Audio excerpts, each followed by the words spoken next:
through less. We can face it.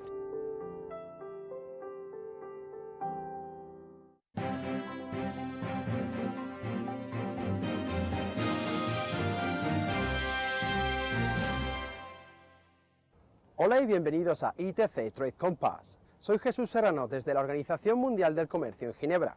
Hoy giramos los focos hacia este organismo internacional que celebra su 20º aniversario en enero de 2015. El año viene cargado de promesas para el progreso en el comercio internacional y el director general de la OMC, Roberto Acevedo, ha compartido sus esperanzas en el avance de los compromisos de Bali sobre la facilitación del comercio y la agenda de Doha para el desarrollo. One important thing we did is we created a trade facilitation agreement facility, which now has raised a very high level of interest on the part of donors, for example. We already have people engaged. The beneficiaries are very much mobilized, trying to see how we're going to implement that, because the facility is not only going to be about funds to finance the technical assistance to be provided, it is also about finding partners and helping developing country members to reach the donors, to reach the technical assistance providers, to reach other international organizations that can help. And therefore, we're not only talking about funds, we're talking about partnership with a large number of countries, donors, entities. International organizations are going to be a big part of that. So the World Bank, we have been working very closely with the World Bank, but also others, UNCTAD, the ITC, of course, WCO, World Customs Organization, and many others.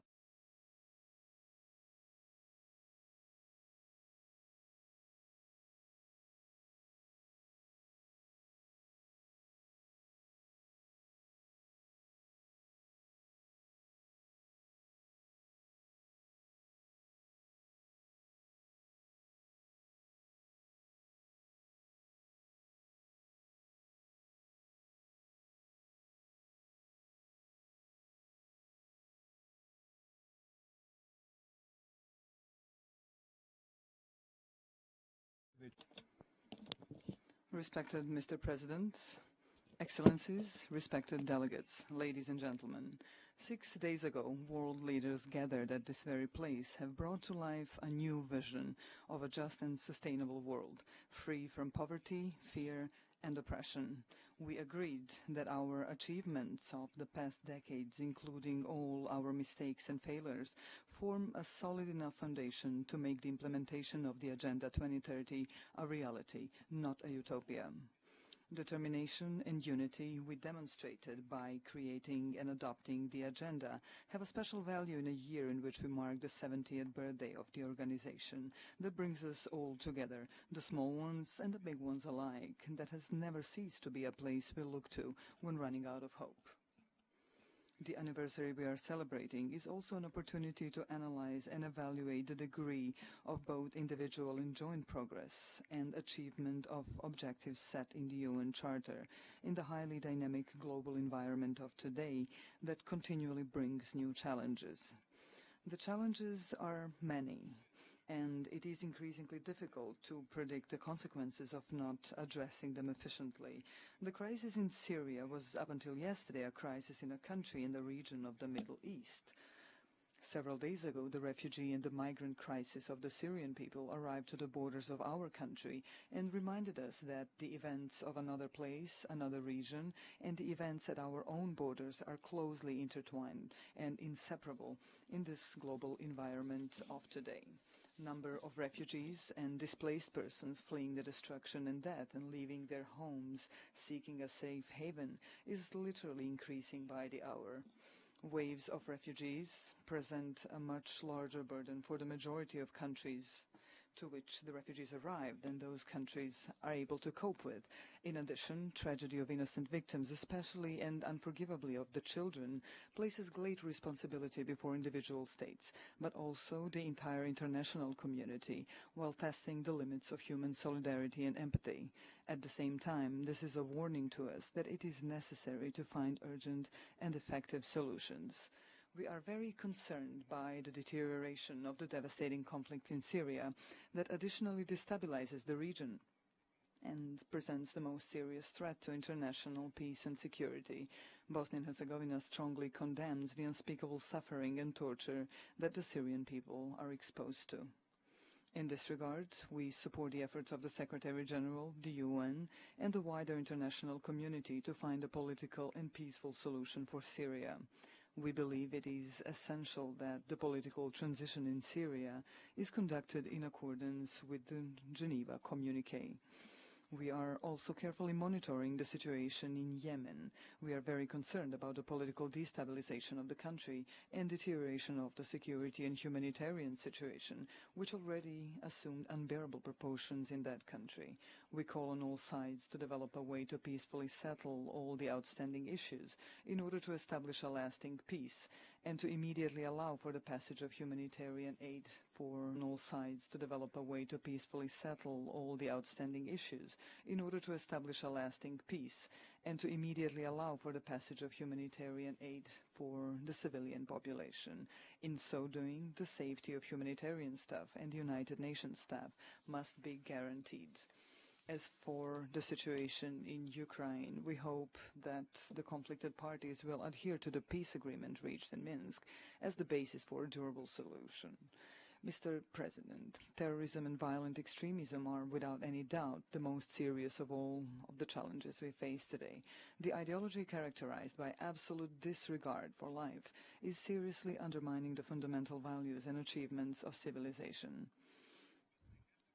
Bosnia and Herzegovina supports the full implementation of the United Nations Global Counter-terrorism Strategy and the activities of the Counter-terrorism Committee, whose past activities are already showing results in strengthening of intergovernmental cooperation and improving the capacity of individual member states in this area. Bosnia and Herzegovina is a member of the Global Coalition to Counter ISIL, led by the United States, established in 2014, and one of the countries providing material assistance to the government of Iraq in this effort. As chair country of the Council of Europe, our country led the activities of the Council of Europe and actions taken in the fight against terrorism, particularly in terms of strengthening the legal framework in accordance with the provisions of the Security Council Resolution 2178. Adoption of the additional protocol to the Council of Europe Convention on the Prevention of Terrorism by the Committee of Ministers of the Council of Europe is a significant step forward in the fight against terrorism. I would like to use this opportunity to emphasize the importance of Article 7 of the additional protocol, which provides for exchange of information and designation of the point of contact by each country to be available on a 24-hour, 7-days-a-week basis. A limited military response as the only instrument in the fight against terrorism in all its forms and manifestations accomplished nothing but short-lived results. Along with a decisive, thorough, dedicated and well-coordinated military action, there has to be a comprehensive strategy and holistic approach to combating violent extremism and terrorism in order to address the root causes of this phenomenon. Among other things, reducing poverty and inequality, improving education and providing opportunities to the young generations is extremely important, even crucial. On the other hand, eliminating the effects of prejudice and xenophobia in our societies and communities remains essential in countering the spread of violent extremism ideology. Mr. President, Bosnia and Herzegovina welcomes the extremely important agreement on the Iranian nuclear program reached in Vienna in July 2015. We believe that this historic agreement is the evidence of the true superiority of diplomatic efforts and determination of the parties to find a peaceful solution. This agreement can be a guideline for resolving other crisis situations. The United Nations are undoubtedly a guarantee of collective responsibility and security, notably through greater use of the potential of preventive diplomacy and mediation, solid and carefully planned mandates of peacekeeping operations, as well as instruments to build a lasting peace. Bosnia and Herzegovina endeavors to pass on our vast experience in peacebuilding and democratic transition, particularly through our membership in the Peacebuilding Commission's PBC Organizational Committee since January 2014.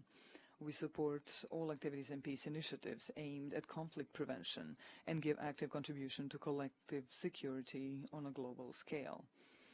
By participating in UN peacekeeping missions in South Sudan, Cyprus, Somalia, Afghanistan, Congo, and Mali, we contribute in the most direct way to maintaining and building the world peace. Following the suggestions of the UN, Bosnia and Herzegovina has provided significant participation of female police officers, who now account for over 20% of the total number of the UN peacekeeping mission members. We are aware that our contribution to peacekeeping operations in terms of numbers is not at the level of the participating countries with far larger military and police forces, but in Bosnia and Herzegovina we are very proud of the bravery of our police officers in peacekeeping missions around the world. The degree of equality of women and girls in certain rights has been at a high level for decades in my country.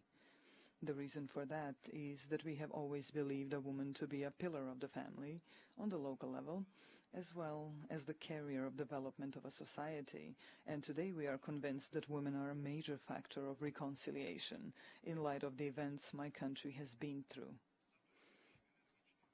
Therefore, we will even more vigorously invest efforts into further advancement of women's interests, primarily as the best way to heal our society, mend what was broken, strengthen the pillar of the family, and provide for women's further development on the basis of full equality. As a member of the UN Women Executive Board, Bosnia and Herzegovina continues to invest efforts in promoting human rights on the international level, in particular strengthening the position of women, primarily guided by the Beijing Platform for Action and the objectives set in 2030 Agenda.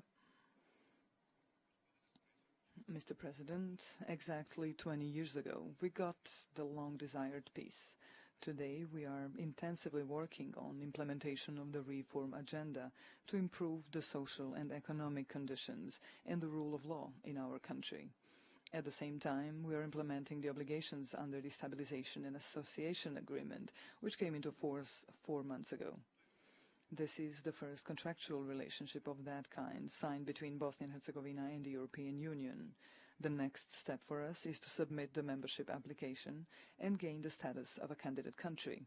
At the same time, we have been making efforts to build a fair society, a society of equality and parity. I assure you of the very strong belief present in Bosnia and Herzegovina that our experiences and lessons learned in our past can help and must be offered as an increased contribution to solving numerous challenges on both regional and international level. Our candidacy for membership in the United Nations Economic and Social Council for the period 2017-2019 should be viewed in that light. We take part in the general efforts to achieve a better and more unified world through activities of this type and similar. Our commitment to full respect of human rights and fundamental freedoms by strengthening democracy, multicultural dialogue, and respect for ethnic, cultural, and religious diversity is unquestionable. In this regard, Bosnia and Herzegovina will spare no effort to combat all forms of discrimination and intolerance against members of any part of society, as written in our constitution. Bosnia and Herzegovina is a complex, multi-ethnic state. In light of all the benefits and advantages created by our diversity, which we have acknowledged even in much harsher times, we are the ones to know exactly how important it is to protect all individual and collective rights and bring them into mutual harmony in line with relevant international human rights standards. We attach great importance to regional cooperation, and we are fully committed to building good relations with our neighbors on the basis of the principles of friendship and openness. We are aware that this is the only way to stability in that region of Southeast Europe, often turbulent in the past. Full European perspective of all countries in the region is possible only on these foundations. Mr. President, though last to be presented among the priorities of Bosnia and Herzegovina in this year's session, this priority is not the least important one. On the contrary, I'm afraid that the importance of climate change determines not only our future, but also the future of our children and their descendants. We feel the consequences of global climate in Bosnia and Herzegovina, and we have specifically felt them during the last year's devastating floods, when many of our citizens were forced to leave their homes. Unlike many other parts of our planet, Bosnia and Herzegovina is rich in large quantities of clean, potable water, which is becoming increasingly invaluable and a rarity in the world we live in. This fact, however, is something we can no longer take for granted, especially after realizing how helpless and weak we are before the forces of nature, after countless abuses we have been subjecting the nature to.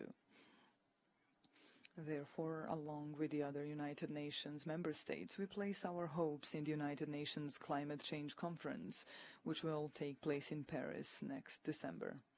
We also call upon the parties to the convention to redouble their efforts in order to reach a legally binding universal climate change agreement.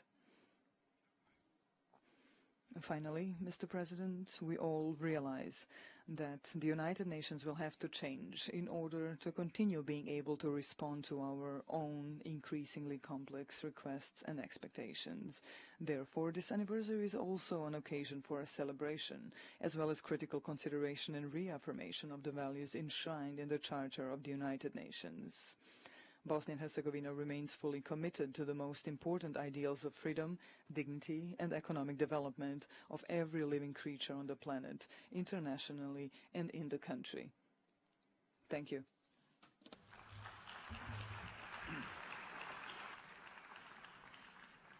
On behalf of the General Assembly, I wish to thank the Chairman of the Presidency of Bosnia and Herzegovina for the statement just made.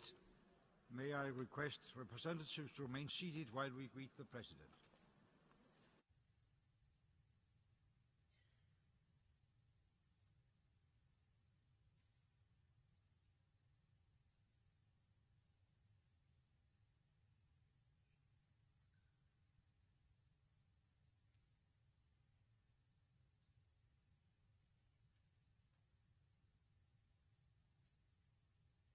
The Assembly will now hear an address by His Excellency Michel Joseph Martelly, President of the Republic of Haiti. I request protocol to escort His Excellency.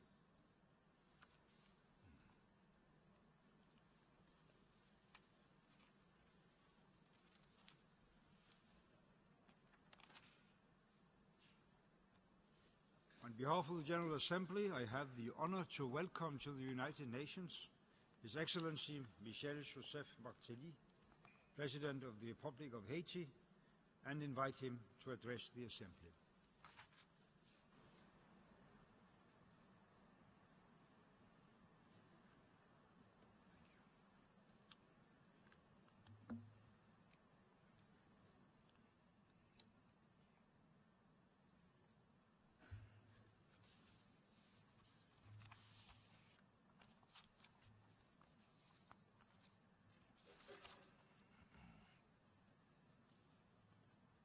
Monsieur le Président, Mr. President, I would like to express my warm congratulations to your election to preside over our August Assembly. Your experience in international issues, combined with your amazing personal qualities, have ensured the success of this session of the General Assembly. In this key year, where the United Nations is celebrating its 70th anniversary, I would like to commend the actions of Mr. Ban Ki-moon, the Secretary General of the United Nations, and to join the unanimous compliments sent to him for the efforts he's making to combat climate change as well as for peace and sustainable development. The people and government of Haiti are particularly appreciative for his spirit of solidarity that he has always shown towards Haiti and his constant fight to strengthen democracy. Mr. President,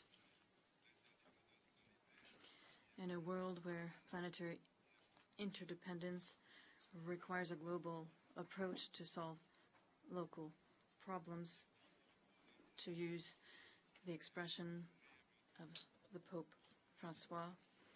The challenges facing the UN today, first and foremost, is that the UN reinvent itself and reforms itself for our common future with a vision that can revive the original flame and bring back member states together around a collective project for the future based on our fundamental values and those of rebuilding our organization. Therefore, we would like to note several recent diplomatic points of progress made, which have brought us hope for international relations. The reestablishment of diplomatic relations between the United States of America and Cuba is without a doubt a point of great progress and of historic importance. I hope that we will see more peaceful relations, therefore, in this hemisphere, and the Republic of Haiti can only be pleased with that. We pay tribute to the vision, the pragmatism, and the leadership of the heads of state of the United States and of Cuba, who have opened a new chapter in the relations between these two countries. In the same vein, we must welcome the signing of the agreement between the Islamic Republic of Iran and the Group of Six on the Iranian nuclear issue, as well as the relative calm that has followed. I would also like to commend the atmosphere of cordiality and fraternal dialogue, which has presided now between the relations between the People's Republic of China and Taiwan. No one doubts that this new momentum in their relations will considerably contribute to what we have so much hoped for, solving their differences and divergences among the Southeast Asian countries. The Republic of Haiti encourages the spirit of dialogue which prevails in relations between nations in order to come to peaceful solutions to their conflicts. The Syrian crisis is a true affront to the conscience of all of humanity. Non-state entities are expanding their reach every day, not only,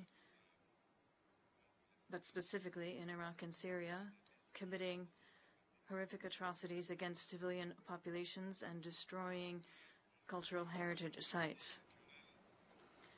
These threats are exceptionally grave, and they must be addressed by the international community. We must adopt all collective measures necessary in order to guarantee international security and respect for human rights, and we must not shirk this responsibility.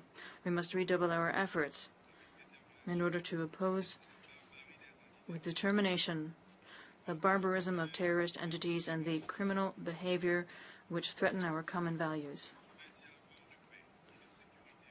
We can have no true peace or security if the international community shows weakness towards those who would attack the international public order. It goes without saying that we can only hope for an effective response to the global challenges if we reduce the North-South gap and intensify our efforts to combat poverty and undertake resolute action to face environmental crises which are affecting mostly the poorest countries. Strengthening the UN's credibility depends on its capacity to act rapidly and to intervene effectively by maintaining international peace and security, and particularly when we need to prevent crisis situations, to calm down recurrent hotbeds of tension, or to find solutions to conflicts which have been going on for too long. Mr. President, please allow me to evoke the situation of my country, the Republic of Haiti. On the 9th of August, an important phase was achieved in the consolidation of democracy.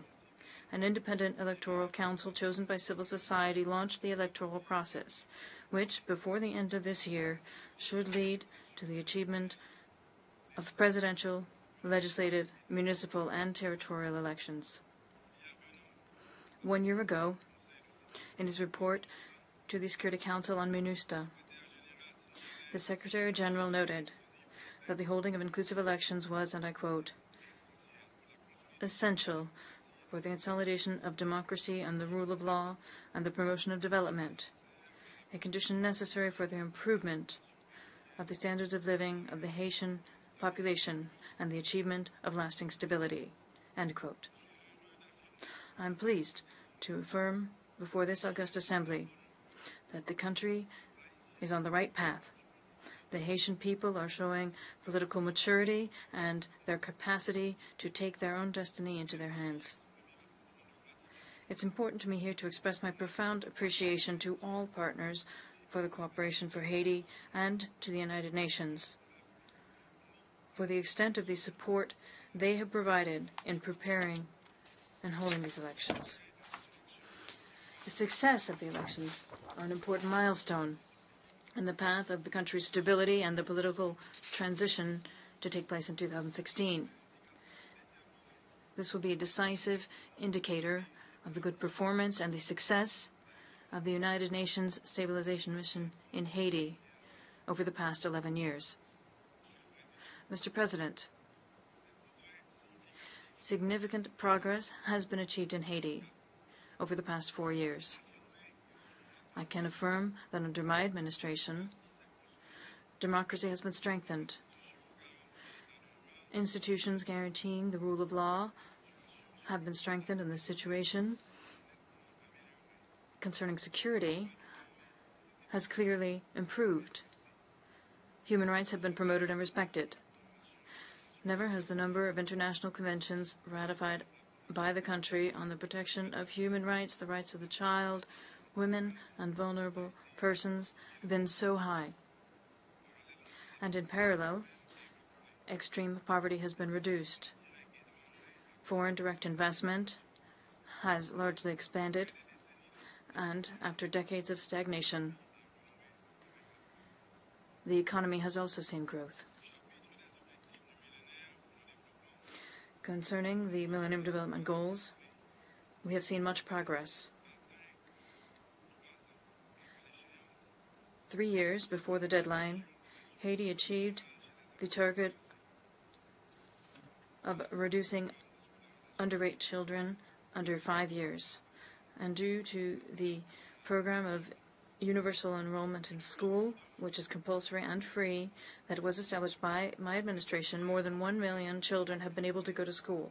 And we have also seen progress concerning potable water, a reduction in child mortality, as well as a reduction in extreme poverty, and we have been combating social exclusion.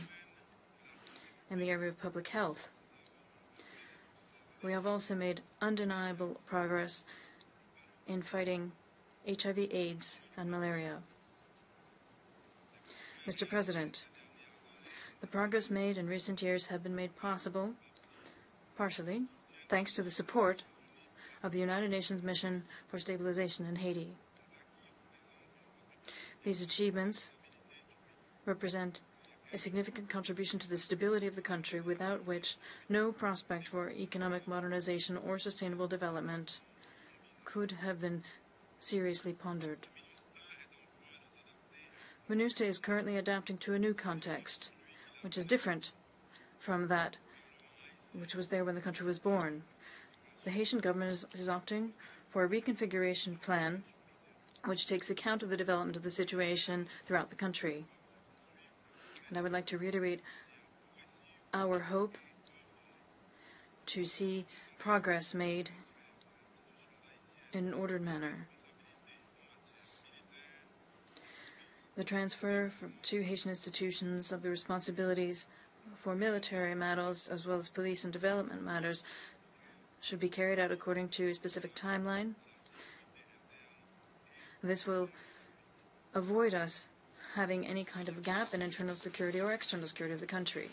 Defense and security are issues of primary importance for my administration. I have worked to strengthen the national police and to develop a new defense policy with the support of the Inter-American Defense Council through the adoption of a white paper which foresees the creation of a defense force in the country. This new force will actively participate in Haiti's development.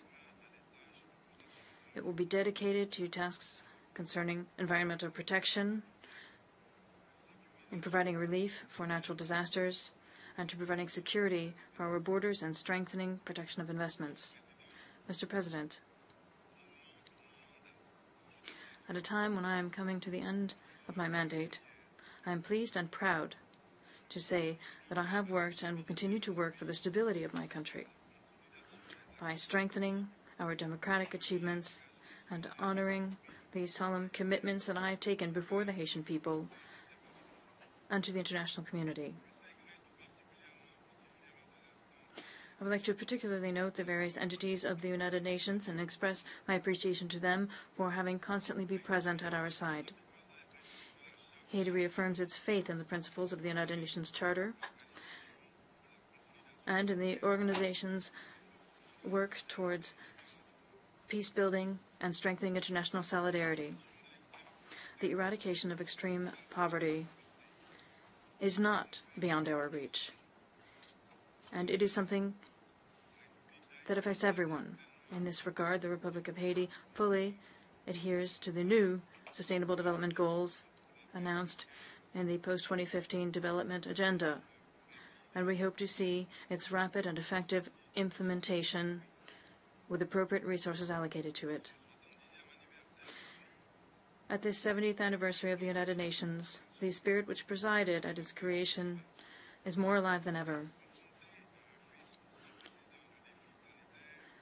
Confronted with more planetary challenges than ever, including the growing threat of global warming, member states must bring to this organization the new momentum which is so needed to strengthen it as a space for collaboration. We need a new dynamic for development and peace, where each state accepts that force and rights go hand in hand, where dialogue and the peaceful settlement of differences is the cornerstone of interstate relations, and where the recognition of the dignity inherent to all members of the human family and their equal and inalienable rights constitutes the basis and foundation of freedom, justice, and peace in the world. Thank you.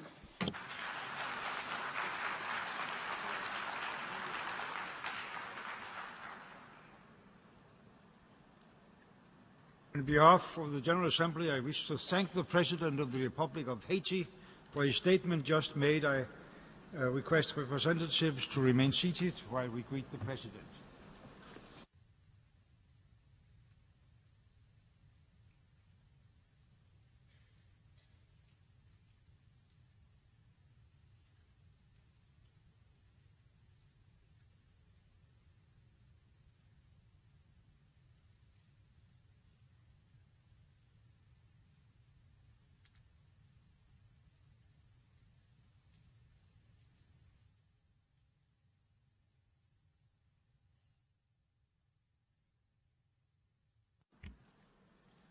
The Assembly will now hear an address by His Excellency Heru Martial Raya Ona Manpianina Arako Choarima Nana, President of the Republic of Madagascar. I request protocol to escort His Excellency.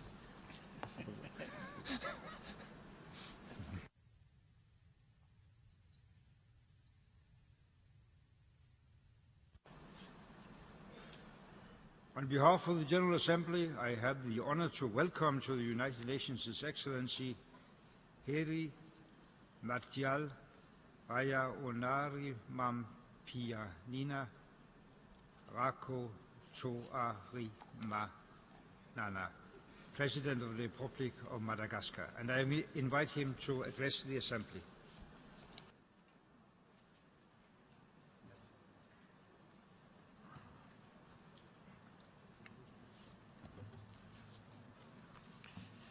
Excellences, Monsieur le Président de l'Assemblée générale, Excellences, Monsieur le Secrétaire général de l'Organisation des Nations unies, Excellences, Mesdames et Messieurs les chefs d'État et de gouvernement, honorables délégués, Mesdames et Messieurs, Mes premiers mots vont... Ladies and gentlemen, my first words go towards the new President of the General Assembly, His Excellency Mr. Mogans Likitoft, to whom I address my sincere congratulations for his election to this post. I would also like to thank the Secretary General of the United Nations, His Excellency Mr. Ban Ki-moon, for his leadership and his tenacity in making our organization the structure which is best placed and most legitimate for resolving the evils in this world. For our part, we can bear witness to the active support of the United Nations in the electoral process of Madagascar. Moreover, since the month of January, the UN's project meant to assist Madagascar through the Peacebuilding Fund has been underway. Mr. President, ladies and gentlemen, we have a rendezvous with history at this 70th anniversary of the United Nations, because it coincides with the adoption of the post-2015 agenda, which hints at an ambitious and promising future for our peoples. After these 70 years, the United Nations still remains the tribune that shows the long voyage we've been through. It's an organization which has gone through highs and lows with its strengths and weaknesses. But it is still there and very committed to peace and security, and above all, to serve humanity, and humanity with a capital H. After 70 years, let's look back at what has been done. It would be legitimate to look at all of the activities that have been achieved. Through the advent of the Millennium Development Goals, poverty was our main enemy. Currently, we note that poverty still remains present in the world, and inequalities also remain. Our goal to eradicate extreme poverty was not achieved in its entirety, although there has been significant progress. The MDGs have largely contributed to the growth of countries. They encouraged each country to redouble their efforts and to adopt concrete strategies in order to help stem the difficulties. Today, the Sustainable Development Goals aspire to the same vision. Therefore, our General Assembly will take on a new commitment in line with these profound changes in a changing world. We must constantly be adapting our strategies, and this post-2015 agenda will feed our future actions for the noticeable and lasting impacts for the benefit of humanity. We no longer have the right to disappoint the expectations of our people. We must ensure the well-being and daily life of our populations as it is described in the United Nations Charter. Because today, still, in many countries of the world, extreme poverty is still raging, and the threats against global security deserve urgent attention by us. Terrorism, climate change, and the recurring problems associated with poverty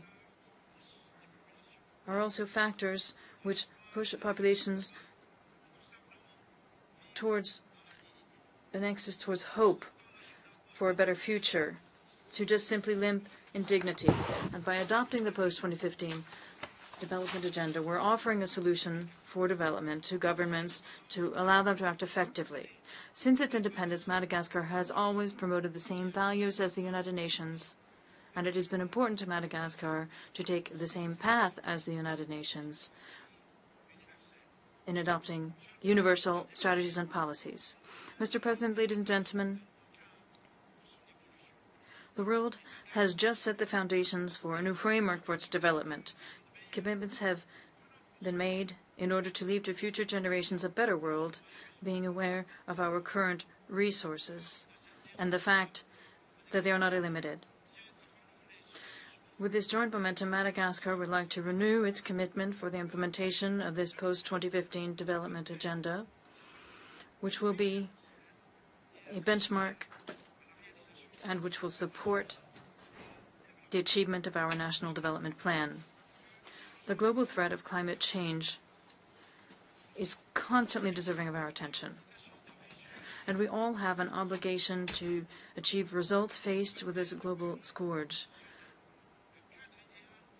The COP21 in Paris will be the ideal framework to show our solidarity in this fight. We must recognize that developing countries are not the main parties responsible for the causes of climate change, although they pay a heavy price, especially because they don't have adequate resources to face these challenges. Madagascar is systematically suffering from the consequences of climate change, which have led to agricultural losses, destruction of social infrastructure, and have often destroyed our efforts to make progress socially and economically. On 24 September, we submitted our national proposal with our commitment to reduce by 14% our greenhouse gases and to increase by 32% our absorption capacity by 2030. For the protection of biodiversity, which Madagascar holds a significant portion of the global heritage, we have recently supported the United Nations resolution on monitoring trafficking in fauna. In addition, for disaster risk reduction, we have been fully involved in the implementation of the Sendai framework, which was adopted in March 2015 to prevent disasters. The Madagascar government attaches particular importance to its population, and especially the most vulnerable social strata. It currently has a visionary social protection policy, which will enable it to significantly reduce the number of people living in extreme poverty by 2030, in line with the post-2015 development agenda. The country is also attached to the implementation of the Secretary-General's plan on the reduction of maternal mortality. We have launched a campaign for the acceleration of the reduction of maternal mortality, which we call KARMA. And we are also combating early marriage. Concerning food security, I would like to share here the promising regional prospects to make Madagascar the breadbasket of the Indian Ocean. These fundamental transformations must be based on support for the social sector. Our men, women, youth, and children must have access to education, to basic health care, to security, and to justice. We have a young population, which means we must meet the education challenge. We must have training and job creation. It is our joint responsibility to offer to our young people decent work. Mr. President, ladies and gentlemen, a new era is opening before us. A new hope is being built with the advent of the SDGs. By coming together here today, each nation is showing its commitment to move forward. The SDGs must not simply be a reference point and a way to fight against poverty. All of our actions must be capitalized on, must be brought together for sustainable human development, because there is no wealth apart from human beings. Human capital is both the actor and the one who benefits from the SDGs. The development of human capital must be at the heart of all of our actions. The security of our peoples, in all of its forms, must be assured in order to move us further from extreme poverty and vulnerability, which have become chronic. We are convinced that wars, crises, conflicts, and insecurity are the root cause of these systematic violations of human rights.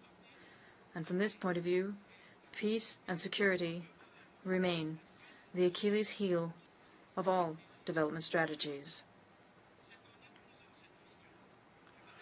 It's by joining in with this vision that Madagascar is pursuing its path towards democracy and stability.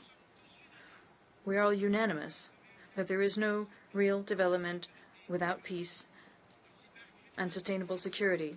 Cybercrime, transnational organized crime, and terrorism are continuing to be more relevant issues.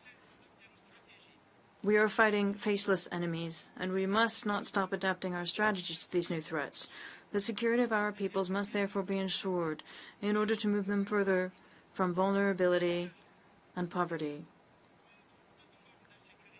We are engaged in all forms of combat against urban insecurity and rural insecurity, and we are fighting any kinds of trafficking and looting which affect our natural resources, both on land and at sea.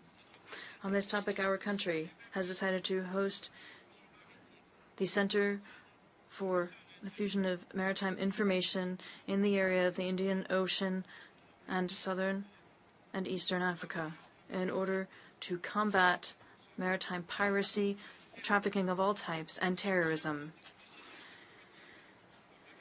With the conclusion of the democratic process through the achievement of its elections, Madagascar is even further involved in offering a favorable environment to the implementation of the Sustainable Development Goals. Without institutional and political stability, the progress that we envisage and to which the population aspires will not be able to be lasting and shared. In the framework of collective security, I would like to pay tribute to the commitment of the staff of peacekeeping missions. Madagascar actively participates by sending its officers. And from this podium, we declare our intention to deploy for the first time an infantry battalion to peacekeeping operations by 2017. Concerning the fight against trafficking in human beings, trafficking persons, Madagascar has ratified the main international legal instruments on human rights, and recently we ratified the International Convention on the Protection of the Rights of all migrant workers and members of their families.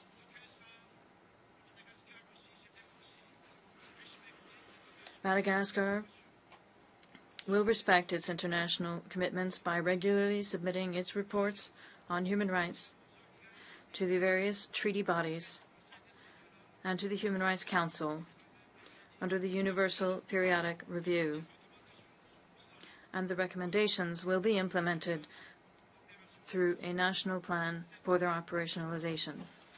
Also this year, Madagascar deposited the instrument of ratification of the Convention on Persons with Disabilities. And along with its other international commitments, Madagascar, during the meeting in 2015 in New York, reaffirmed its willingness to promote the rights of women, thereby renewing the promises made in Beijing. In addition, we are joining the steps taken towards equitable representation on the Security Council. It is just that the opportunity be offered to the underrepresented regions such as Africa. Mr. President, ladies and gentlemen, this General Assembly remains the body that absolutely must be involved in order to overcome the significant challenges connected to the eradication of poverty and climate change. Migration, peace, and security must not be left behind. The resolution of these problems constitutes an absolute priority in the SDGs and the 2063 Agenda for Africa. In this new agenda, Madagascar sees the next 15 years full of action and solidarity. By joining the most recent Program of Action of Addis Ababa, the country has committed to capitalize its own resources. And in the same vein, we call for the mobilization of international partners. In this regard, we ask the United Nations to propose financing mechanisms and structures which are appropriate to finance the policies of social and economic development and to combat poverty in developing countries. Official development assistance is necessary and important to support growth. The solidarity of the northern countries or the southern countries must be effective. We must support each other in complementarity because it is together that we will succeed. Let us therefore give ourselves the capacity to act and to react in real time to the greatest challenges which we are facing. Our willingness and our determination will guide us to accelerate our actions. And therefore, I will not hesitate to restate here my call to intensify North-South dialogue and to strengthen the global partnership. To truly support development, conditionalities on financing should in no case penalize the countries and peoples which are already vulnerable. Mr. President, ladies and gentlemen, can we have confidence in the future? Can our youth, our young people, have confidence in the future? At this solemn time, I urge my peers to not lose sight of the commitment that was made 70 years ago. By not putting off until tomorrow the good resolutions that we have taken throughout these long years. With the SDGs, we are opening the path to the prevention and preservation of security, peace, and stability.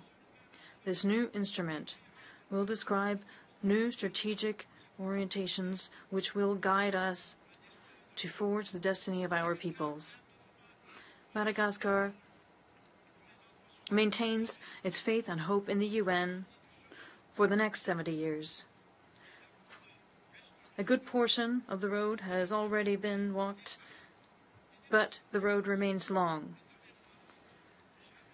We don't need to count the steps. The challenges are immense, but we must remember that there have never been so many leading countries showing their willingness and their commitment to move forward to conquer and solve the problems of our modern world. We must demonstrate that we're moving forward towards a millennial solidarity capable of transcending borders, and this requires the commitment and responsibility of each country and each leader. We have already begun working on this new change since September 2015. We are all that is left, and please be sure that Madagascar will contribute to this. Thank you very much.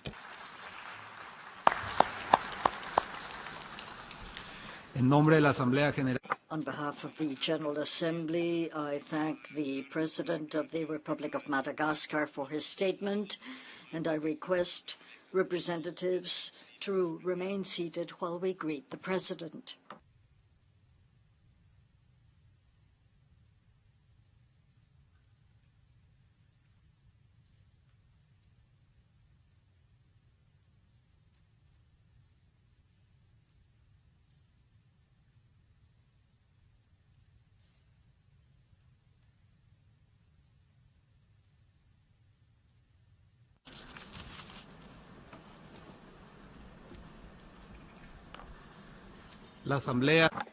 The Assembly will hear an address by His Excellency Peter Christian, President and Head of Government of the Federated States of Micronesia. I request protocol to escort His Excellency.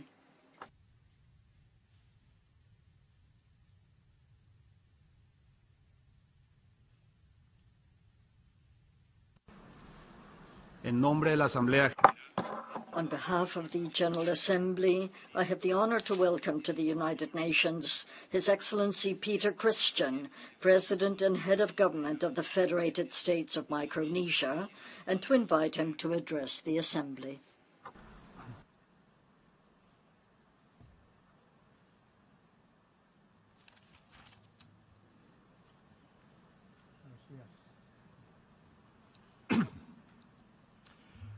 Good morning, ladies and gentlemen.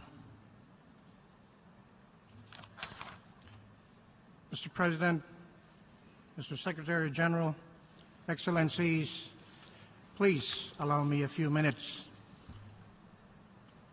From this podium, many great leaders of nations stood for support.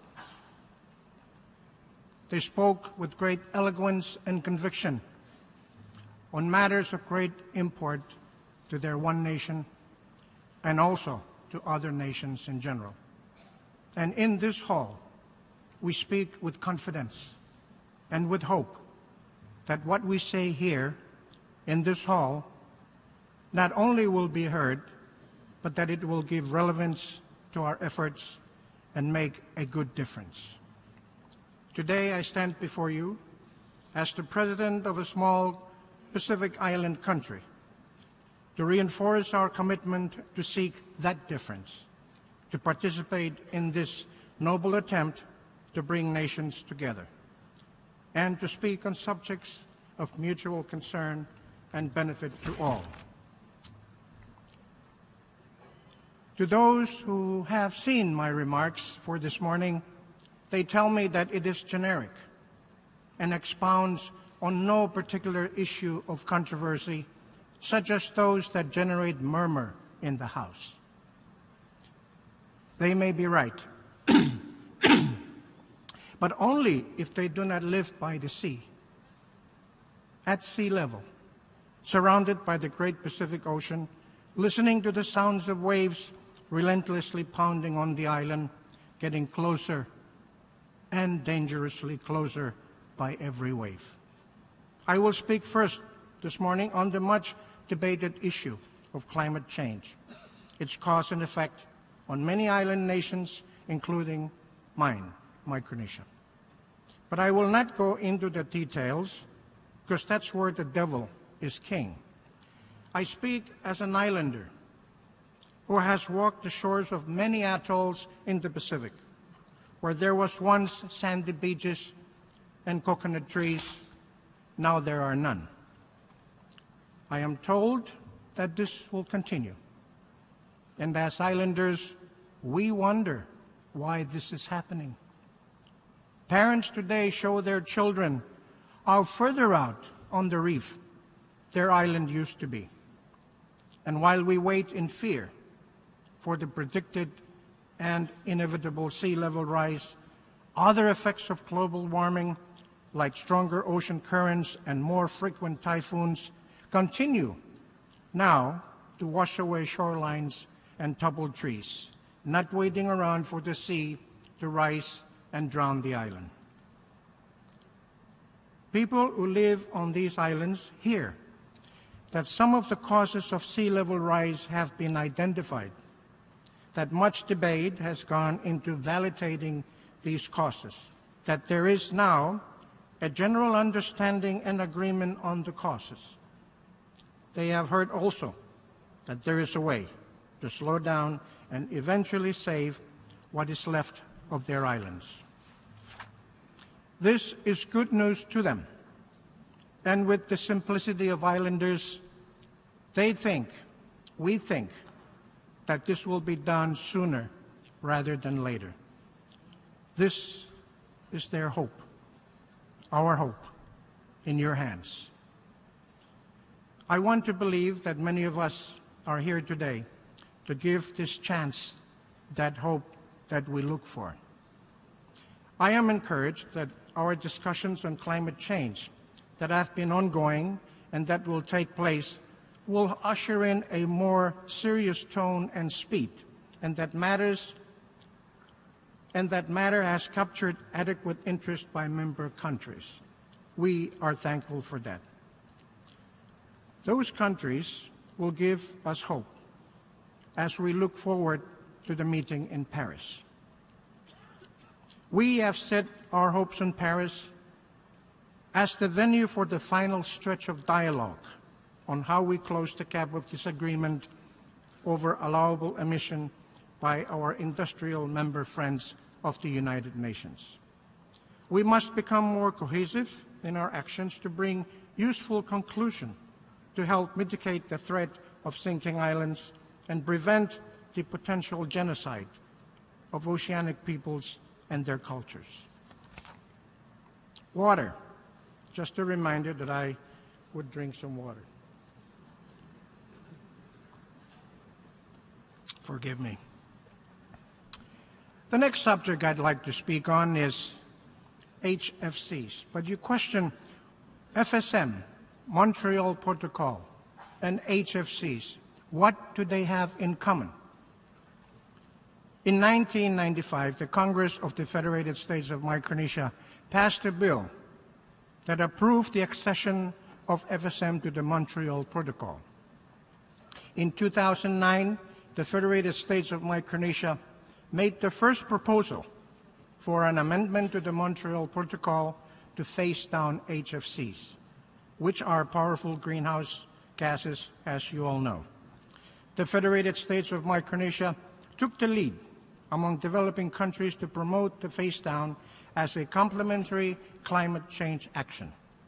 Thanks to island countries and the solidarity of our African nation friends and the endorsement of the European Union, now over 100 countries have called for the phasing down of this product, HFC. Now the parties to the protocol are finally converging toward an agreement on a mandate to negotiate an HFC phase down. The Federated States of Micronesia will continue to work with other supporters and with all parties until an amendment to phase down HFC is adopted. I ask you to join me in this effort. And like manna from heaven, ladies and gentlemen, I note with great joy that President Obama is putting his weight behind this move. And just last week, President Obama and President Xi agreed to stepping up their work to phase down superpolluting HFCs. And with President Obama's help, we now see that China and India and Brazil have given their indication of support to the HFC amendment. But their indication alone is not enough.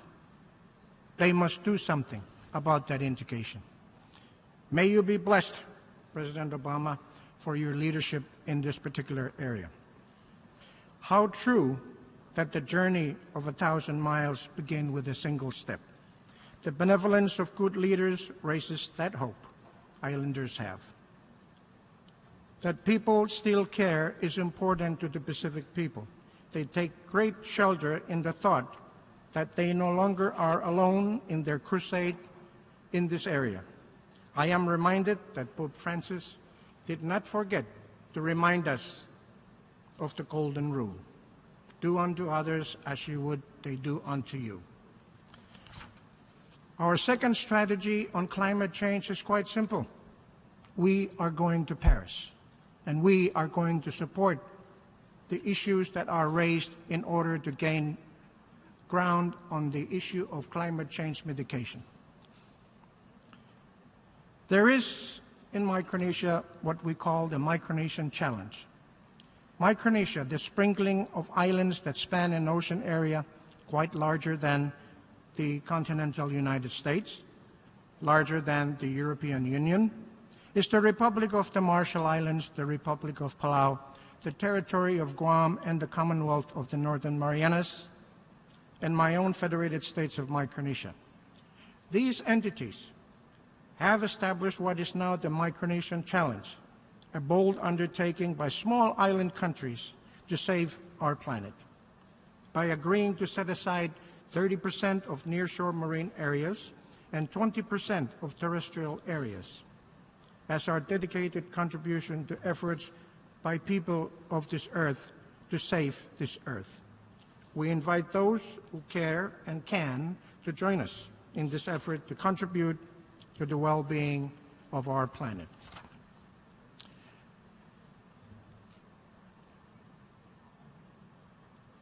Mr. President, Senor Chairman, when in this hall, I cannot help but feel a greater sense of security and a greater sense of ability. In that regard, I would like to touch on the subject of peace and freedom. Peace as an aftermath of hostilities. Hostilities not just of armed conflict, but hostilities of silence, hostilities of tolerance, and the hostility of apathy. To speak of peace, you and I always remember the absence of it. For the people of Micronesia, the first 4 decades of the last century will always be remembered as a period of armed conflict, a conflict in which Micronesians had no interest and had no part. Those of us from Micronesia and our neighboring Pacific Islands who suffered similarly reiterate into our hearts and inscribe into our governing constitutions our deep subscription to peace. That this peace be universal, that it be embraced by all of us who have decided to form and be a member of this United Nations. While we may contend that universal peace may be a distant goal, it must be sought vigorously and with determined haste. When I speak of the precious issue of peace, I'm often reminded of a statement by a man whose nation had just returned from war and expresses his dream of a lasting peace. President Wilson said of the League of Nations, "A general association of nations must be formed under special governance for the purpose of affording mutual guarantees of political independence and territorial integrity to great and small states alike. An evident principle must run through the whole program. It is the principle of justice to all people and nationalities and their right to live on equal terms of liberty and safety with one another, whether they be strong or weak." Today, we celebrate the 70th anniversary of this United Nations. Some nations celebrate the anniversary of an end to war, while those of us who call the Pacific our home rejoice in the silence of guns. We are not happy that elsewhere innocent peoples continue to fear for their lives and loss of precious property and are forced to confront the ugly face of apathy. Today, many nations have risen from the debris of war to become dominant economic powers in the world. Many have been good and supportive to those who have been plundered, while many post-war territories and possessions have since attained negotiated political freedom and independence. They still see the shadow of foreign flags fluttering on their lands and in their affairs.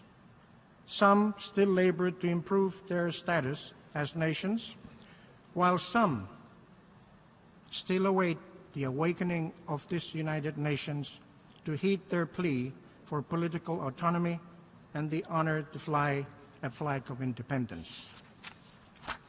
To our friends who stood against each other in the conflict of armed wars, we ask you to stand together with us today and let us resolve to remember war as a painful conflict of the past. There are things hard to forget, and the pains of war may be one such thing. Let us, however, forgive for the sake of a peaceful tomorrow. Together, let us promote friendship, partnership, and cooperation as our collective strength for the future.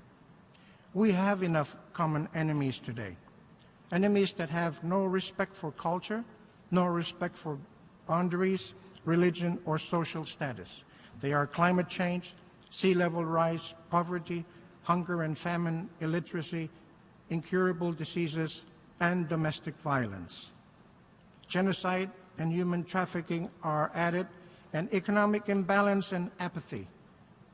These are our challenges of today. We must bind together to address these issues. I ask that we divert the energy of our anger for things past toward these challenges for a better tomorrow. Let us resolve to work together and better to overcome these issues which have been laid before us by man's own doing. Let us take strength and wisdom from our past, apply this strength for the good of man. Let us forgive, for it is a strength we have as a United Nations. Let us give it the spirit for which it is the strength that is required in order for these United Nations to work well together. And I say, let us celebrate this unity today. Kalangan ng Kupur Chorus, Kauno and Katkat Ramail Korusia.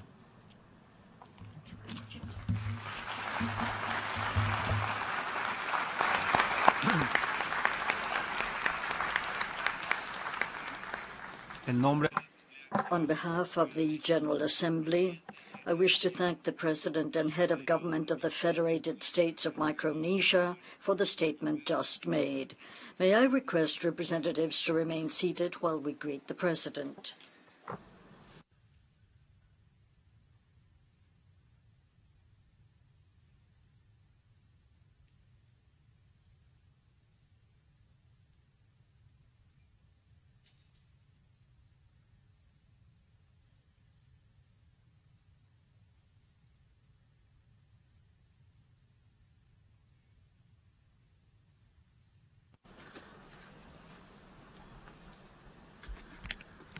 The Assembly will hear an address by His Excellency Filip Vujanovic, President of Montenegro. I request protocol to escort His Excellency.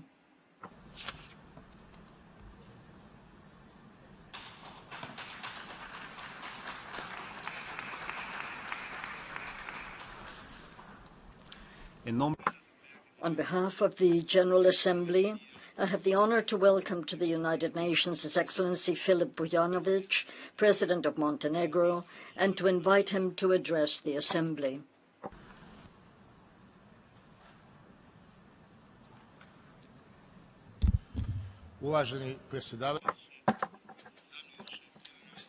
Mr. President Likhatov, Secretary General, Excellencies, ladies and gentlemen. This year, we proudly mark a noteworthy anniversary. 70 years since the founding of the United Nations, 7 decades dedicated to freedom and peace, fundamental human rights, equality between great and small nations, and social progress. This dedication has undoubtedly demonstrated value of the UN, and future generations must share the same mission aimed at achieving a better mankind. At the very beginning, I would like to stress that Montenegro has been strongly committed to preservation of all values the UN has been founded on. Freedom and peace, fundamental human rights, and social progress are values that all UN member states should be committed to in order to affirm their societies and the UN organization. Therefore, we strongly believe in a success of the implementation of the 2030 Agenda for Sustainable Development. As a member of the Human Rights Council, through cooperation with the mechanisms and special procedures of the Council, but also with states and other stakeholders, Montenegro provides a strong contribution to the development of efficient and effective Human Rights Council and its mechanism, the Universal Periodic Review. Respecting the principle of universality, impartiality, non-selectivity, and constructive international dialogue and cooperation. In our actions, both at national and at the international level, we pay particular attention inter alia to the issues of prevention of discrimination and violence, protection of children's rights, rights of persons with disabilities, LGBT people, empowerment of women and girls, and protection of freedom of opinion and expression. Marking 20 years since the adoption of the Beijing Declaration and Platform for Action, obliges us to intensify our efforts in the implementation of important documents in the area of exercise of all human rights for women and girls and their empowerment. Ladies and gentlemen, Montenegro strongly supports the adoption of the 2030 Agenda for Sustainable Development and is committed to its comprehensive implementation in order to eradicate poverty and achieve sustainable development in all its dimensions. Financing is of crucial importance for achieving the set goals of sustainable development, which are in the focus of the agenda. In this context, the final document of the Conference on Financing for Development held in Addis Ababa is seen as the main guideline. The mobilization of all available resources and the inclusion of agenda in national development plans are a prerequisite for the success of its implementation at the global level. We are certain that the national sustainable development strategies supported by integrated national financial frameworks for sustainable development must be reinforced by appropriate international economic environment. While adopting them and monitoring their implementation, the participation of all stakeholders in a society is necessary, including the civil and private sectors. Bearing in mind that the implementation of the development agenda is an obligation towards future generations, it is my pleasure to point out that Montenegro has, in addition to institutional capacity building, begun the process of drafting a new national post-2015 sustainable development strategy. The goals of sustainable development established at the global level will be adjusted to the national context with a view to achieving sustainable development. Activities in the area of tackling climate change are an inseparable part of development policies and programs. We believe that the successful high-level gatherings in Addis Ababa and New York will encourage the countries to intensify their efforts toward achieving universal and legally binding agreements on climate change in Paris at the end of the year. Ladies and gentlemen, putting an end to conflicts and peace rebuilding should be our joint effort.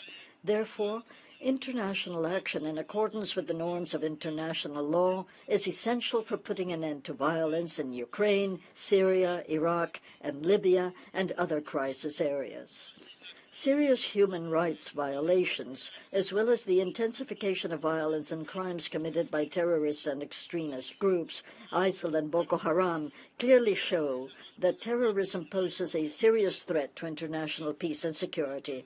Therefore, global engagement is the only way of protection. We support the global efforts for disarmament and non-proliferation. We welcome the entry into force of the Arms Trade Treaty, and we advocate for the effective implementation of its provisions. Montenegro welcomes the positive outcome of negotiations on the Iranian nuclear program and the dialogue of members of the Security Council with Iran, with a view to meeting international obligations and achieving a comprehensive and durable solution to the issue of Iran's nuclear activities. Current challenges and threats to global peace and security require a preventive approach in order to prevent violations of international law. We support the report on the future activities of peacekeeping missions, as well as the review of UN peacebuilding architecture. We believe that the recommendations defined will contribute to improving the existing architecture and its effectiveness. The inclusion of gender perspective in all aspects of the peace and security agenda, i.e. comprehensive implementation of Security Council Resolution 1325, is of special importance, in particular in the context of the upcoming review of its application 15 years since its adoption. Montenegro is firmly committed to activity contributes and supports collective efforts to maintain international peace and security. Deployment of Montenegrin soldiers and police officers in international missions is a confirmation of fulfillment of international obligations and building of partnership relations. Montenegro remains strongly committed to the concept of responsibility to protect, with particular emphasis on the importance of preventing mass atrocities at the national and regional level, including the early warning mechanism and early and balanced response in cases of risk from crimes against humanity, war crimes, and genocide. We will continue to demand accountability and punishment for all perpetrators. In conflict resolution, the use of preventive diplomacy, in particular mediation, is necessary. In this regard, strengthening the capacity of the United Nations so that this global organization would be able to respond to the growing needs in this field is an imperative. Coming from a region of fragile stability, our experience has shown that dialogue and cooperation are the best ways of diffusing tensions, overcoming differences, and achieving durable solutions.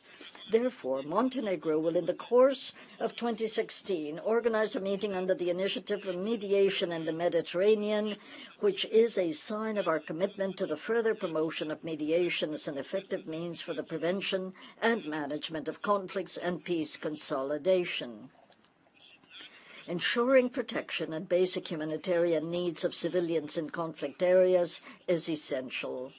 We are committed to supporting the strengthening of the architecture for humanitarian aid within the UN system, which plays a decisive role in coordinating international humanitarian assistance.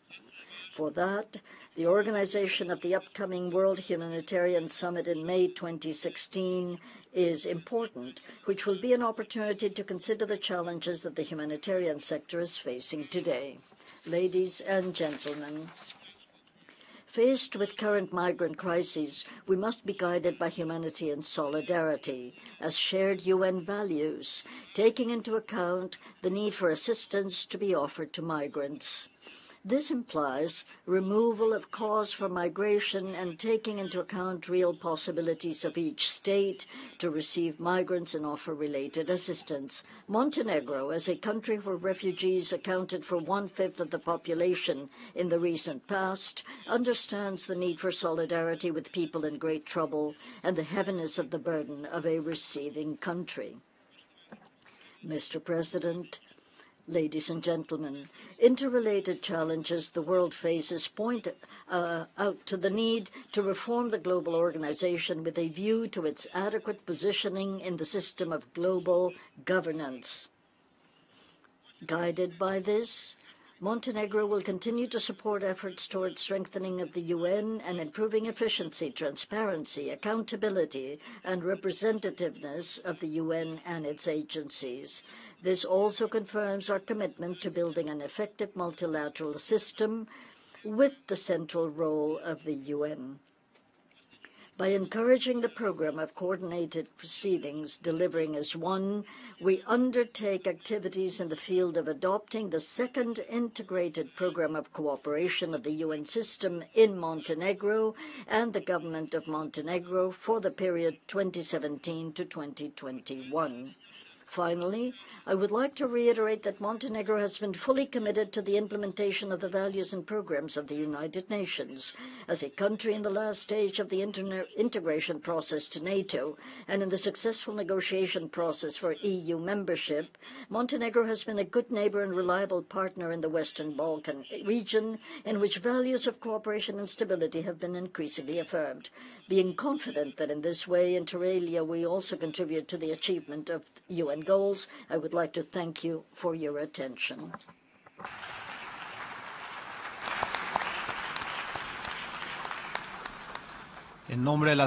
On behalf of the General Assembly, I wish to thank the President of Montenegro for the statement just made. May I request representatives to remain seated while we greet the President.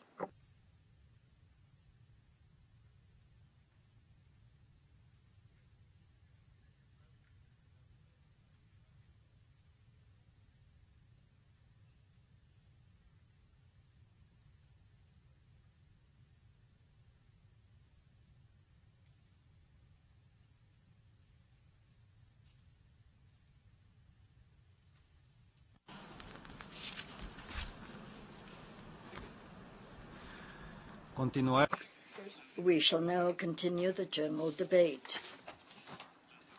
The Assembly will hear a statement by His Excellency Manuel Domingos Vicente, Vice President of the Republic of Angola. I request protocol to escort His Excellency.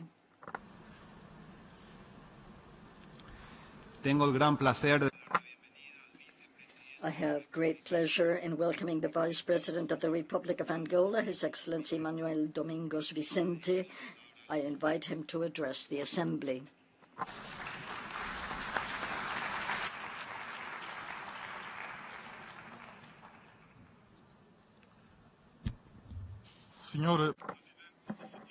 Mr. President of the 70th session of the United Nations General Assembly, Your Excellencies, Presidents and Heads of Government, Mr. Secretary General of the United Nations, ladies and gentlemen.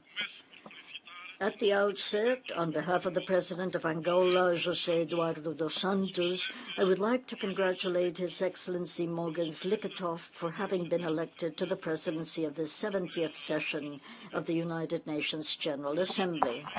I also congratulate His Excellency Sam Kutesa, President of the 69th session, for the capable manner in which he led the work of the previous session, as well as the UN Secretary-General for his continued commitment to finding solutions to the complex issues that trouble the international community. Mr. President, at the time of the San Francisco conference, the idea was to build a world based on internet as well as setbacks. Decolonization made remarkable progress, and that is reflected in the number of countries that now constitute the United Nations family. However, there was no success with regard to collective security, an issue that led to the creation of the United Nations and remains at the heart of its concerns. We need a joint reflection on the role and future of the United Nations. We need an organization capable of promoting peace and international security, of acting quickly and effectively in conflict situations, and capable of addressing current and emerging challenges. Mr. President, by adopting the 2030 Agenda for Sustainable Development, United Nations member states reiterate as absolute priorities the eradication of poverty and hunger, the promotion of social and economic development, the protection of the rights of all, as well as gender equality, women's empowerment, the environment, access to quality services, and special attention to vulnerable groups. The 2030 Agenda reasserts the precept of the Rio+20 conference that it is possible to promote global sustainable development and establish universal goals. The precept of the Rio+20 conference that it is possible to promote global sustainable development and establish universal goals that highlight the need for cooperation among peoples and a common path for humanity. It calls for a global partnership and for commitments from all parties to mitigate the adverse consequences of climate change with the eradication of poverty and misery and the creation of opportunities for all. I reiterate Angola's commitment to taking appropriate measures to strengthen this organization's development agenda. In the near future, the United Nations will also be involved in the review of three very important processes: women, peace and security, peacekeeping operations, and the peace-building architecture. Mr. President, distinguished delegates, as I stated before, the ideal that guided the creation of the United Nations 70 years ago to save future generations from the scourge of war remains to be materialized. People around the world expect the leaders of the 193 nations represented here to join in a collective effort to find appropriate solutions to the serious and multiple challenges that the world population faces. As we commemorate this anniversary, we bear in mind the role and responsibilities of the United Nations as the paramount forum to find solutions to international problems, to preserve peace, to strengthen collective security, and help to renounce the use of force in international relations while respecting the sovereignty of states, the defense and promotion of human rights, and the reaffirmation of the rule of law as fundamental principles of the international system. This occasion should provide an additional incentive to accelerate reforms aimed at revitalizing the United Nations system, particularly the Security Council, by extending the number of its members of its permanent and non-permanent members, thus making this body more representative and better equipped to address the challenges and opportunities that the world faces. Angola reaffirms the right of the African continent to be represented among the permanent members of the Security Council. The forced displacement of thousands of human beings represents a heartbreaking reality of human degradation and offenses against human dignity, and it requires an immediate and comprehensive response by the international community. Mr. President, in this coming month of November, Angola will celebrate the 40th anniversary of its national independence in an environment of peace, tolerance, and reconciliation, a direct result of the will of the Angolan people to work together to achieve higher levels of economic growth and greater social inclusion, progress, and well-being for all in a more democratic, prosperous, and modern country. The government of Angola, despite the adverse global environment, remains committed to sustained growth. To that end, it is implementing its National Development Plan, which aims to rehabilitate and modernize economic and social infrastructure, promote public and private investment, and increase the training, qualifications, and proper management of human resources. Mr. President, distinguished delegates, the rise in terrorist activities perpetrated by extremist groups in Africa and elsewhere in the world is a serious security problem and one that calls for a global coalition to combat this scourge. The creation of the task force of the countries of the Lake Chad Basin and Benin is an example of the sort of collective response that deserves the necessary support of the international community in order to purge the African continent of the terrorism that has caused such enormous suffering to the people affected by it. The situation in the Central African Republic remains a challenge from the point of view of political and socio-economic stability and internal security. Angola supports the efforts of the transitional government to restore public order and restructure state institutions, and encourages all parties to respect the commitments made in the Bangui Forum as a fundamental prerequisite for the attainment of an inclusive, peaceful, and transparent electoral process. We welcome the recent compromise reached between the South Sudan government and the armed opposition mediated by IGAD and other international partners to resolve the crisis plaguing the country. We encourage the parties to the agreement to honor their commitments and the international community to maintain its support for the peace process.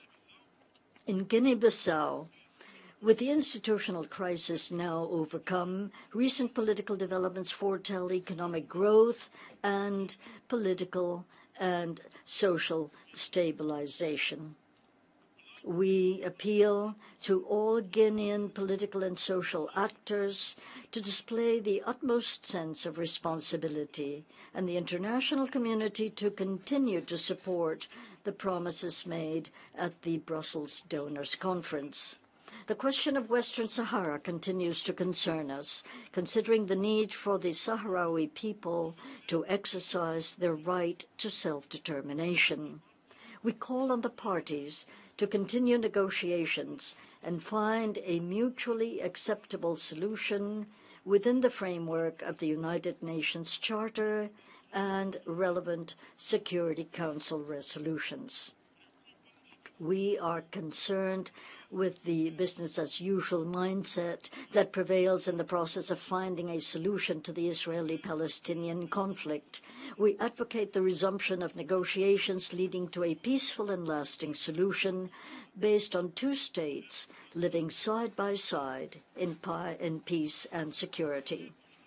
The conflicts in Libya, Syria, and Iraq require fast responses given the serious humanitarian consequences resulting from them. The causes of these conflicts lie in serious violations of the fundamental rights of the people of these countries, and also in external interference that has proved disastrous, with attempts or changes of regime and the artificial imposition of democracy from outside, which have all resulted in tragic consequences. Angola warmly welcomes the agreement concluded between the six powers and the European Union and the Islamic Republic of Iran on the Iranian nuclear program. Such development is evidence that any dispute, however difficult and complex, may have political solutions. This is particularly notable in the case of a region where diplomacy has, in recent decades, been systematically passed over. Angola follows very closely and welcomes the normalization of the diplomatic relations between the United States of America and Cuba. However, Angola reiterates the requisite to end the economic, financial, and commercial embargo against Cuba, which limits the right of the Cuban people to development and is contrary to the principles and rules of international law. Mr. President, distinguished delegates, the Republic of Angola currently holds the presidency of the International Conference on the Great Lakes region and has been engaged in seeking solutions to the problems affecting the region, both bilaterally and multilaterally, as well as in the United Nations Security Council and the African Union Peace and Security Council. In this context, we reiterate our determination to continue to support and promote dialogue, peace, security, and stability in Central Africa and throughout the Great Lakes region.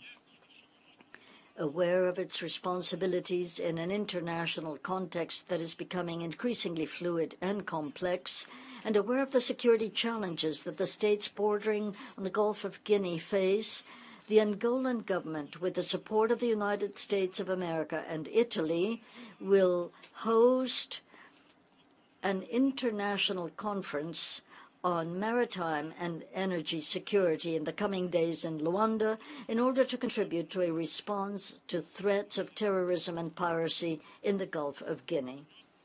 Mr. President, climate change is one of the greatest challenges facing humanity.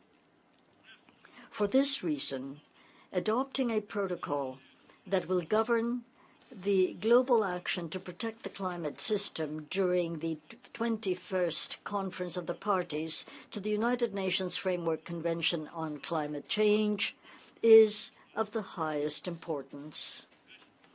This agreement should include a commitment to limit the increase in average global temperatures to 1.5 degrees Celsius by the end of the century. Likewise, the new agreement must include models of sharing, enabling tools to protect the right to development and to strengthen resilience in developing countries. Mr. President, finally, I wish to reaffirm the importance that my country places on the role of multilateralism in solving global problems, according to a logic of shared responsibilities and benefits, in recognition of the legitimate interests of all, and in consultation for realistic and bold solutions. We call on all member states to renew their confidence in the United Nations' ability to strengthen international dialogue as a key element of the culture of peace, of respect for differences between peoples, and of conflict prevention. which are the very foundations of the progress and development to which all the peoples of the world are entitled. Thank you for your attention.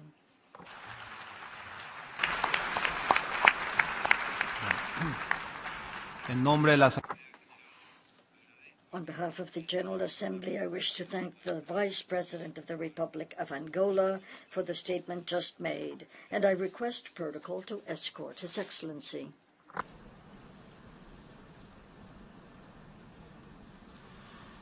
The Assembly will hear a statement by His Excellency José Maria Pereira Neves, Prime Minister and Minister of Reform of the Republic of Cabo Verde. I request protocol to escort His Excellency.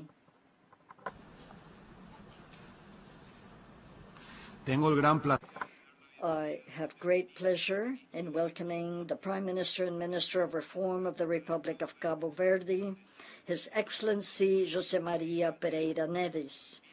I invite him to address the Assembly.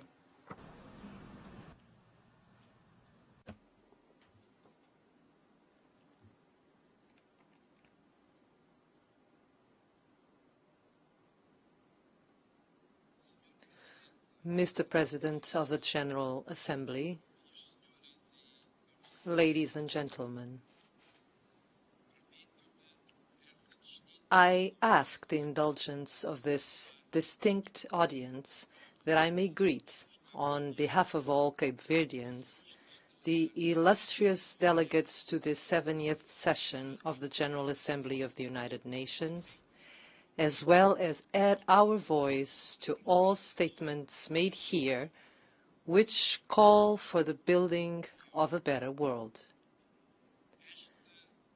This session provides us with the opportunity, as we celebrate the anniversary of the UN with pride and joy, to engage in a critical and concrete reflection on the future of humanity and the challenges faced by the United Nations. Therefore, the theme chosen for this session could not be more timely and pressing.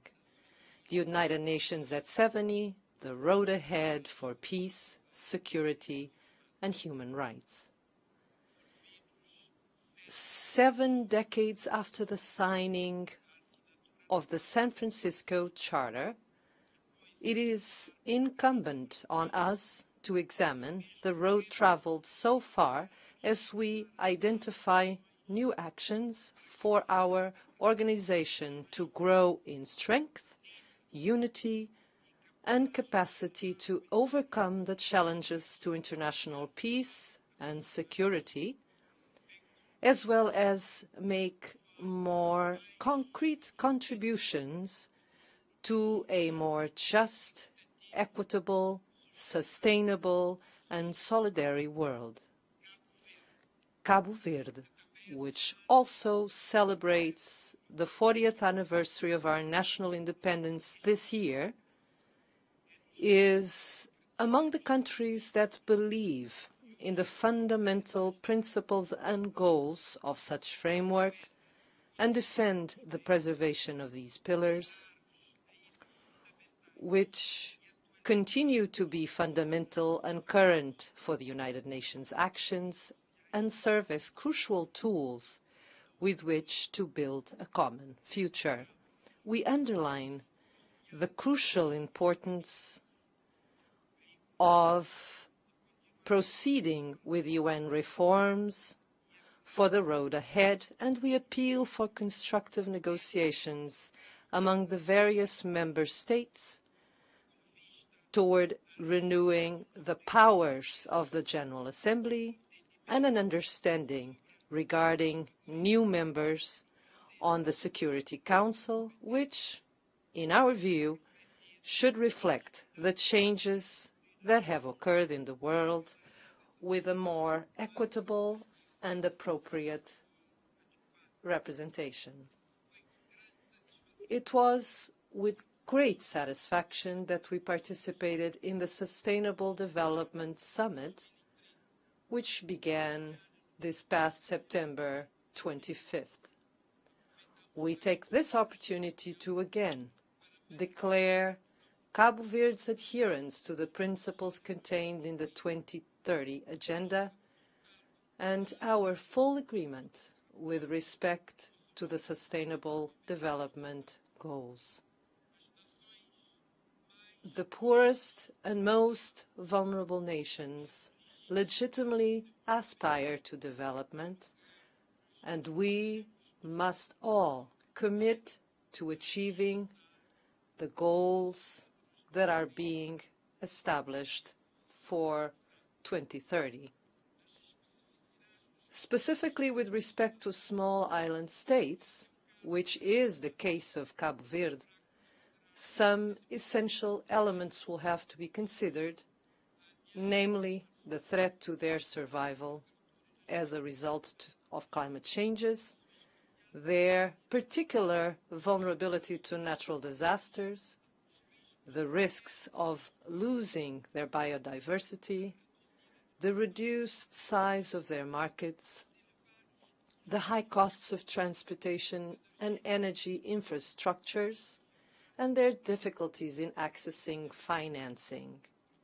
For all these reasons, they deserve special attention from the United Nations system in the context of the Sustainable Development Goals.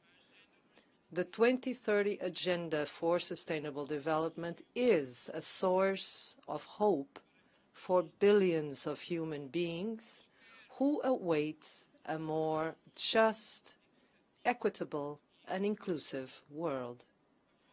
The will to place people at the center of development means that we must find appropriate instruments and a consistent practice in a sustainable environmental framework. In light of the unequivocal correlation between sustainable development and climate change, Cabo Verde, as other small and vulnerable countries, hopes that the expressions of intents and declarations translate into tangible commitments that lead to the reduction of greenhouse effect gas emissions, but also provide a balanced treatment for the issues of adaptation and mitigation. Meanwhile, the new agreement that is expected to be signed in Paris must not fail to properly frame the inevitable issues of losses and damages, development and technology transfer, capacity development, as well as a clear and predictable definition of financial support for the most vulnerable nations. We are firmly committed to accepting our responsibilities and making our contributions in this domain. In Cabo Verde, we have already established a goal of 100% renewable energy in our grid and are on our way to achieving it with the international cooperation and United Nations monitoring. At this time, we have approximately 30% of penetration, and we believe that we will exceed 50% by 2020. We cannot but express our consternation regarding the serious cases of human rights violations in different parts of the world. Unfortunately, after almost 70 years since the adoption of the Universal Declaration of Human Rights, humanity is yet to fulfill the promises made and the hopes that drove the adoption of this foundational document. Cabo Verde is proud to be a benchmark in terms of liberties, democracy, rule of law, respect for and defense of human rights and promotion of human dignity. Peace and security, together with political stability, are essential ingredients for the foundations of development and the well-being of our populations. Thus, we are increasingly concerned about the proliferation of existing conflicts and tensions in Africa and the Middle East, resulting in thousands of refugees who, driven by total desperation in search for better living conditions, find death instead and expose a problem that has deep economic, social, and political, environmental, and humanitarian roots and ramifications. This global refugee problem, and I would say this grave challenge for humanity, require the concrete engagement of all. The scourge and stigma of war not only affect the well-being of the populations in their territories, but also create instability, disrupting the development of entire regions equally. Cabo Verde joins those who clamor for the rapid resolution of the conflicts based on a combination of efforts and respect for international law, and in particular the 1951 Refugee Convention and its protocols. The situation in the Middle East continues to deteriorate with no end in sight for the various conflicts that sweep the region and the violations of human rights by the actors in the conflict in Syria, as well as the atrocities that are being perpetrated in the territories under the control of terrorist factions and religious fundamentalists are a major cause of concern. The United Nations must redouble its efforts to reach a negotiated solution for this conflict and other conflicts that corrupt the sense of humanity on our planet. Terrorism urges the international community to redouble its efforts in combating this phenomenon and extremism in all forms and expressions. We firmly condemn all forms of terrorism and in particular the barbaric actions of extremist groups in the Middle East, Asia and Africa. For an archipelago nation, the sea plays a crucial role in the history, identity and subsistence of the Cabo Verdean people, providing vital natural resources and serving as a connection among the 10 islands that form the archipelago of Cabo Verde. As a small island state, Cabo Verde relies on the partnership of the international community to face maritime security challenges, namely those posed by trafficking and its related crimes, as well as the preservation and management of our seas. I would also like to bring to this august Assembly's attention that in September of 2014, in an exemplary action of regional cooperation, 7 West African states, including Cabo Verde, submitted a joint request to the Secretary-General of the United Nations for the establishment of the outer limits of the continental shelf beyond 200 nautical miles, pursuant to Article 76 of the United Nations Conventions on the Law of the Sea. Last August, we had the opportunity to make a technical presentation to Commission of the limits of the continental shelf and expect a favorable response to this submission soon.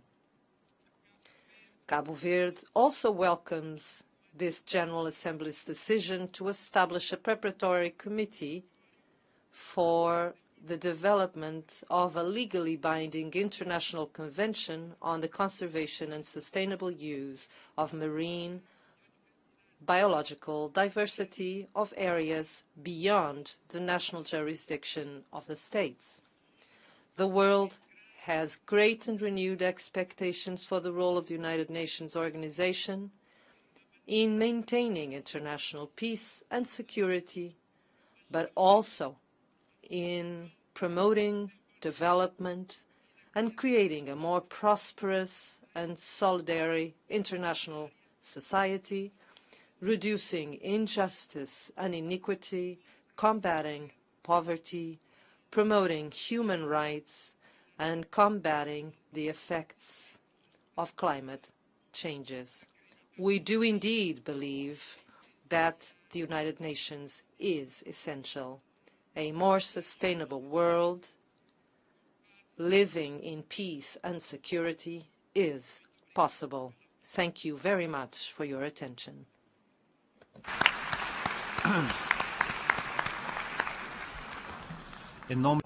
On behalf of the General Assembly, I wish to thank the Prime Minister of the Republic of Cabo Verde for the statement just made, and I request protocol to escort His Excellency.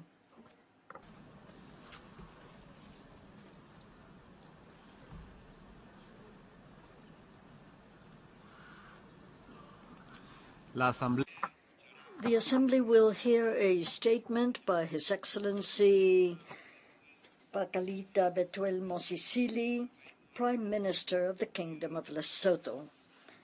I request protocol to escort His Excellency.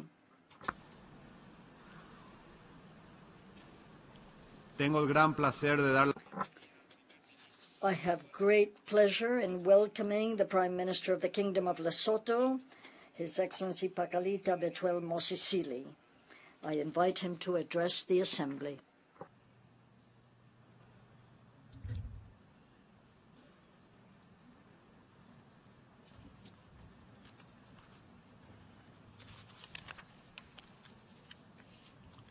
Mr. President, Your Excellencies, Heads of State and Government, Your Excellency Secretary General Ban Ki-moon, distinguished delegates, ladies and gentlemen, at the onset, let me congratulate you, Mr. President, on your well-deserved election to preside over our deliberations during this 70th session of the United Nations General Assembly. Your impeccable credentials and experience assure us of a successful session. I also wish to assure you of my delegation's full support and cooperation during your tenure of office. Turning 70 is not only an auspicious event for humanity, but it assumes an added significance and importance for an organization that has presided over many of humanity's trials, failures, and successes. We recall with pride that many countries in Africa were ushered into the glee of independence through the united efforts of this august body. It is for this reason that we make an impassioned plea for the UN to now address the unfinished business in North Africa and the Middle East. Allow me to take this opportunity to commend your predecessor, His Excellency Mr. Sam Kutesa, for his outstanding leadership during the 69th session. My delegation truly appreciates his tireless devotion to the onerous responsibilities entrusted to him during the past year. I should also thank the Secretary General, Mr. Ban Ki-moon, for the lucid report tabled before this session. The report provides valuable insights into the state of our organization and highlights a roadmap that will steer us into the future.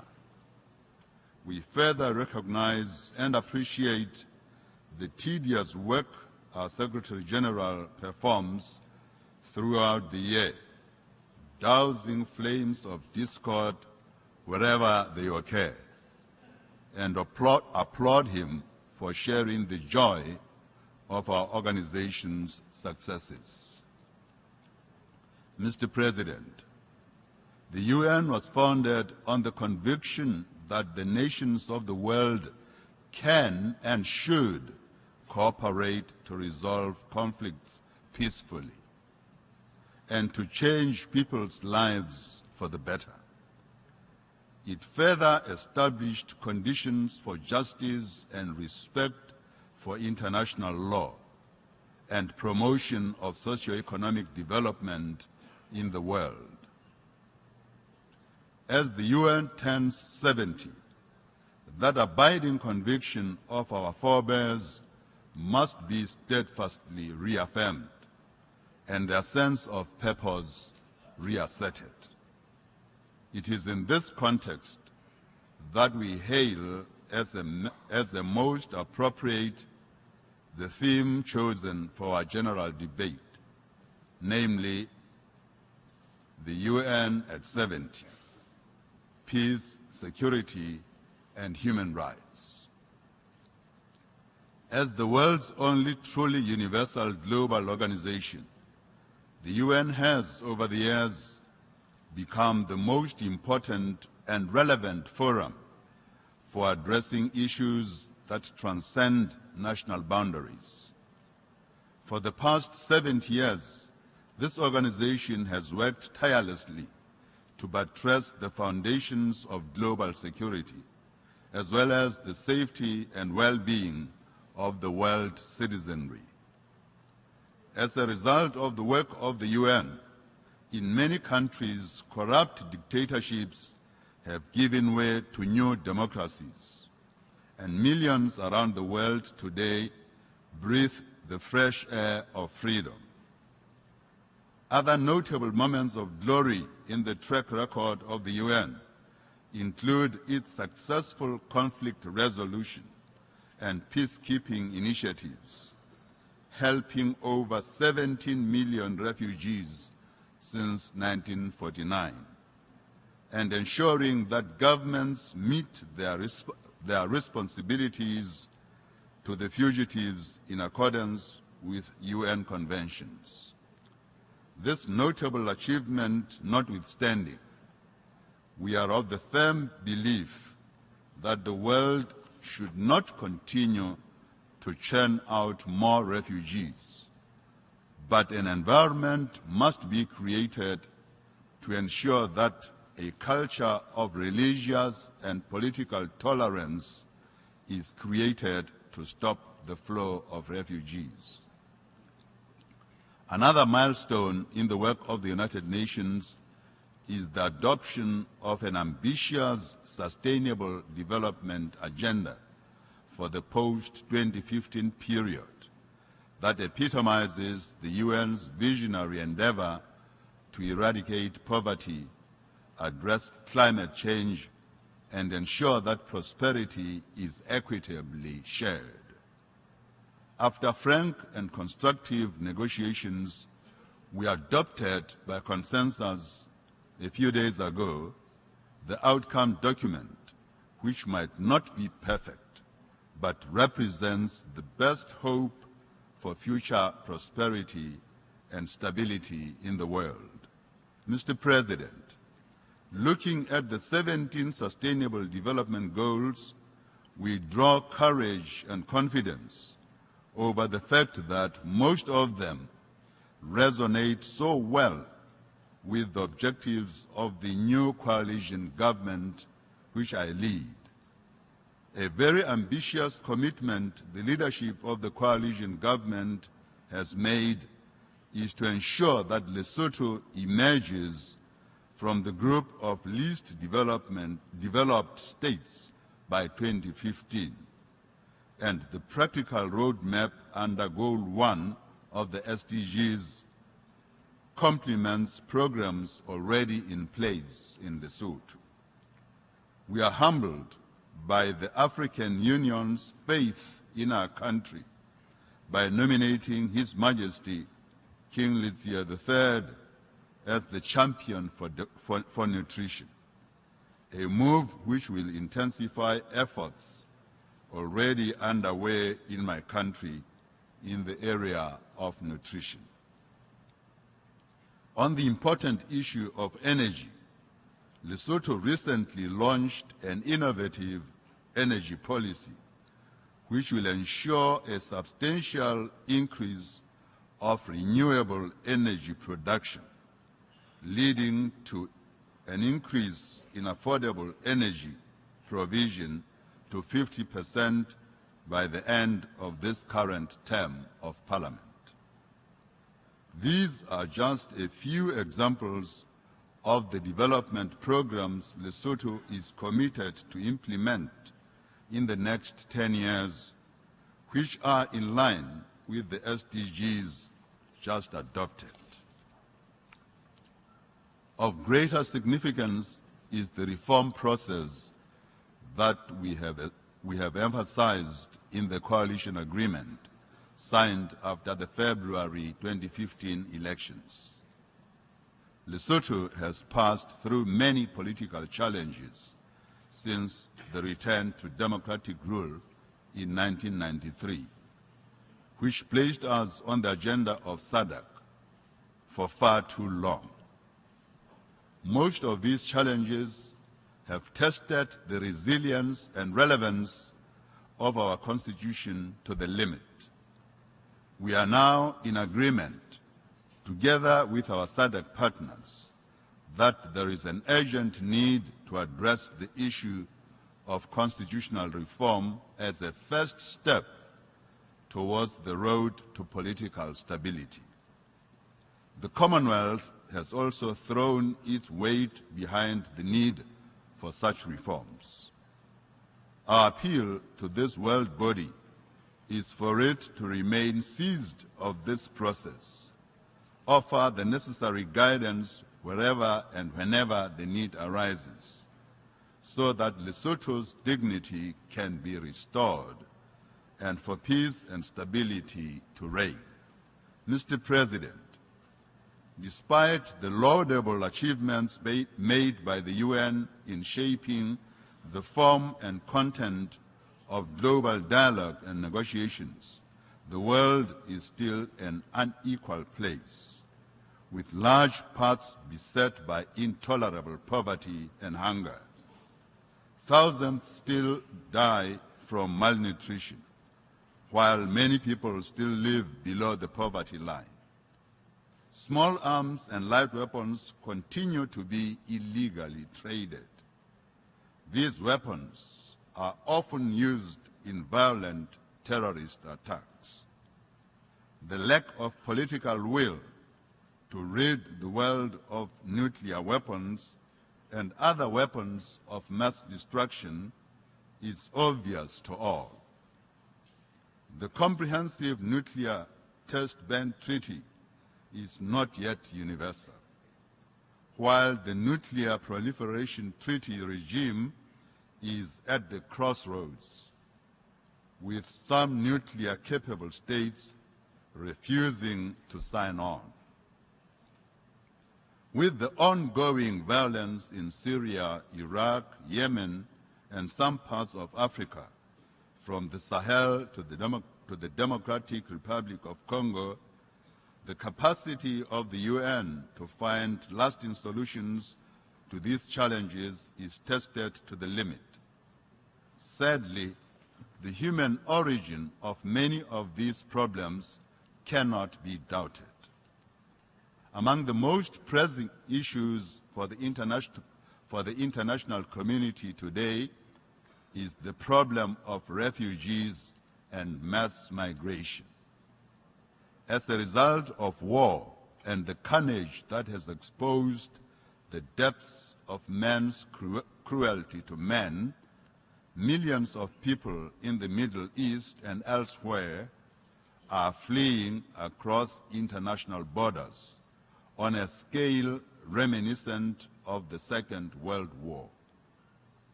The numbers crossing the Mediterranean and the Aegean Sea to reach Europe, despite the attendant risks, are staggering. The refugee problem facing Europe today will test the limits of the continent's resolve and generosity. Parallel to the migration crisis is the phenomenon of terrorism.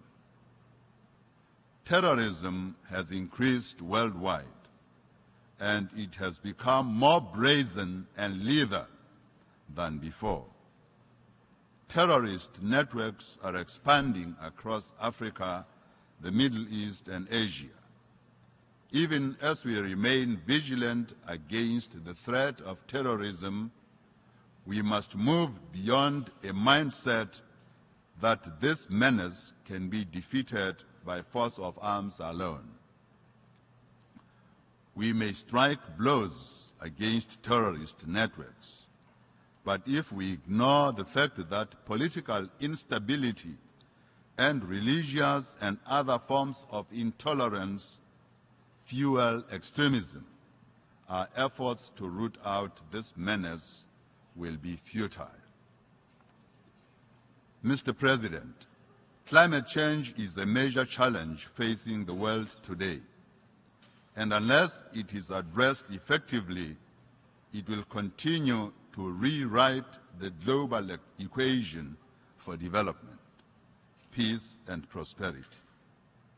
We should not let the window of opportunity that will be presented by the Paris Climate Change Conference close without collectively committing to action-oriented solutions that can significantly contribute to reducing emissions.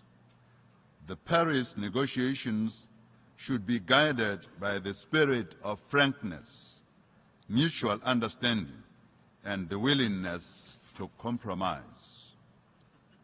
Mr. President, the Doha Development Agenda is an issue of importance to developing countries like mine, which deserve emphasis at every available opportunity. We strongly believe that a well-functioning, rules-based multilateral trading system is in our interest. The bilateral arrangements that we are negotiating should follow the preferences and flexibilities accorded to WTO member states within the multilateral trading system. We therefore make a strong call for the Doha Development Agenda to quickly conclude according to its mandate and fully develop its development objectives. Equally important is the need to acknowledge that we will never achieve real development if some sectors of society continue to be marginalized. The role of children and women, as well as other disadvantaged groups in our communities in advancing the global development agenda, must be further enhanced. As we celebrate the 20th anniversary of the World Programme of Action for Youth this year, through which the United Nations strengthened its commitment to improving the lives of young people, let us resolve to adequately address the development needs and aspirations of young people with more vigor. The 70th anniversary of the UN offers a unique opportunity to appeal to the Security Council not to use the International Criminal Court in pursuit of the interests of its powerful members. We must acknowledge that in its present form and configuration, it will be an uphill battle for the Security Council to take our concerns on board. The call for the Council to be more transparent, inclusive, and democratic needs to be echoed with even more vigor and clarity. A reformed United Nations Security Council that is in line with the 21st century geopolitical realities is one that will be reconstructed in accordance with the Ezulwini Consensus and Sirte Declaration. A Security Council that has the voice of Africa and other marginalized regions in the permanent category will increasingly acquire legitimacy and unconditional acceptance of its decisions. Mr. President, we must continue to pursue a joint and consensual approach in tackling our challenges, taking decisions collectively and sharing responsibilities.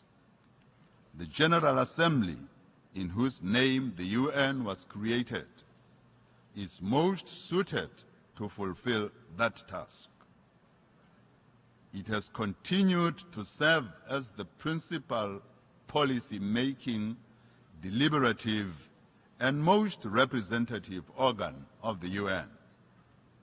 It is the only platform on which all countries, big and small, can engage in face-to-face negotiations as sovereign equals to seek solutions to the problems facing humanity. The process of revitalization of the General Assembly must be hastened. The resolutions of this principal organ of the UN should no longer be regarded as mere recommendations that can be casually ignored. The need for manifestation of a universal commitment to the principles upon which the UN is based cannot be overemphasized. However, the United Nations is much more than a peacekeeper and a forum for conflict resolution. The UN and its family of agencies are engaged in a vast array of activities that seek to address challenges hindering progress in the improvement of people's lives around the world. As indicated earlier, today's challenges include, amongst others, climate change, food shortages, HIV and AIDS, financial crises, extreme poverty, population growth, urbanization, conflicts, terrorism, and mass migration. The common purpose and most complex task within the United Nations family is finding practical and lasting solutions to all these problems. For our part, Lesotho has initiated an innovative indigenous consultative process which seeks to galvanize the collective wisdom and energy of leadership at all levels of society, from His Majesty all the way down to local leaders, with the sole purpose to intensify the fight against HIV and AIDS. This consultative process will ensure ownership and accountability of the leadership in all health service delivery processes. We see great wisdom in redefining the rollout of primary health care, utilizing existing community-based leadership structures in an effort to realize the goal of health for all by the year 2030. This comprehensive rollout agenda has all the ingredients so ably articulated in Goal 3 of the SDGs. His Majesty is expected to launch this initiative this month. As we continue to ponder the most pressing issues and challenges facing the international community today, we should not forget the plight of the Sahrawi and the Palestinian peoples. Both the General Assembly and the Security Council have recognized the inalienable right of the Sahrawi people to self-determination and independence. We support the call for the resumption of direct negotiations between the Sahrawi Arab Democratic Republic and the Kingdom of Morocco on equal footing and without any preconditions. Lesotho continues to fully support the Palestinian people in their decades-long struggle against Israeli occupation and oppression.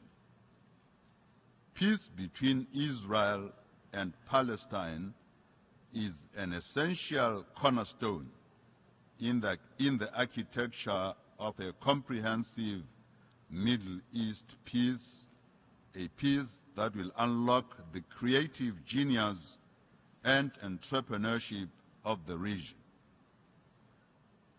By the same token, we applaud the current initiatives to normalize relations between Cuba and the United States of America and urge that the unilateral sanctions on Cuba be removed sooner than later. Mr. President, however much the world may have changed since 1945, the United Nations remains the only universal intergovernmental institution that unites us in a global community of sovereign states. Yes, the organization may have its shortcomings, but it remains a bastion of hope for humanity. Indeed, the President of the 67th session of the General Assembly correctly made the following observation, and I quote, "Yet for all its impact to addressing the growing needs of mankind, one cannot simply imagine a world in which peace and the dignity of all could flourish without the United Nations," unquote. I cannot agree more with him. The responsibility to make the UN function optimally reposes squarely on all of us. Our shared vision and objectives require much more than the reaffirmation of our commitment to the founding principles of the United Nations. Increased political will is a necessary ingredient for the achievement of the ideals that underpin the UN Charter. We look forward to a rebirth and injection of fresh energy into the UN system, so that the next 70 years will be a period of even greater achievement and success for the organization. The obligation which the founding members of the UN handed down to us must continue to be carried out. The obligation which the founding members of the UN handed down to us must continue to be carried out with a solemn sense of responsibility by all. I thank you for your attention. On behalf of General Assembly, I wish to thank the Prime Minister of the Kingdom of Lesotho for the statement just made, and I request protocol to escort His Excellency.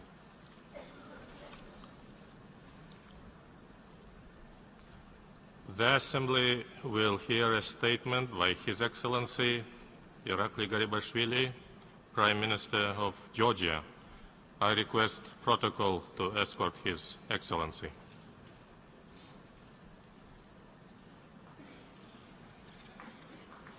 I have a great pleasure in welcoming the Prime Minister of Georgia, His Excellency Irakli Garibashvili. I invite him to address the Assembly.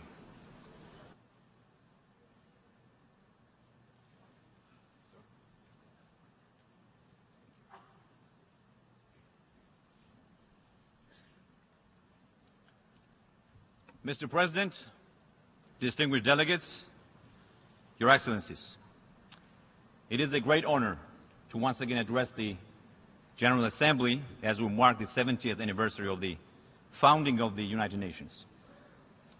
This occasion provides an opportunity to reflect on our accomplishments and also recognize the challenges that remain in achieving peace, security, and human rights at home and abroad. My friends, Georgia is a small country with a big heart and even bigger dreams. Georgia is in the move and headed in the right direction. Our vision is clear and our future is bright. In a major announcement this week, the World Bank released its comprehensive new report on governance, and I am very proud to say that Georgia was at the top of the charts in overall progress in all 6 measures.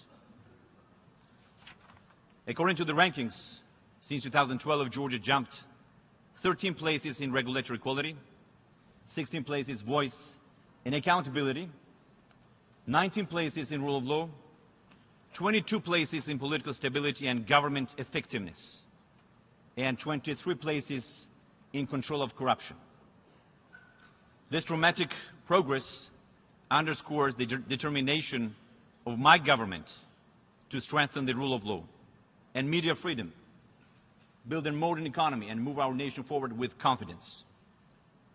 And by contrast, just 2 decades ago, Georgia was an isolated country, torn by civil war with few functioning institutions of modern statehood. Today, we are writing a new chapter in the history of our great nation. Georgia is a modern, dynamic, and democratic state. Next year, we will celebrate the 25th anniversary of Georgia regaining its independence. Freedom, fairness, and justice, as we say, run through the veins of our people. The Georgian people are committed to the rule of law, the protection of human rights, and democratic values. We will stay the course on reform, which is the only road to peace and prosperity of our country. And we're moving our country forward with the same spirit that our ancestors embodied for thousands of years. My country has absorbed the principles of the UN Charter. These principles have guided our democratic development. We learned quickly and embraced passionately the spirit of international cooperation. So on behalf of all freedom-loving Georgians, I thank the United Nations and all free people around the world for your steadfast support of my country. Today, Georgia is firmly connected to the world and the family of nations. We have dedicated ourselves to democracy, human rights, sustainable development, and the promise of peace. We're building a mature democracy and a job-creating economy, even in the face of significant regional security threats. The steady arc of our Euro-Atlantic path reflects Georgia's strong European identity and values. European integration has proved to be a powerful incentive for calm cooperation among European states and their neighbors. We reached a milestone in June 2014 when I signed the association agreement with the European Union. As part of Europe, Georgia will become part of this fabric of peace and stability, which can only benefit our own neighbors, and I think it will make us more secure. In the last few years, my government and our country has made progress in every policy area. We have established a social compact that rewards work and enterprise while providing a social safety net for those in need. Despite challenging economic headwinds, we have introduced a national health care program and doubled welfare services. In just one important initiative, we will save over 200,000 lives through a new and creative campaign to combat hepatitis C. And we are solidifying Georgia's democracy. Our people demand and deserve a strong democracy and a responsive government. We have created a system of governance that is more open, more transparent, and more accountable to the people than ever before.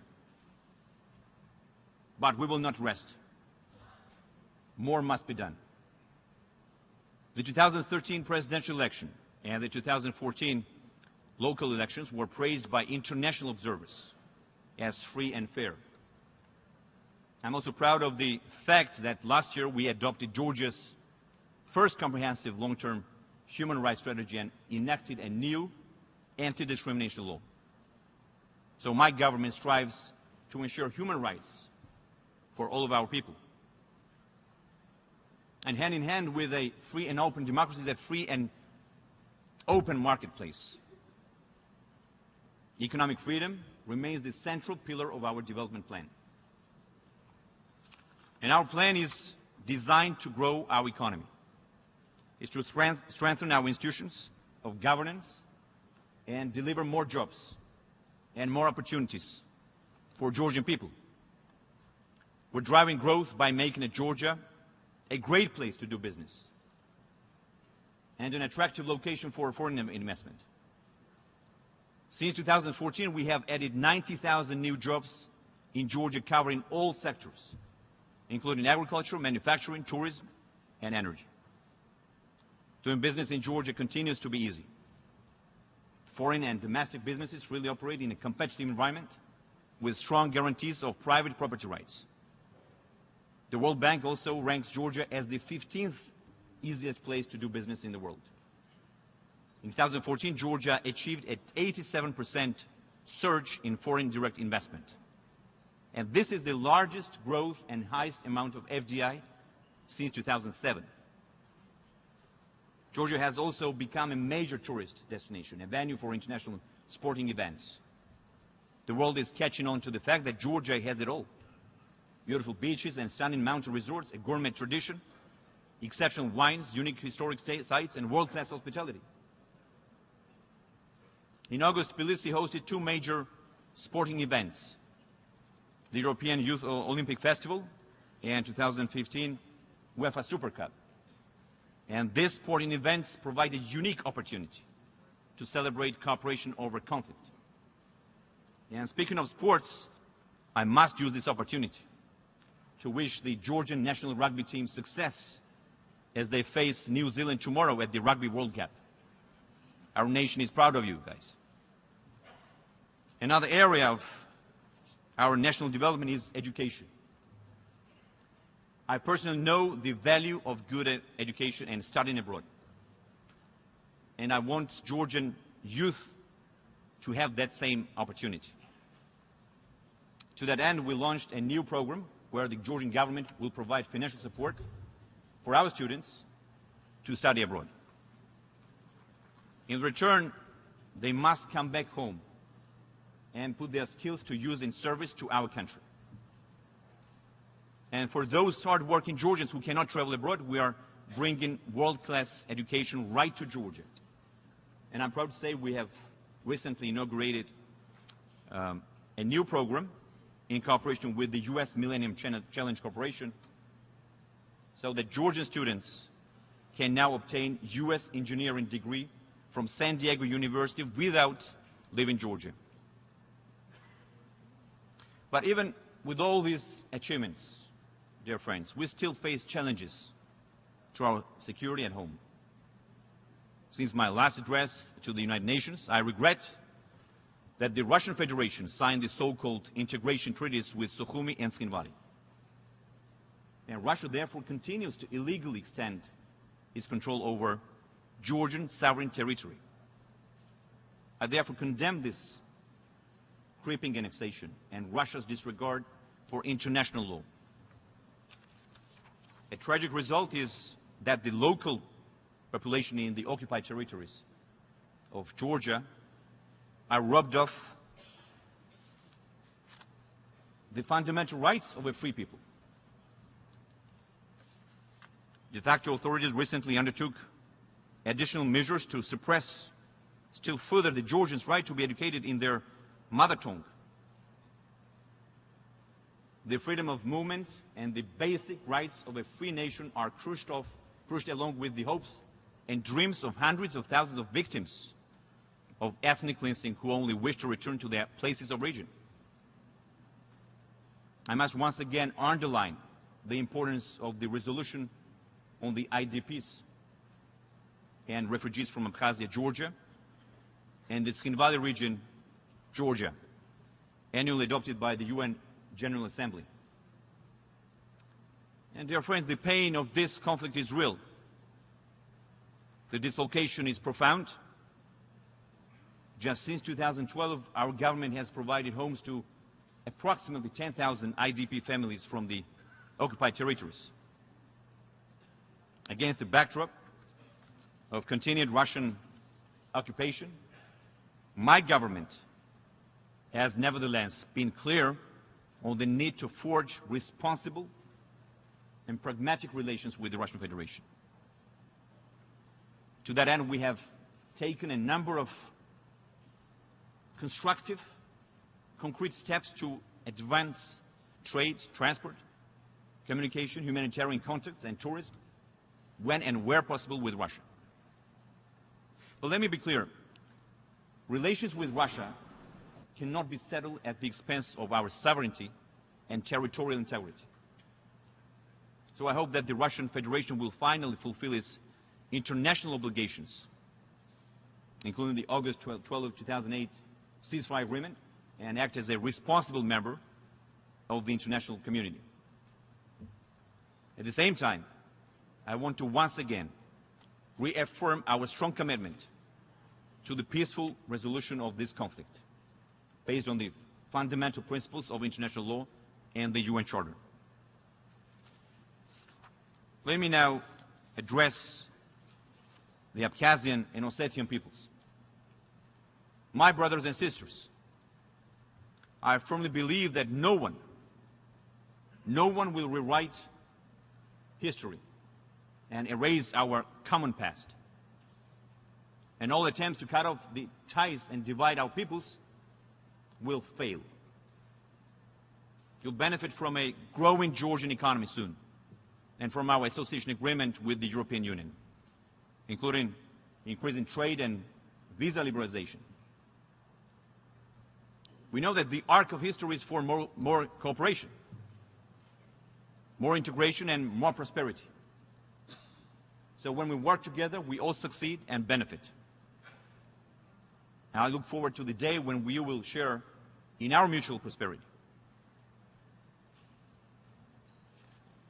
Excellencies, despite the challenges, my country seeks to contribute to international peace, security, sustainable development, and economic prosperity. Last year, I had the honor of announcing Georgia's intention to establish a Silk Road Forum. Today, I'm proud that this idea has materialized, and in a few weeks, we will host the first of its kind high-level forum in Tbilisi. My country's location is at a key crossroad linking East with West. This was underscored as Georgia hosted this year both the annual meeting of the European Bank for Reconstruction and Development and the first meeting of the Asian Infrastructure Investment Bank. Revitalization of the Silk Road is an important opportunity to ensure deeper economic and cultural ties between Asia and Europe. We're developing strong economic and trade relationship with China, and I think the Silk Road region will open up new opportunities. This region accounts for 2/3 of the world's population and 60% of its GDP. And I'm convinced the Tbilisi Silk Road Forum offers great potential to promote cooperation and regional integration. I also want to comment on the recent P5+1 agreement reached with Iran. My country is hopeful that the process will develop in a positive direction and contribute to greater security and economic development in the wider region. Georgia has shown repeatedly that it is prepared to pay more than its fair share to promote a secure international environment. My country contributed the second largest number of troops after the United States, to the Resolute Support Mission in Afghanistan. Our soldiers are among the world's best. They are the pride of my nation, and we honor them. I'd like to take a moment to remember all the brave Georgian troops who serve their nation and have given their lives in the pursuit of peace and freedom. My country's contributions to our common security do not end there. Georgia also supports EU peacekeeping efforts, including providing the second largest troop contribution to the EU military mission in the Central African Republic. A core element of Georgia's security and its Euro-Atlantic integration is its ever-deepening relationship with NATO. Following last year's NATO summit, NATO agreed to provide Georgia a substantial package of practical support to strengthen Georgia's armed forces and make us more integrated ally. Most recently, we inaugurated a new joint training and evaluation center in Georgia, where Georgian forces will receive NATO training. And we're also increasing the number of training exercises carried out between Georgia and the United States and Georgia and NATO allies. Excellencies, the United Nations Charter, adopted 70 years ago, was designed to put an end to chaos and to build a better world. Today, the world is still facing unprecedented challenges that require strong political resolve. Where necessary, we must reform international organizations to meet current demands. And in this context, we commend the ongoing interstate negotiations on Security Council reform, which aim at raising the effectiveness of the United Nations in crisis situations, as it is defined by the Charter. Increasing the role of small states in the Security Council, avoiding the misuse of the veto rights, as well as improving the working methods, should be the cornerstone of the reform process. So I express hope that the 70th anniversary of the UN will serve as a reminder to all of us to stand firmly for the principles enshrined in the UN Charter and the goal of peace and stability throughout the world. In conclusion, let me end where I began. Our vision is clear and our future is bright. Let me share my dream for Georgia. I see a country where every young Georgian boy or girl has access to a quality education in order to give them the opportunity to develop their God-given talents. I see a country where people are free from fear of not having the health care and resources they need to protect their family, their livelihood, and their future. I see a strong, prosperous Georgia that leverages its geographic location as a vital crossroads connecting east and west and north and south. I see a strong and proud nation dedicated to facilitating peace among neighbors as well as commerce between continents. I see a country that is a force for good and stability in its own neighborhood, that lives up to its responsibilities as a citizen of the world. So let us work together toward creating a brighter future for the next generations. I thank you.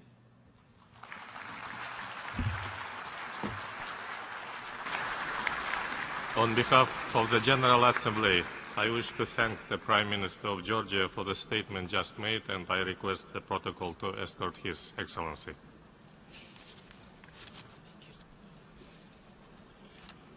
The Assembly will hear a statement by His Excellency Alexis Tsipras, Prime Minister of the Hellenic Republic. I request protocol to escort His Excellency.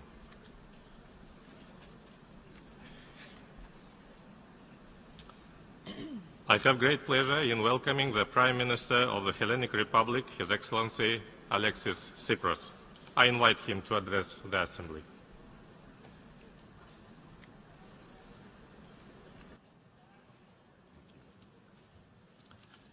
Mr. President, fellow delegates, ladies and gentlemen, 70 years have passed since the UN was founded after the most disastrous war in history. In the wake of this war, the UN's noble declarations raised hopes for a common peaceful future based on universal values, social justice, and respect of human rights. Much has been since achieved, but regrettably, the vision of the founders of the organization is far from being fulfilled. We witness today a large humanitarian crisis, unprecedented movements of displaced people, and an increase of poverty, violence, extremism, and human rights abuses. Nevertheless, the big question for us is not to identify the challenges we face. The people of this world know very well what they face every day. The big question that this great organization was set up to answer is how do we deal with these challenges on the basis of our shared values on the United Nations Charter.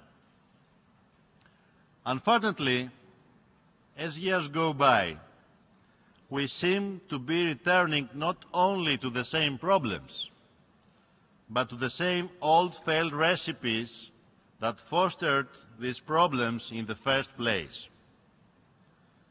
This is why the biggest challenge we face today is an existential one.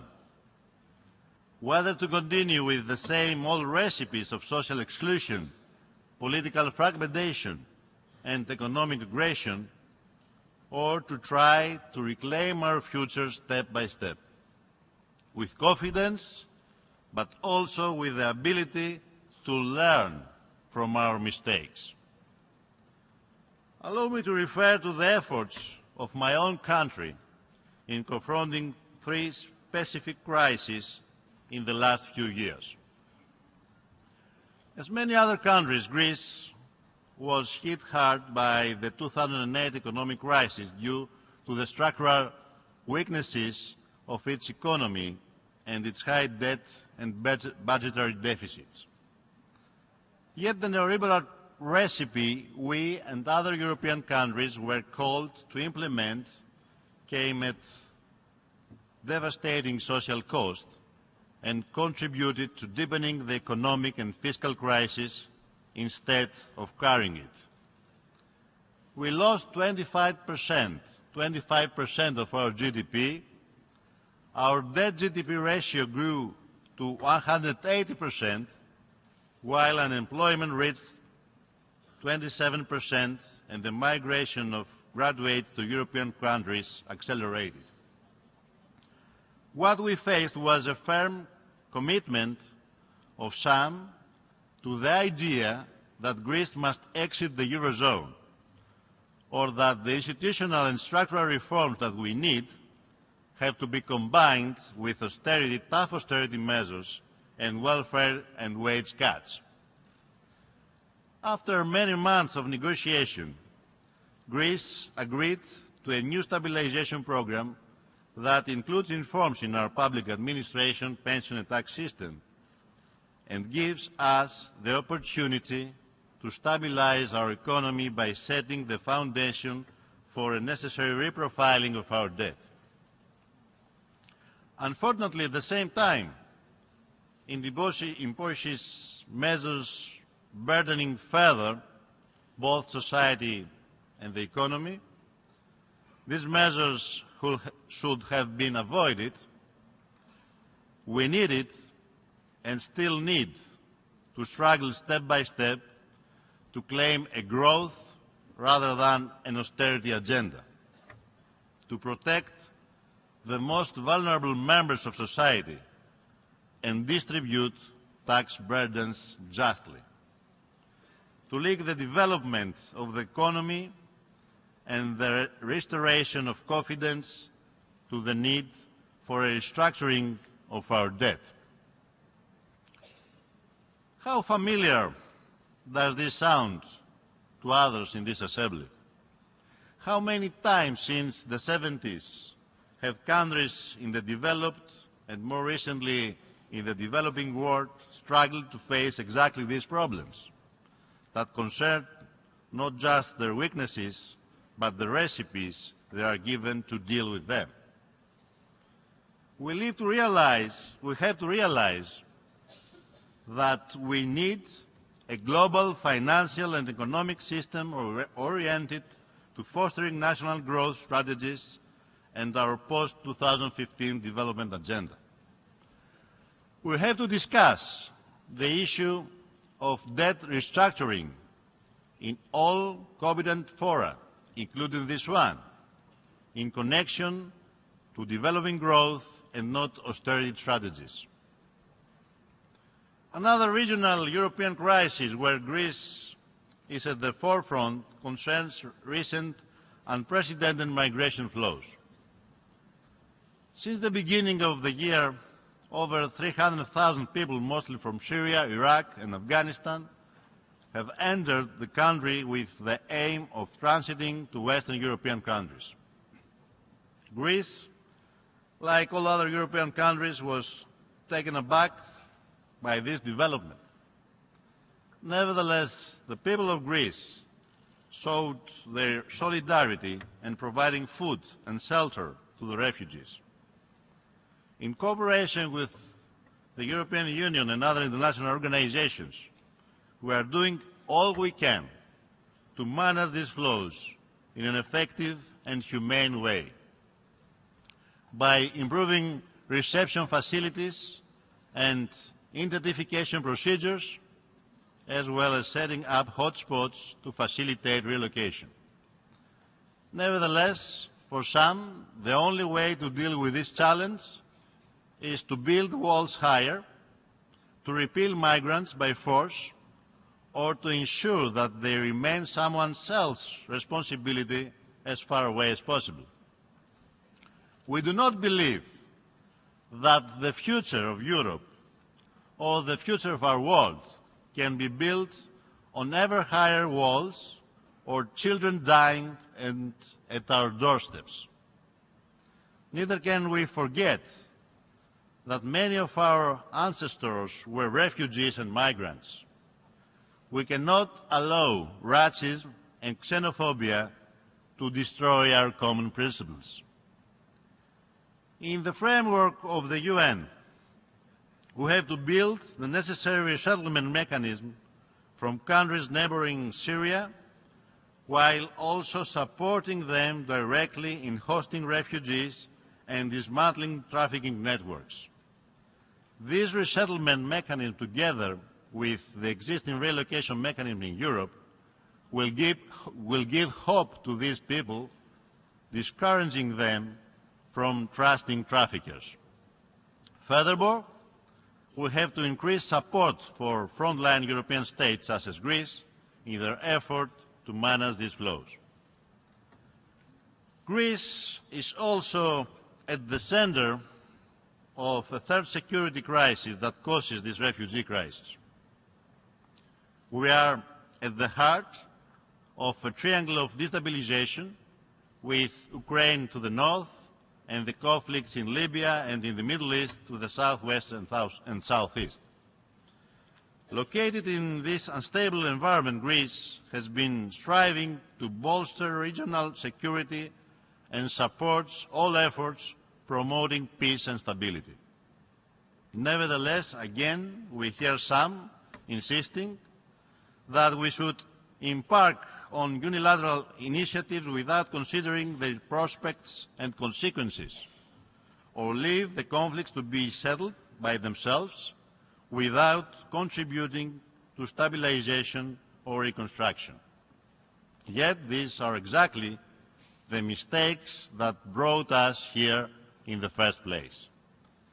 We do not have the luxury to make foreign policy choices without examining in advance what their consequences will be. In Syria, we must act decisively in favor of reconciliation and a political solution that would lay the ground for the Syrian-led democratic transition foreseen in the Geneva Communiqué. In this regard, we support initiatives aiming at engagement with all relevant international and regional actors. In Libya, we fully support United Nations efforts, and we welcome the successful completion of negotiations and political dialogue last week. Furthermore, we believe that the Middle East peace process is of key importance for the region. A new momentum for a solution must be promoted with a view to the creation of a state of Palestine on the basis of the pre-1967 borders, with East Jerusalem as its capital, that coexists peacefully with Israel. Concerning Ukraine, we support its territorial integrity, independence and sovereignty with its internationally recognized borders. We appreciate the efforts of the Normandy Group and the conciliatory role of the OSCE to avoid a vicious cycle of militarization in the region. And we call on the Minsk Agreement signatories to implement the agreements in full. We are also deeply concerned about the rise of jihadism, which must be dealt with decisively and comprehensively. Beyond the crisis I mentioned, Greece attaches particular importance to engagement with its immediate neighbourhood. Also, it's important to foster new initiatives rather than remain trapped in the dead ends of the past. I spoke of the need to avoid constructing walls, and truly it is shameful that for the last 41 years, the same number as my age, Cyprus remains divided. Today, more than ever, and in light of the instability in our region, it's important that the momentum is grasped for a mutually acceptable, just, viable and comprehensive solution to the Cypriot issue, based on the relevant United Nations resolution and on Cyprus' membership on the European Union, to the benefit of all the people of Cyprus, Greek and Turkish Cypriots, as well as all other communities. In this context, I would like to underline Greece's full support to intercommunal talks held under the leadership of President Anastasiadis and the head of the Turkish Cypriot community, Mr. Akinci. I firmly believe that any real and lasting solution will have to eventually deal with the international issue of security.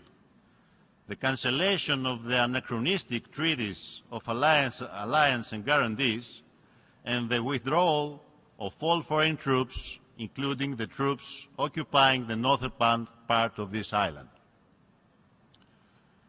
As a regional player keen on promoting security in the area, Greece has been making steady efforts to improve cooperation with Turkey. We have done so through a wide range of initiatives, including the promotion of our dialogue on confidence-building measures, full respect of good neighbourly relations, and international law by Turkey, as well as a just and viable solution to the Cypriot issue, remain a precondition for full normalization of Greek-Turkish relations. In the Western Balkans, we promote robust bilateral relations and the commitment to the region's European perspective. Greece has stepped up efforts towards the settlement of all differences in the region, among them the name issue of the former Yugoslavia Republic of Macedonia. We have proposed a pragmatic settlement framework aiming at reaching an agreement and agreed a set of confidence-building measures which provide us with an opportunity to further enhance bilateral cooperation and trust. Mr. President, people all around, people all around the globe are striving for a better future for them and their children. People in my country are struggling every day with pride and dignity to overcome crises and regain hope. Even if their most difficult moments, they are assisting those more in need, those fleeing conflict zones. Even in their most difficult moments, they are asserting their democratic right to choose their own fate. This is a daily example of people insisting, even under the most difficult conditions, on their basic humanity and democratic rights. This example should guide us in taking the necessary steps towards a safer, just and prosperous world for ourselves and the future generations to live in. Thank you very much.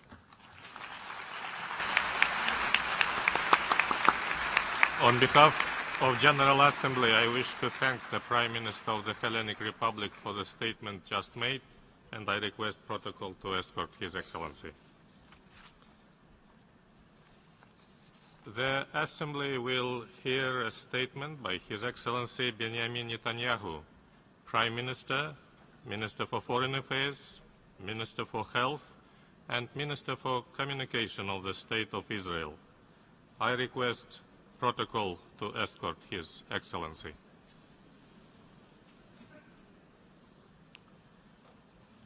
I have great pleasure in welcoming the Prime Minister, Minister for Foreign Affairs, Minister for Health and Minister for Communication of the State of Israel, His Excellency Benjamin Netanyahu.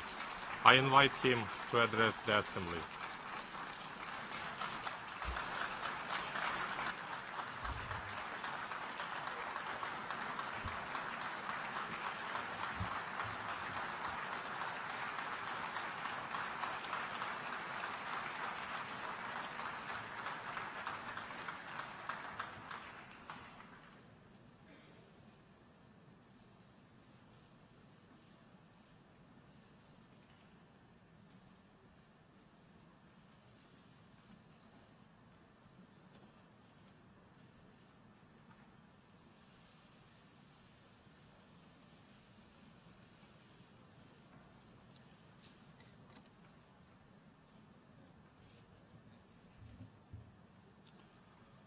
Ladies and gentlemen,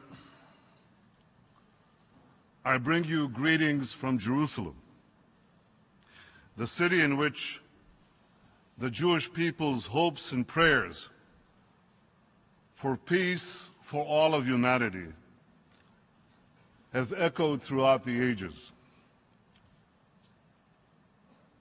31 years ago, as Israel's ambassador to the United Nations,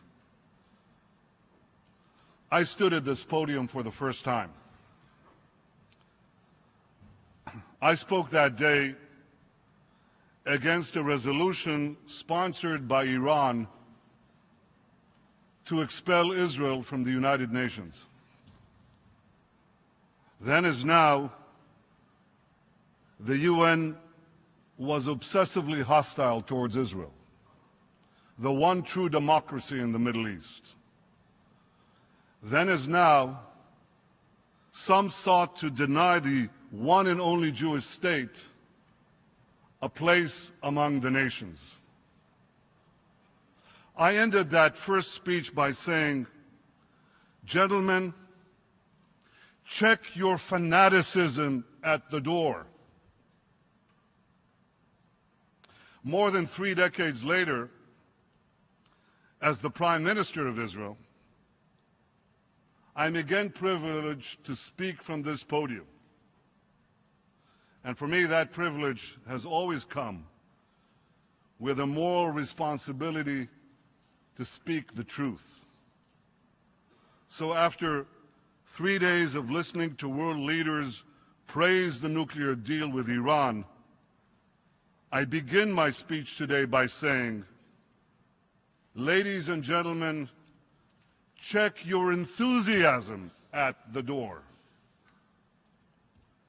You see, this deal doesn't make peace more likely. By fueling Iran's aggressions with billions of dollars in sanctions relief, it makes war more likely.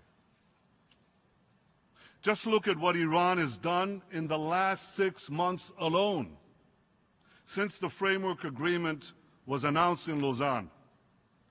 Iran boosted its supply of devastating weapons to Syria. Iran sent more soldiers of its Revolutionary Guard into Syria. Iran sent thousands of Afghani and Pakistani Shiite fighters to Syria. Iran did all this to prop up Assad's brutal regime. Iran also shipped tons of weapons and ammunition to the Houthi rebels in Yemen, including another shipment just 2 days ago. Iran threatened to topple Jordan. Iran's proxy Hezbollah smuggled into Lebanon SA-22 missiles to down our planes and Yahoud cruise missiles to sink our ships.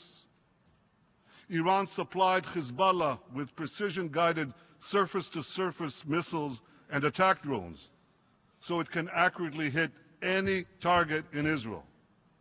Iran aided Hamas and Islamic Jihad in building armed drones in Gaza. Iran also made clear its plans to open 2 new terror fronts against Israel, promising to arm Palestinians in the West Bank and sending its Revolutionary Guard generals to the Golan Heights, from which its operatives recently fired rockets on northern Israel. Israel will continue to respond forcefully to any attacks against it from Syria. Israel will continue to act to prevent the transfer of strategic weapons to Hezbollah from and through Syrian territory. Every few weeks, Iran and Hezbollah set up new terror cells in cities throughout the world. 3 such cells were recently uncovered in Kuwait, Jordan, and Cyprus. In May, security forces in Cyprus raided a Hezbollah agent's apartment in the city of Larnaca. There they found 5 tons of ammonium nitrate. That's roughly the same amount of ammonium nitrate that was used to blow up the federal building in Oklahoma City. And that's just in one apartment, in one city, in one country. But Iran is setting up dozens of terror cells like this around the world. Ladies and gentlemen, they're setting up those terror cells in this hemisphere too. I repeat, Iran's been doing all of this, everything that I've just described, just in the last 6 months, when it was trying to convince the world to remove the sanctions. Now just imagine what Iran will do after those sanctions are lifted. Unleashed and unmuzzled, Iran will go on the prowl, devouring more and more prey. In the wake of the nuclear deal, Iran is spending billions of dollars on weapons and satellites. You think Iran is doing that to advance peace? You think hundreds of billions of dollars in sanctions relief and fat contracts will turn this rapacious tiger into a kitten? If you do, you should think again. In 2013, President Rouhani began his so-called charm offensive here at the UN. 2 years later, Iran is executing more political prisoners, escalating its regional aggression, and rapidly expanding its global terror network. You know, they say actions speak louder than words. But in Iran's case, the words speak as loud as the actions. Just listen to the deputy commander of Iran's Revolutionary Guard Quds Force. Here's what he said in February, quote, "The Islamic Revolution is not limited by geographic borders." He boasted that Afghanistan, Iraq, Lebanon, Syria, Palestine, and Yemen are among the countries being, quote, "conquered by the Islamic Republic of Iran," end quote. Conquered. And for those of you who believe that the deal in Vienna will bring a change in Iran's policy, just listen to what Iran's supreme leader, Ayatollah Khamenei, said 5 days after the nuclear deal was reached. Quote, "Our policies towards the arrogant government of the United States will not change. The United States," he vowed, "will continue to be Iran's enemy." While giving the mullahs more money is likely to fuel more repression inside Iran, it will definitely fuel more aggression outside Iran. As the leader of a country defending itself every day against Iran's growing aggression, I wish I could take comfort in the claim that this deal blocks Iran's path to nuclear weapons. But I can't, because it doesn't. This deal does place several constraints on Iran's nuclear program, and rightly so, because the international community recognizes that Iran is so dangerous. But you see, here's the catch. Under this deal, if Iran doesn't change its behavior, in fact, if it becomes even more dangerous in the years to come, the most important constraints will still be automatically lifted by year 10 and by year 15. That would place a militant Islamic terror regime weeks away from having the fissile material for an entire arsenal of nuclear bombs. That just doesn't make any sense. I've said that if Iran wants to be treated like a normal country, let it act like a normal country. But this deal will treat Iran like a normal country even if it remains a dark theocracy that conquers its neighbors, sponsors terrorism worldwide, and chants death to Israel, death to America. Does anyone seriously believe that flooding a radical theocracy with weapons and cash will curb its appetite for aggression? Do any of you really believe that a theocratic Iran with sharper claws and sharper fangs will be more likely to change its stripes? So here's a general rule that I've learned, and you must have learned in your lifetime. When bad behavior is rewarded, it only gets worse.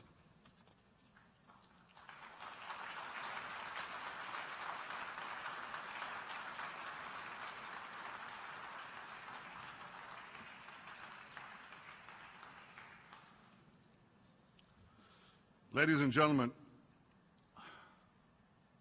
I've long said that the greatest danger facing our world is the coupling of militant Islam with nuclear weapons. And I'm gravely concerned that the nuclear deal with Iran will prove to be the marriage certificate of that unholy union.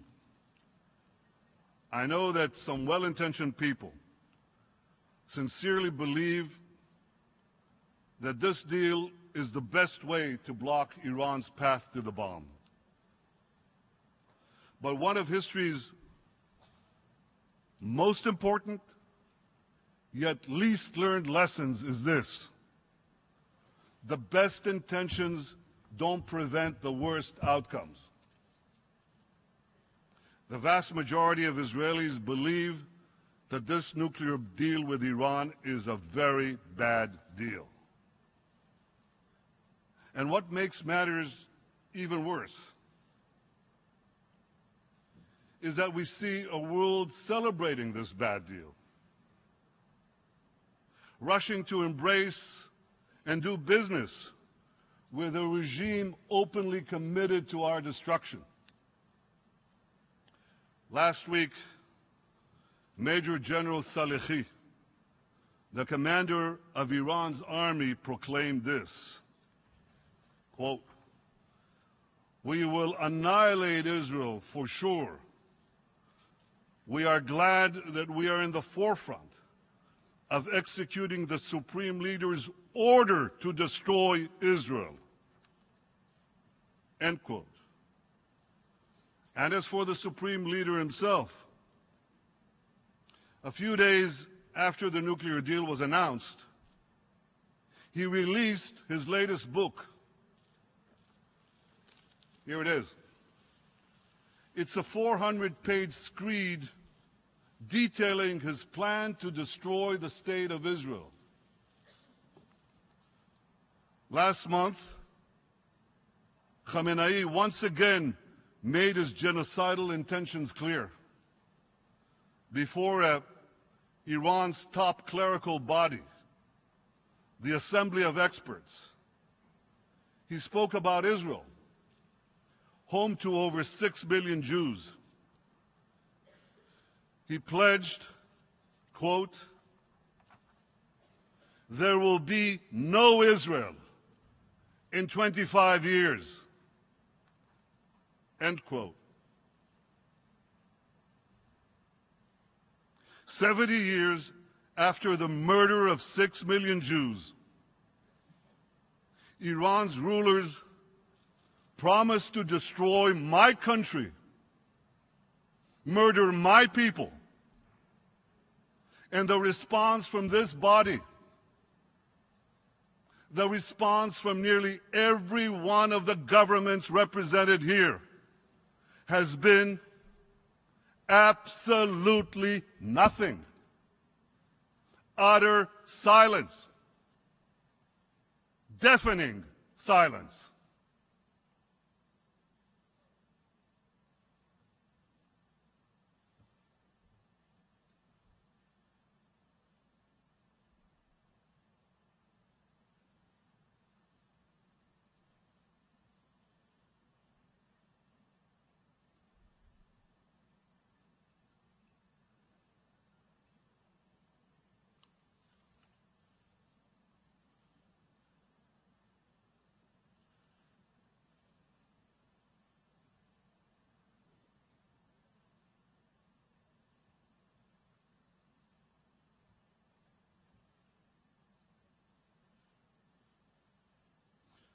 Perhaps you can now understand why Israel is not joining you in celebrating this deal. If Iran's rulers were working to destroy your countries, perhaps you'd be less enthusiastic about the deal. If Iran's terror proxies were firing thousands of rockets at your cities, perhaps you'd be more measured in your praise. And if this deal were unleashing a nuclear arms race in your neighborhood, perhaps you'd be more reluctant to celebrate. But don't think that Iran is only a danger to Israel. Besides Iran's aggression in the Middle East and its terror around the world, Iran is also building intercontinental ballistic missiles whose sole purpose is to carry nuclear warheads. Now remember this, Iran already has missiles that can reach Israel. So those intercontinental ballistic missiles that Iran is building, they're not meant for us. They're meant for you, for Europe, for America, for raining down mass destruction anytime, anywhere. Ladies and gentlemen, It's not easy to oppose something that is embraced by the greatest powers in the world. Believe me, it would be far easier to remain silent. But throughout our history, the Jewish people have learned the heavy price of silence. And as the Prime Minister of the Jewish state, as someone who knows that history, I refuse to be silent.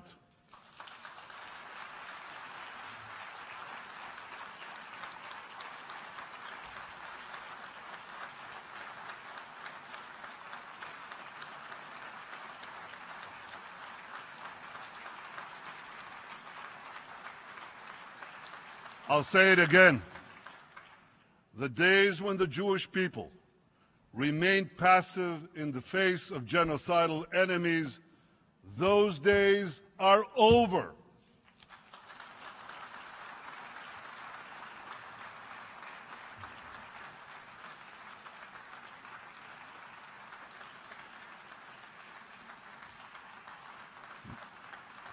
Not being passive means speaking up about those dangers. We have, we are, we will. Not being passive also means defending ourselves against those dangers. We have, we are, and we will.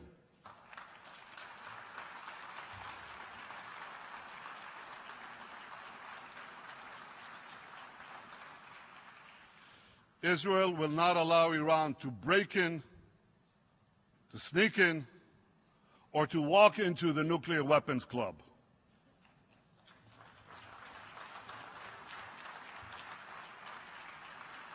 I know that preventing Iran from developing nuclear weapons remains the official policy of the international community. But no one should question Israel's determination to defend itself against those who seek our destruction. For in every generation, there were those who rose up to destroy our people. In antiquity, we faced destruction from the ancient empires of Babylon and Rome. In the Middle Ages, we faced inquisition and expulsion. And in modern times, we face pogroms and the Holocaust. Yet the Jewish people persevered. And now another regime has arisen, swearing to destroy Israel. That regime would be wise to consider this. I stand here today representing Israel, a country 67 years young, but the nation state of a people nearly 4,000 years old. Yet the empires of Babylon and Rome are not represented in this Hall of Nations. Neither is the 1,000-year Reich. Those seemingly invincible empires are long gone. But Israel lives. The people of Israel live. Am Yisrael Chai.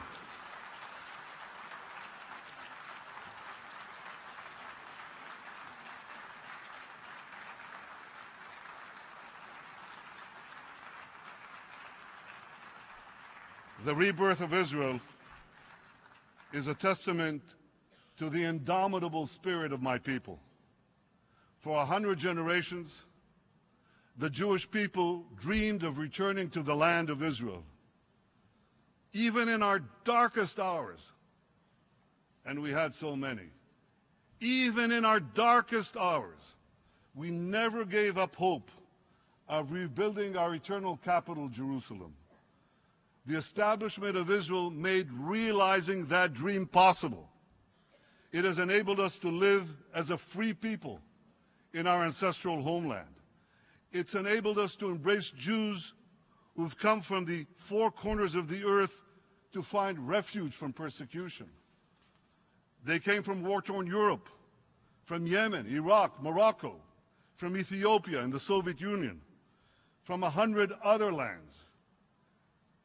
And today, as a rising tide of anti-Semitism once again sweeps across Europe and elsewhere, many Jews come to Israel to join us in building the Jewish future.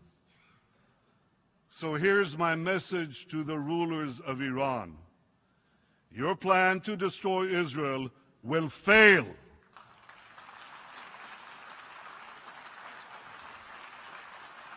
Israel will not permit any force on earth to threaten its future. And here's my message to all the countries represented here. Whatever resolutions you may adopt in this building, whatever decisions you may take in your capitals, Israel will do whatever it must do to defend our state and to defend our people.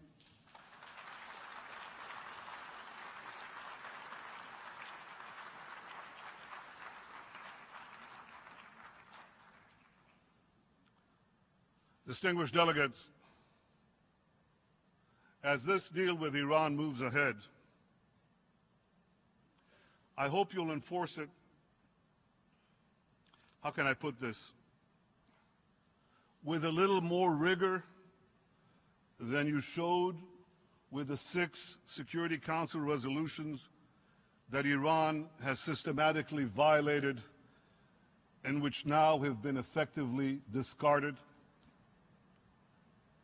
Make sure that the inspectors actually inspect. Make sure that the snapback sanctions actually snap back. And make sure that Iran's violations aren't swept under the Persian rug.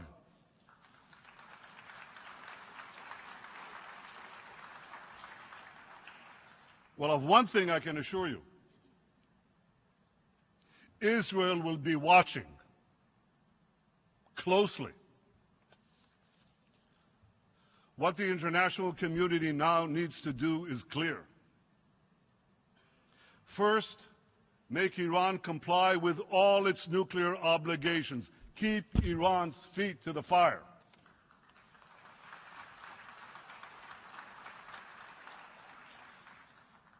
Second, check Iran's regional aggression. Support and strengthen those fighting Iran's aggression, beginning with Israel.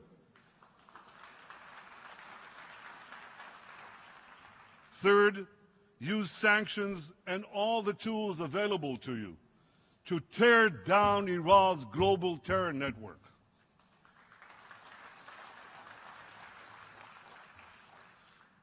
Ladies and gentlemen,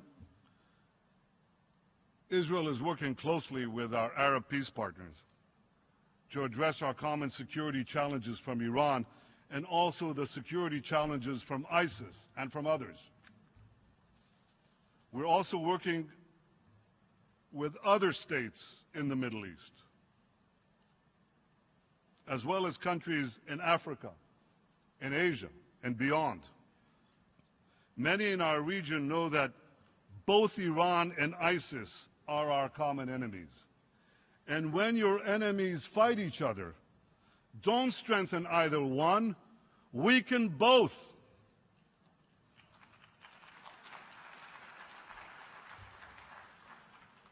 Common dangers are clearly bringing Israel and its Arab neighbors closer. And as we work together to thwart those dangers, I hope we'll build lasting partnerships for security, for prosperity, and for peace. But in Israel, we never forget one thing. We never forget that the most important partner that Israel has always been and will always be the United States of America.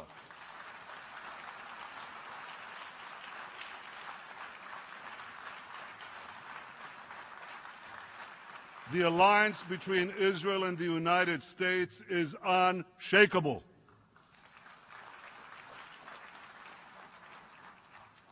President Obama and I agree on the need to keep arms out of the hands of Iran terror proxies. We agree on the need to stop Iran from destabilizing countries throughout the Middle East. Israel deeply appreciates President Obama's willingness to bolster our security, help Israel maintain its qualitative military edge, and help Israel confront the enormous challenges we face. Israel is grateful that this sentiment is widely shared by the American people and its representative in Congress, by both those who supported the deal and by those who opposed it.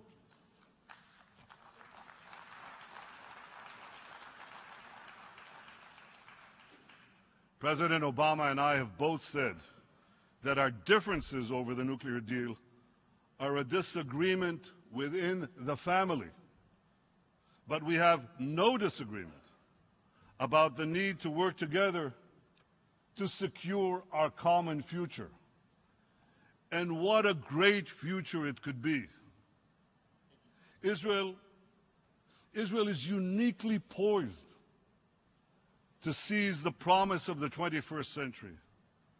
Israel is a world leader in science and technology, in cyber, software, water, agriculture, medicine, biotechnology, and so many other fields that are being revolutionized by Israeli ingenuity and Israeli innovation. Israel is the innovation nation.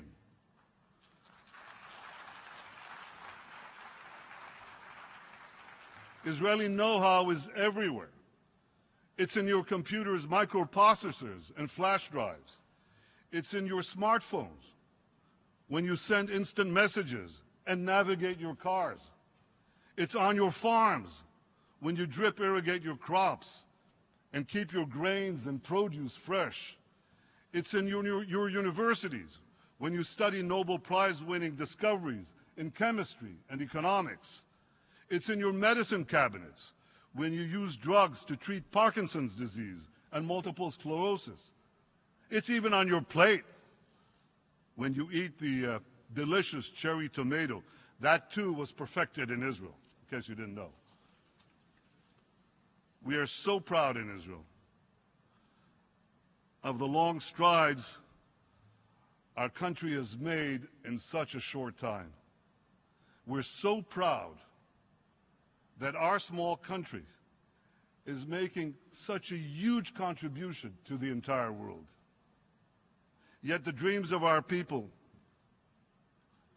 enshrined for eternity by the great prophets of the Bible, those dreams will be fully realized only when there is peace. As the Middle East descends into chaos, Israel's peace agreements with Egypt and Jordan are two cornerstones of stability. Israel remains committed to achieving peace with the Palestinians as well.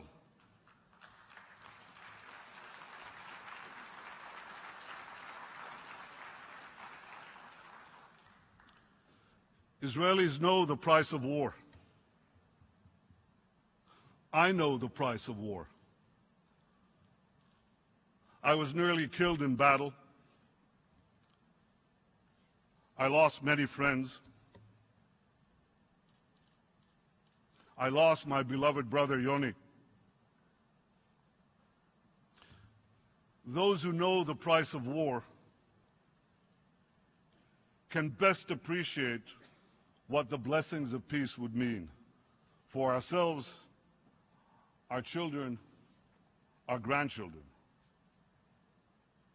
I am prepared to immediately resume direct peace negotiations with the Palestinian Authority without any preconditions whatsoever.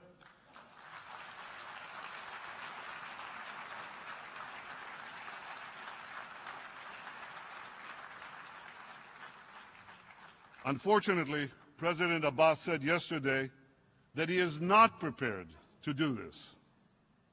Well, I hope he changes his mind, because I remain committed to a vision of 2 states for 2 peoples, in which a demilitarized Palestinian state recognizes the Jewish state. You know, the peace process began over 2 decades ago. Yet, despite the best efforts of 6 Israeli prime ministers, Rabin, Peres, Barak, Sharon, Omar, and myself, the Palestinians have consistently refused to end the conflict and make a final peace with Israel. And unfortunately, you heard that rejectionism yet again, only yesterday, from President Abbas. How can Israel make peace with a Palestinian partner who refuses to even sit at the negotiating table? Israel expects the Palestinian Authority to abide by its commitments. The Palestinians should not walk away from peace. President Abbas, I know it's not easy. I know it's hard. But we owe it to our peoples to try, to continue to try. Because together, if we actually negotiate and stop negotiating about the negotiations, if we actually sit down and try to resolve this conflict between us, recognize each other, not use a Palestinian state as a stepping stone for another Islamist dictatorship in the Middle East, but something that will live at peace next to the Jewish state. If we actually do that, we can do remarkable things for our peoples.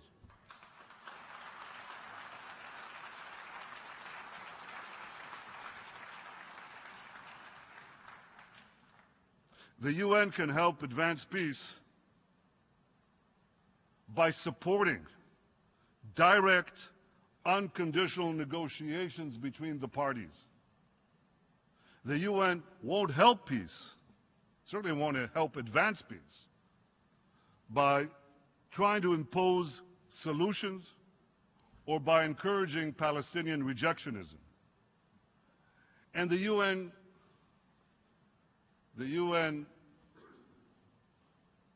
distinguished delegates should do one more thing. The UN should finally rid itself of the obsessive bashing of Israel. Here's just one absurd example of this obsession. In 4 years of horrific violence in Syria, more than 250,000 people have lost their lives. That's more than 10 times the number of Israelis and Palestinians combined who've lost their lives in a century of conflict between us. Yet last year, this assembly adopted 20 resolutions against Israel and just one resolution about the savage slaughter in Syria. Talk about injustice. Talk about disproportionality. 20. Count them. One against Syria. Well, frankly, I'm not surprised. To borrow a line from Yogi Berra, the late, great baseball player and part-time philosopher, when it comes to the annual bashing of Israel at the UN, it's déjà vu all over again.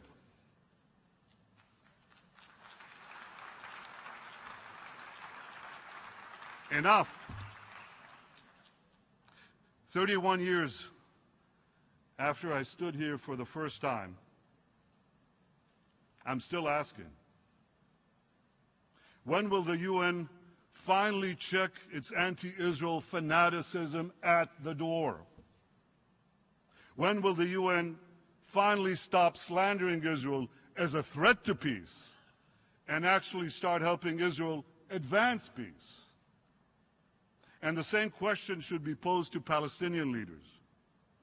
When will you start working with Israel to advance peace and reconciliation and stop libeling Israel, stop inciting hatred and violence?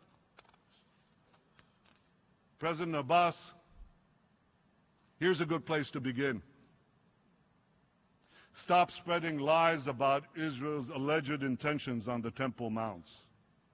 Israel is fully committed to maintaining the status quo there.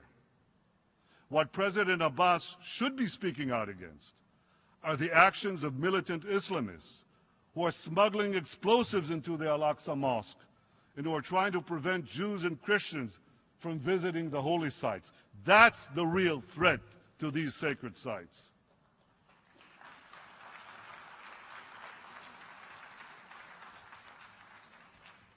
A 1,000 years before the birth of Christianity, more than 1,500 years before the birth of Islam, King David made Jerusalem our capital, and King Solomon built the temple on that mount.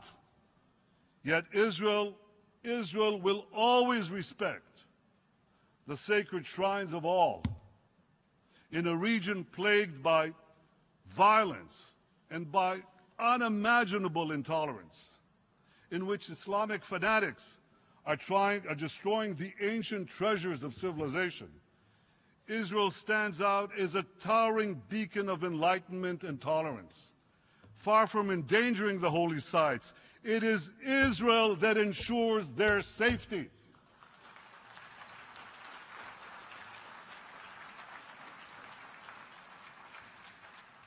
Because unlike the powers who have ruled Jerusalem in the past, Israel respects the holy sites and freedom of worship of all, Jews, Muslims, Christians, everyone. And that, ladies and gentlemen, will never change, because Israel will always stay true to its values. These values are on display each and every day when Israel's feisty parliament vigorously debates every issue under the sun, when Israel's Chief Justice sits in her chair in our fiercely independent Supreme Court, when our Christian community continues to grow and thrive from year to year as Christian communities are decimated elsewhere in the Middle East, when a brilliant young Israeli Muslim student gives her valedictorian address at one of our finest universities, and when Israeli doctors and nurses from the Israeli military treat thousands of wounded from the killing fields of Syria and thousands more in the wake of natural disasters from Haiti to Nepal. This is the true face of Israel. These are the values of Israel. And in the Middle East, these values are under savage assault by militant Islamists who are forcing millions of terrified people to flee to distant shores. 10 miles from ISIS, a few hundred yards from Iran's murderous proxies, Israel stands in the breach, proudly and courageously defending freedom and progress. Israel is civilization's front line in the battle against barbarism. So here's a novel idea for the United Nations. Instead of continuing the shameful routine of bashing Israel, stand with Israel. Stand with Israel as we check the fanaticism at our door. Stand with Israel as we prevent that fanaticism from reaching your door. Ladies and gentlemen, stand with Israel, because Israel is not just defending itself. More than ever, Israel is defending you.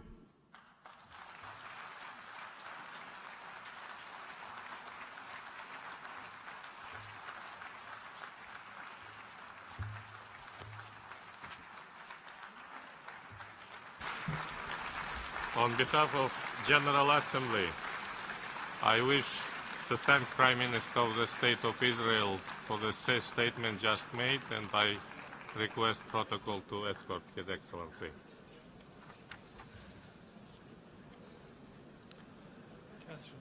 The Assembly will hear a statement by His Excellency Dato Sri Moh Najib bin Tun Haji Abdul Razak, Prime Minister of Malaysia. I request the protocol to escort His Excellency.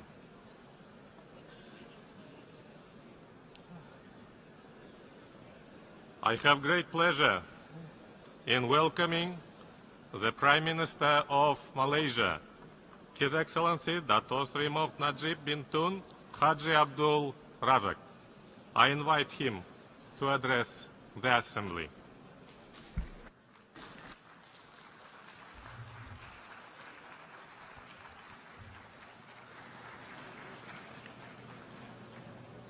Mr. President, congratulations on your appointment as President of the 70th session of the United Nations General Assembly. Your experience and wisdom will be invaluable in guiding us. This session's theme, the United Nations at 70, the road ahead for peace, security, and human rights, is timely. For we urgently need to find new approaches, to rise above the political divide and put people first in an age when the old ways are proving inadequate to the challenges we face today. We are a world of nation states, but new conflicts and threats imperiling our peace and security do not recognize borders. Non-state actors, such as the so-called Islamic State, threaten to destroy sovereign states. They don't confine their horrific acts of cruelty within official boundaries. Expert at using social media to recruit followers in faraway countries, they lure them with false promises, persuading many young people that their barbaric actions will bring them closer to God. It is sickening, and there could be no greater slur on Islam, a religion of peace, moderation, and justice. But these extremists cannot be defeated by traditional military means alone. Mr. President, 5 years ago, I stood before this Assembly and called for a global movement of moderates, a movement of all religions, of all countries, to marginalize extremists, to reclaim the center, and to shape the agenda towards peace and pragmatism. We in Malaysia have followed up, both with practical action and building intellectual capacity. Central to this effort is reaffirming Islam's true nature, as we must acknowledge that we are not winning the propaganda war against the so-called Islamic State. Their twisted narrative is not being adequately countered to prevent many misguided people from joining or supporting from afar. So it is more important than ever that we spread awareness about authentic Islam, most especially when conflicts persist and people lose hope. For it is there that extremism finds fertile soil. And those who fight for extremism, for a perversion of true Islam, are one of the main drivers of the current migration crisis from the Middle East. Islam unequivocally prohibits killing civilians during war. It explicitly protects minorities and respects those of other faiths. It urges the pursuit of knowledge and stresses both justice and compassion. As the Prophet Muhammad said, and I quote, "You will not enter paradise until you have faith, and you will not complete your faith till you love for one another what you love for yourselves." This means there should be no strife amongst Muslims, not between Shia and Sunni, who may take different paths but seek the same destination. Islam condemns the destruction of historical sites that are part of the world's cultural heritage. The lies of IS include the claim that it is their duty to destroy historical sites because Prophet Muhammad destroyed the idols that had been introduced into the Kaaba in Mecca. This is based on a false analogy. The Kaaba was built by Prophet Abraham for the worship of the one true God, and later generations added the idols. The Prophet Muhammad was commanded to purify the Kaaba of these idols for its use by his followers, to bring it back to its original form. The historical sites being destroyed by IS were never used for the worship of the one God and then later desecrated. So the argument for destroying them does not and cannot apply. Moreover, God informs us that these sites we travel by and which denote past civilizations, some of which were global superpowers of their time, but are now no more, are signs. There are signs to remind us not to be arrogant, but to walk the earth humbly. We must combat IS, its warped ideology, in this way, by explaining why their path is un-Islamic, why their actions are evil, theologically incoherent, and a travesty of Islam, which commands us to be knowledgeable, to be compassionate, and to be humble. Mr. President, the Malaysian government has helped develop an important body of scholarship that does just that. An international group of Sunni and Shia scholars representing a cross-section of the global Muslim community was convened in Kuala Lumpur. Its mission was to define an Islamic state based on the continuity of Islamic religious thought through the past 14 centuries. It is nothing like the entity in Syria and Iraq that usurps that name. The scholars unanimously emphasize that an Islamic state must deliver justice in all its forms, be it political, economic, and in courts to its citizens.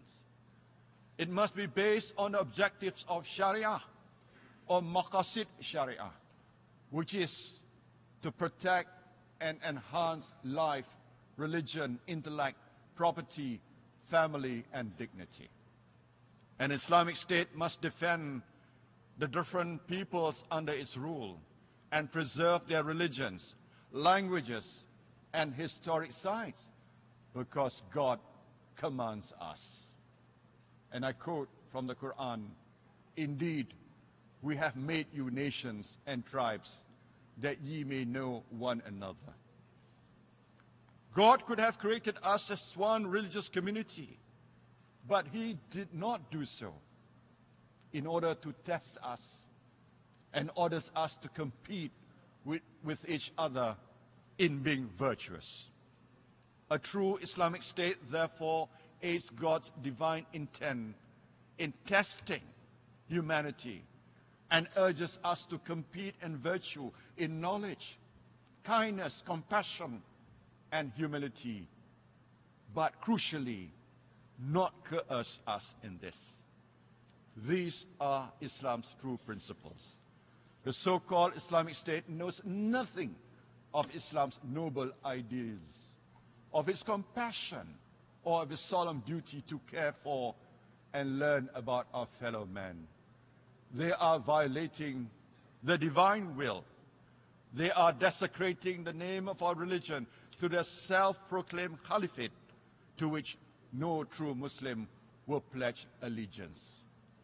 This is the message we must spread to Muslims and non-Muslims. And I call on the Ummah to rise with one voice and let the world ring when we say to IS, you do not represent us.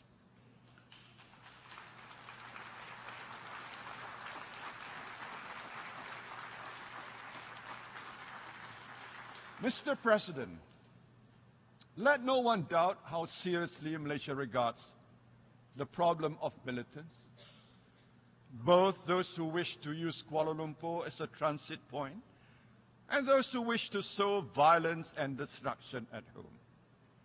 Much of this work cannot be revealed for security reasons.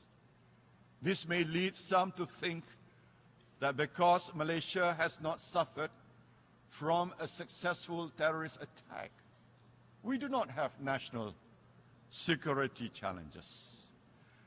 That, Mr. President, is not the case.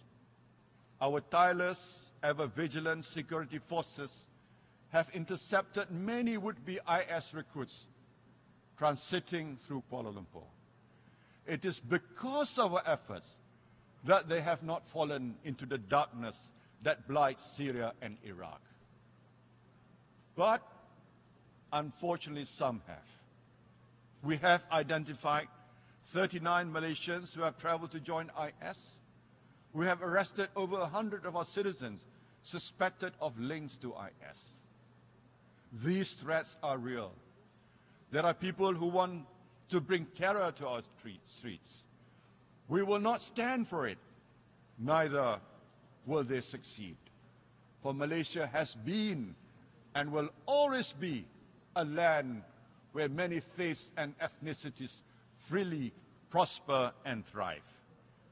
We must strive harder to combat this threat together. Militaries and intelligence services need to share information, and countries need to collaborate more daring to preemptively arrest as necessary. We have instituted legislations to allow this. When evidence is irrefutable, we must unhesitatingly take action. If our citizens' lives are threatened by bombing a mall or a station, we would be negligent of their trust not to intervene before it is too late. Mr. President, 2015 gave us examples of inspiring new approaches. For example, the United States restoring diplomatic relations with Cuba. This was a historic achievement, an exemplary display of moderation in action. It took courage. It would not have happened had those wishing to cling to old political divisions held sway. Forward-thinking leaders always put their people's interests first. Similar courage, Mr. President, is needed to permanently address the injustice suffered by the Palestinians since 1948. Decades of impunity and the systematic dehumanization of Palestinians has culminated in increasing violence, increasing illegal settlements, and increasing violations of rights. The frustration and anger felt by the Palestinians resonates with Muslims worldwide. If the world continues to turn a blind eye to their sufferings, we risk another catastrophe in the occupied Palestinian territory. We will also fail to uphold the right to self-determination, which was at the very basis of the United Nations when it was created 70 years ago. On that note, given the Rosh Hashanah violations of Al-Aqsa Mosque in Jerusalem and aggression against its worshippers 3 weeks ago, I call on the Israeli government to live up to Judaism's highest ethical principles and the essential message of the Torah as succinctly expressed by the 1st century BC sage Hillel. When asked to describe the Torah in a sound bite, he said, and I quote, "That which is hateful to you, don't do to your fellow human being." End of quote.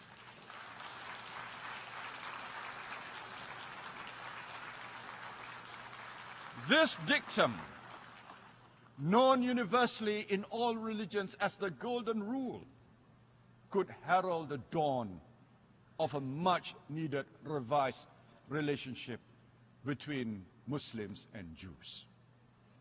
Currently, Israel has forced its authority over Islam's third holiest site in defiance of the jurisdiction of King Abdullah of Jordan, the lawful custodian.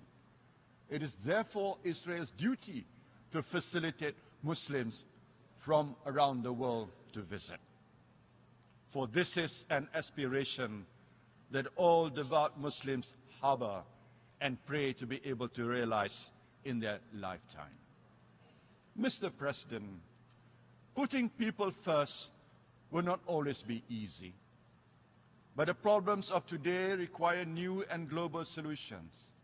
Malaysia will raise these issues as a member of the UN Security Council, and reforming the Security Council to better reflect 2015's realities, not 1945's, represent a good start towards building a new, adequately responsive global architecture. We in Malaysia know how much that is needed. We were extremely disappointed that the proposed resolution to set up an international tribunal and the shooting down of flight MH17 did not go through because a veto was imposed. We will continue to seek justice through other legal options because we owe it to the families. We owe to the families of those who perish in this outrageous crime. But whether it be reform of the UN, tackling extremism, or dealing with migration, greater mutual effort is necessary. We must look into ourselves and our own traditions to create new mechanisms. We believe that moderation is key. Moderation is not about being weak. On the contrary, it is courageous and shows strength. The strength to push for peace and to put people first. It is a principle that runs through all civilizations and faiths. Islam embodies it in the concept of wasatiyah, Confucianism as chung yung, both of which mean middle path or the golden mean. But this is a principle we must rediscover. And at the 26th ASEAN Summit in Malaysia this April, we reaffirm our commitment to this approach when we adopted Langkawi Declaration on a Global Movement of Moderates. Malaysia stands ready to share its experience of upholding Islam, marginalizing extremism, of implementing the objectives of Sharia while practicing democracy, of maintaining a multi-ethnic society where different faiths coexist and prosper, and showing that Islam can not only succeed, but Islam can drive progress and successful economic development. Mr. President, as we cooperate to solve the scourges of poverty, hatred, war, and man-made and natural disasters that have given us the refugee crisis we see today, we must draw from our spiritual traditions and that generosity of spirit which goes beyond legal requirement. Surah Abasa, the 80th chapter of the Quran, opens with God criticizing Prophet Muhammad, whom we Muslims regard as God's beloved. because he frowned and he turned his face away when one of his followers, a poor blind man, interrupted to ask him a question while he was occupied preaching to a rich and powerful unbeliever. If God promptly rebuked Prophet Muhammad, how much more will we, the community of Muslim world leaders especially, stand to be rebuked by our Creator if we frown and turn our faces away from our fellow Muslim, poor and marginalized, now fleeing Syria in massive numbers, causing social and economic stresses in Europe? Don't we stand partly responsible for any ensuing European hostility towards Islam, the faith we love, and towards our fellow Muslims? This is why Malaysia has taken over the years many people fleeing war, starvation, and persecution. We currently have hundreds of thousands of irregular migrants, and we took in more earlier this year when there was a dire humanitarian situation in the Andaman Sea. I am pleased to announce today that to help alleviate the current refugee crisis, Malaysia will do its share and open our doors to a further 3,000 Syrian migrants over the next 3 years. New international solutions are needed to deal with the migration crisis. The millions fleeing are people, and there are people like us. They should concern us all. We must respect our common humanity, for it is only when we transcend the silos of race and faith, only when we look at images of desperate migrants, the victims of extremists, and those whose lives are degraded by hunger and poverty. And what do we see? We see not strangers, but we see our brothers and sisters.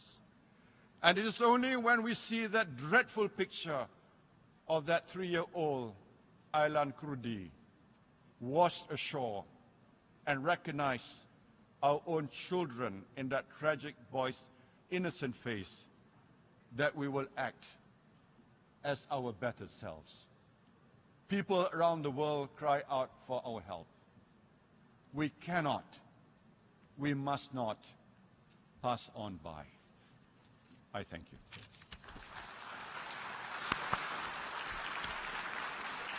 On behalf of the General Assembly, I wish to thank the Prime Minister of Malaysia for the statement just made, and I request protocol to escort His Excellency.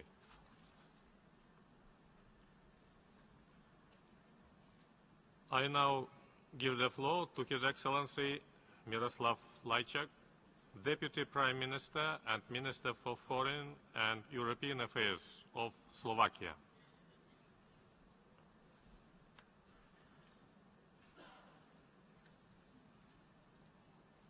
Please.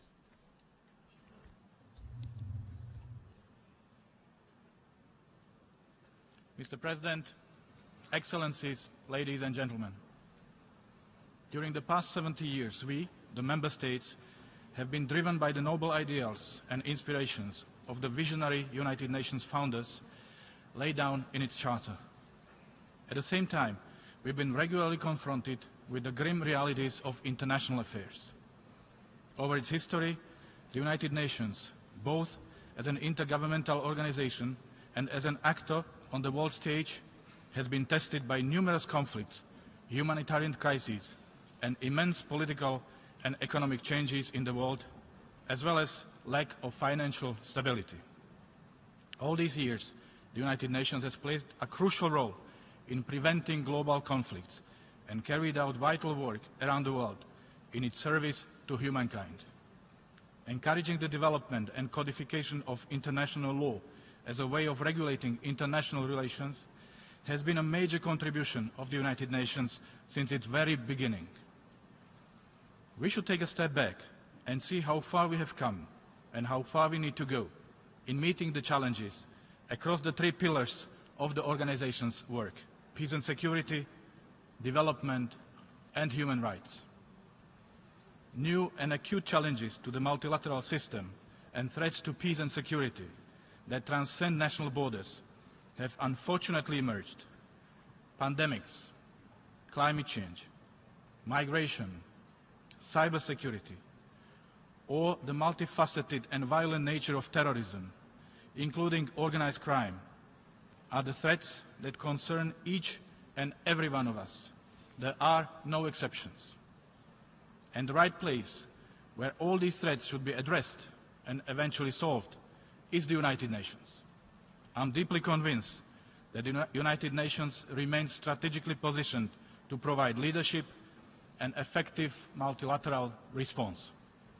Strong and effective United Nations means a better world, a more caring and accepting world, a world in which nations, peoples of different religion, culture, and history can live together in peace, a world where right is might and not might makes right. I believe that strengthening the United Nations is the best investment to achieve the universal desire for peace, development, equality, and justice in the world. We should collectively seek practical means that will enable the current system to live up to its original purposes, that will enable the United Nations to meet the weighty demands which are made upon it today, tomorrow, and in many years to come. It is the member states who own the United Nations. Every country, big or small, from north or south, landlocked or an island, has an important individual responsibility and role to play as a driver of the change. My government has had continued strong confidence in the United Nations and remains ready to fully shoulder its responsibility and commitments in this regard.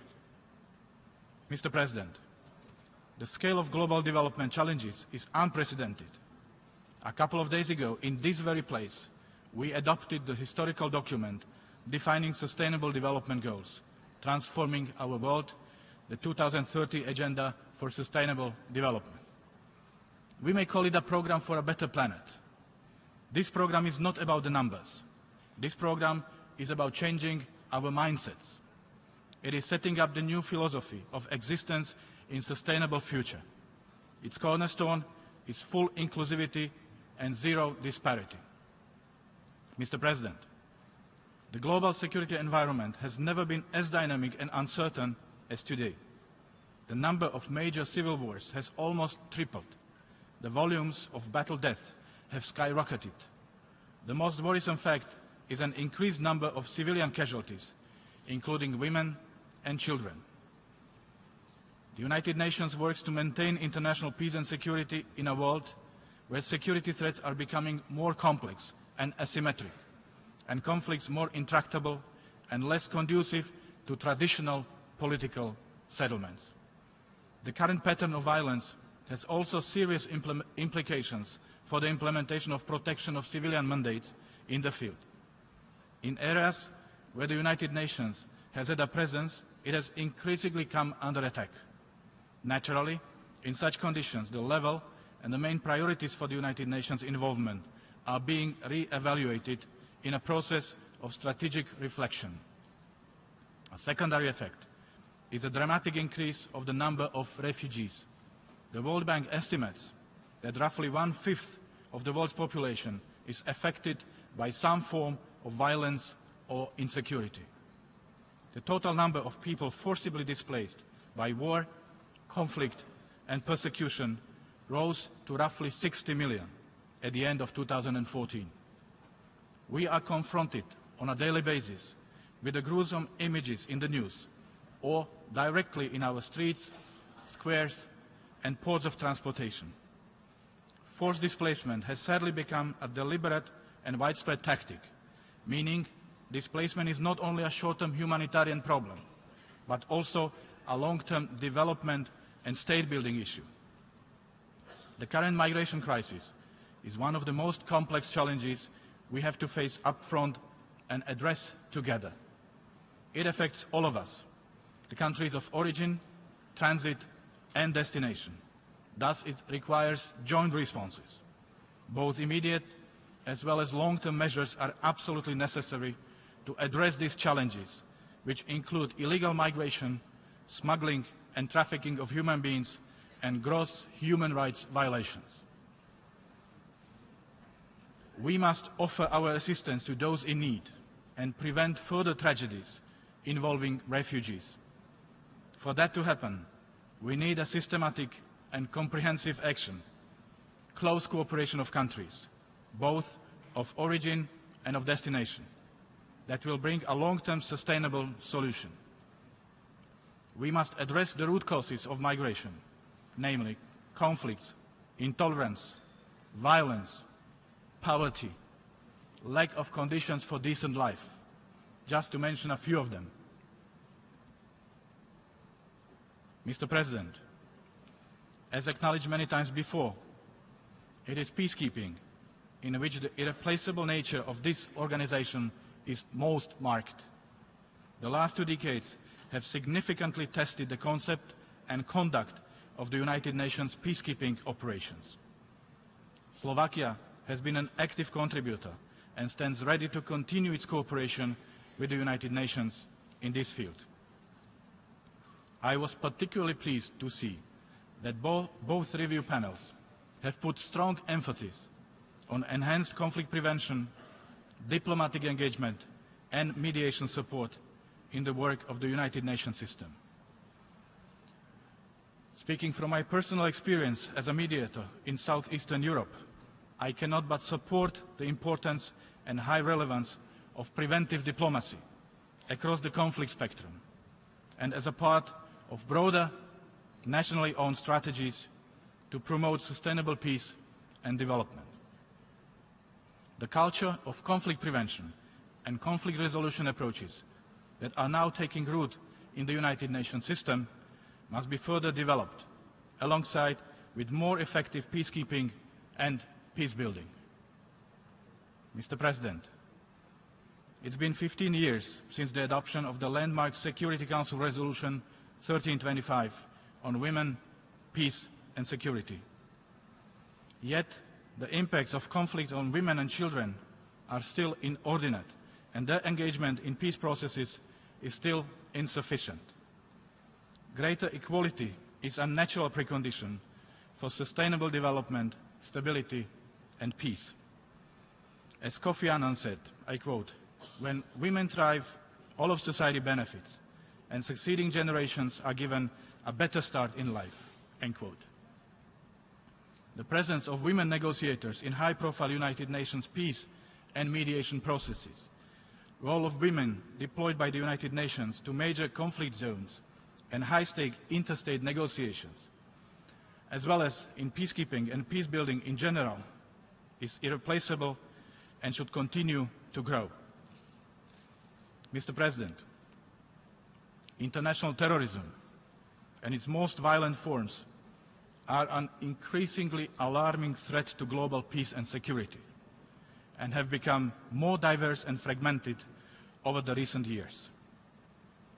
Slovakia strongly condemns all terrorist acts as criminal and unjustifiable. No terrorist act should be left without adequate response of the international community. No perpetrators should be left unpunished, and no movement affiliated to any form of terrorism should be tolerated. The United Nations has done much to set standards in the fight against international terrorism and to encourage and help the member states to meet them. The 10th anniversary of the UN Global Counter-terrorism Strategy in 2016 shall provide us with an opportunity to make our efforts in this struggle more efficient. It should be carried out in a multilaterally coordinated manner with full respect for human rights and the rule of law. We should also redouble our endeavor to conclude a comprehensive convention on international terrorism. Last but not least, member states must also strengthen their prevention efforts by working directly with affected communities to counter violent extremism and radicalization that lead to terrorism. If we want to tackle this threat, we need to confront extremism in all its forms, violent and non-violent. Hate has never been an answer for achieving a better future for anyone. Monsieur le Président, Mesdames et Messieurs, nous sommes maintenant... Mr.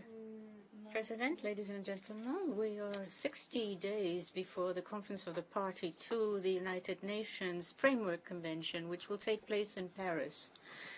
The international community will discuss the new agreement on climate change. Part of climate change is quite visible and cannot be denied anywhere in the world. The drought, the long-term climate changes, the increase in the ocean levels are the most glaring examples. Therefore, Slovakia is committed to adopting at the climate change conference in December a mandatory document to transit towards resilient economies. There are various internal and external forces that drive any organization to change. Terrorism, weapons of mass destruction, poverty, diseases, disparities causing socio-economic tensions, resulting in migration. All these challenges pose vital threats to humankind, and the only difference is how quickly the catastrophe strikes. So the logical questions are, how ready are we to effectively react to challenges of the 21st century? Can we draw lessons from the response to Ebola as an international health security threat, which proved to be efficient? Mr. President, continuous management reform with optimal use of modern technologies and gradual improvement of work and structures reflecting global changes is crucial for any organization if it wants to stay relevant, notably the United Nations. The 70th anniversary of our organization is viewed by many as an opportune moment for achieving tangible progress. We need to address all existential challenges with the same attention. Act as one, struggle as one, deliver as one. One planet, one humankind, one destiny. Let our work here at the United Nations be as real, practical and focused as possible, so that we can deliver good results in the spirit of cooperation and compromise. The key desired result should be a strengthened and more effective, streamlined and responsive United Nations. A truly global organization that is better able to address the interconnected and multidimensional threats and challenges to international peace, security and development. Mr. President, let me conclude by quoting Norman Cousins, an American political journalist and professor who received the UN Peace Medal in 1971, and I quote, "If the United Nations is to survive, represent it must bolster it.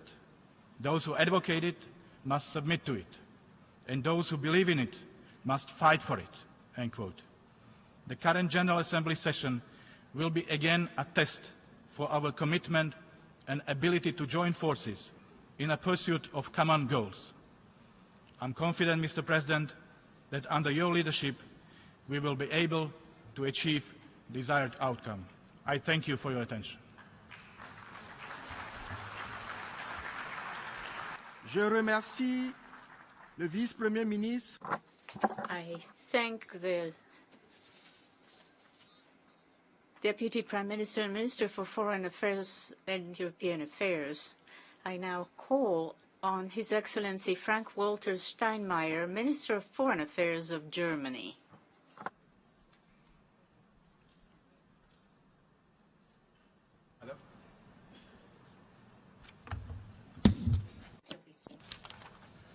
Herr Präsident, Exzellenzen!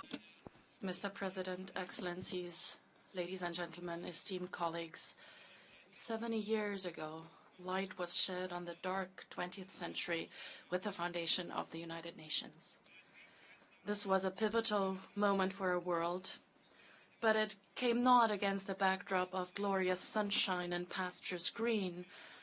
It was amid the ruins of the Second World War, over 50 million graves as the winter of the Cold War spread its frosty fingers, that the mothers and fathers of the United Nations forged the foundations of a new order. An order that is not perfect, which probably maybe never be perfect, but which had often enough protected us from relapsing into the old barbarism. Today, 70 years on, it is obvious that we're again living in restless times. Millions of people are sorely affected by wars and violence. More than 60 million people have fled their homes, more than at any time since the end of World War II. The foundations of the United Nations are still strong, but the world order built thereon has come loose from its moorings. The old balance of power is under pressure. Powerful new players have emerged on the world stage. And above all, it is non-state actors who are increasingly responsible for war and violence, for whom there are no rules, not even the minimum standards enshrined in the international law of war.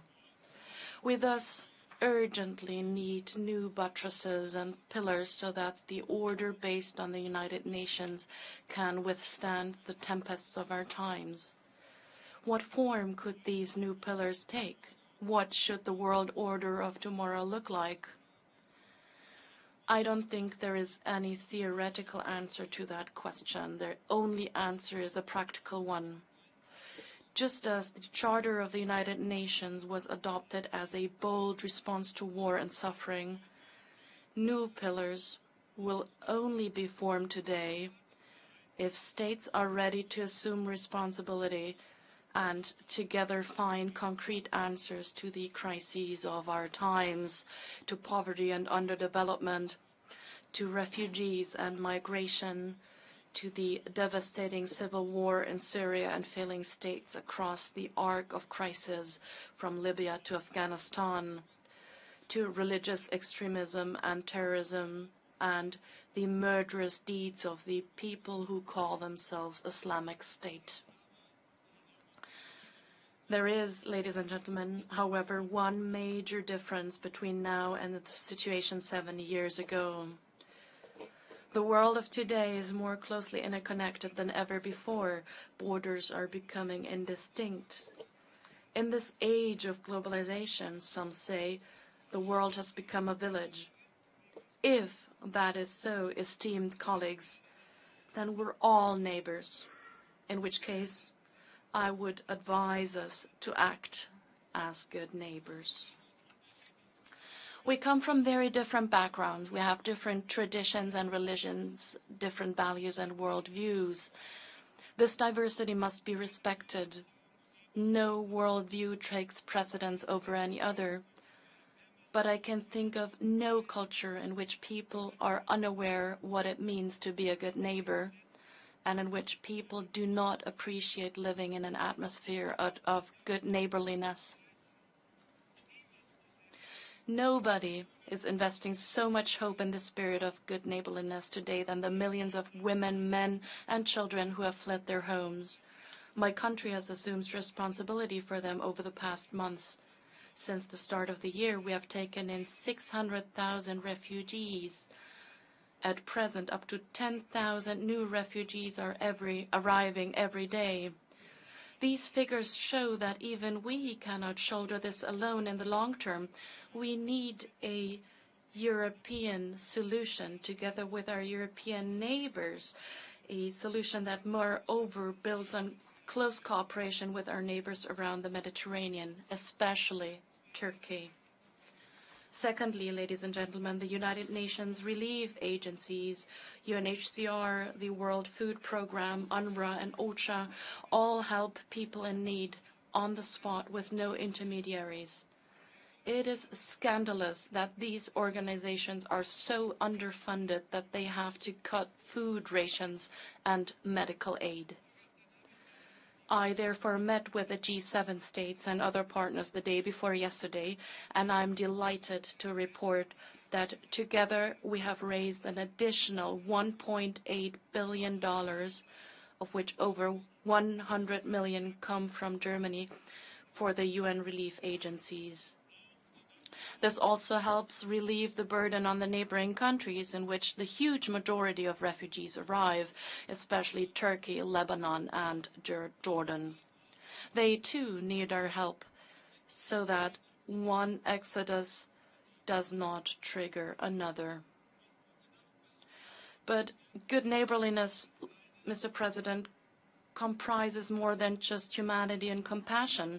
Good neighborliness also presupposes that we agree on joint rules we all have to obey. These include respecting each other's border and sovereignty. And this fundamental norm is still being violated even in Europe. As the European Union, we unanimously condemned Russia's annexation of the Crimea and the actions in eastern Ukraine, and we responded, but not only by means of condemnation and isolation, but also by launching a political process to diffuse the conflict. The OSCE has played an indispensable role in this process from the very beginning.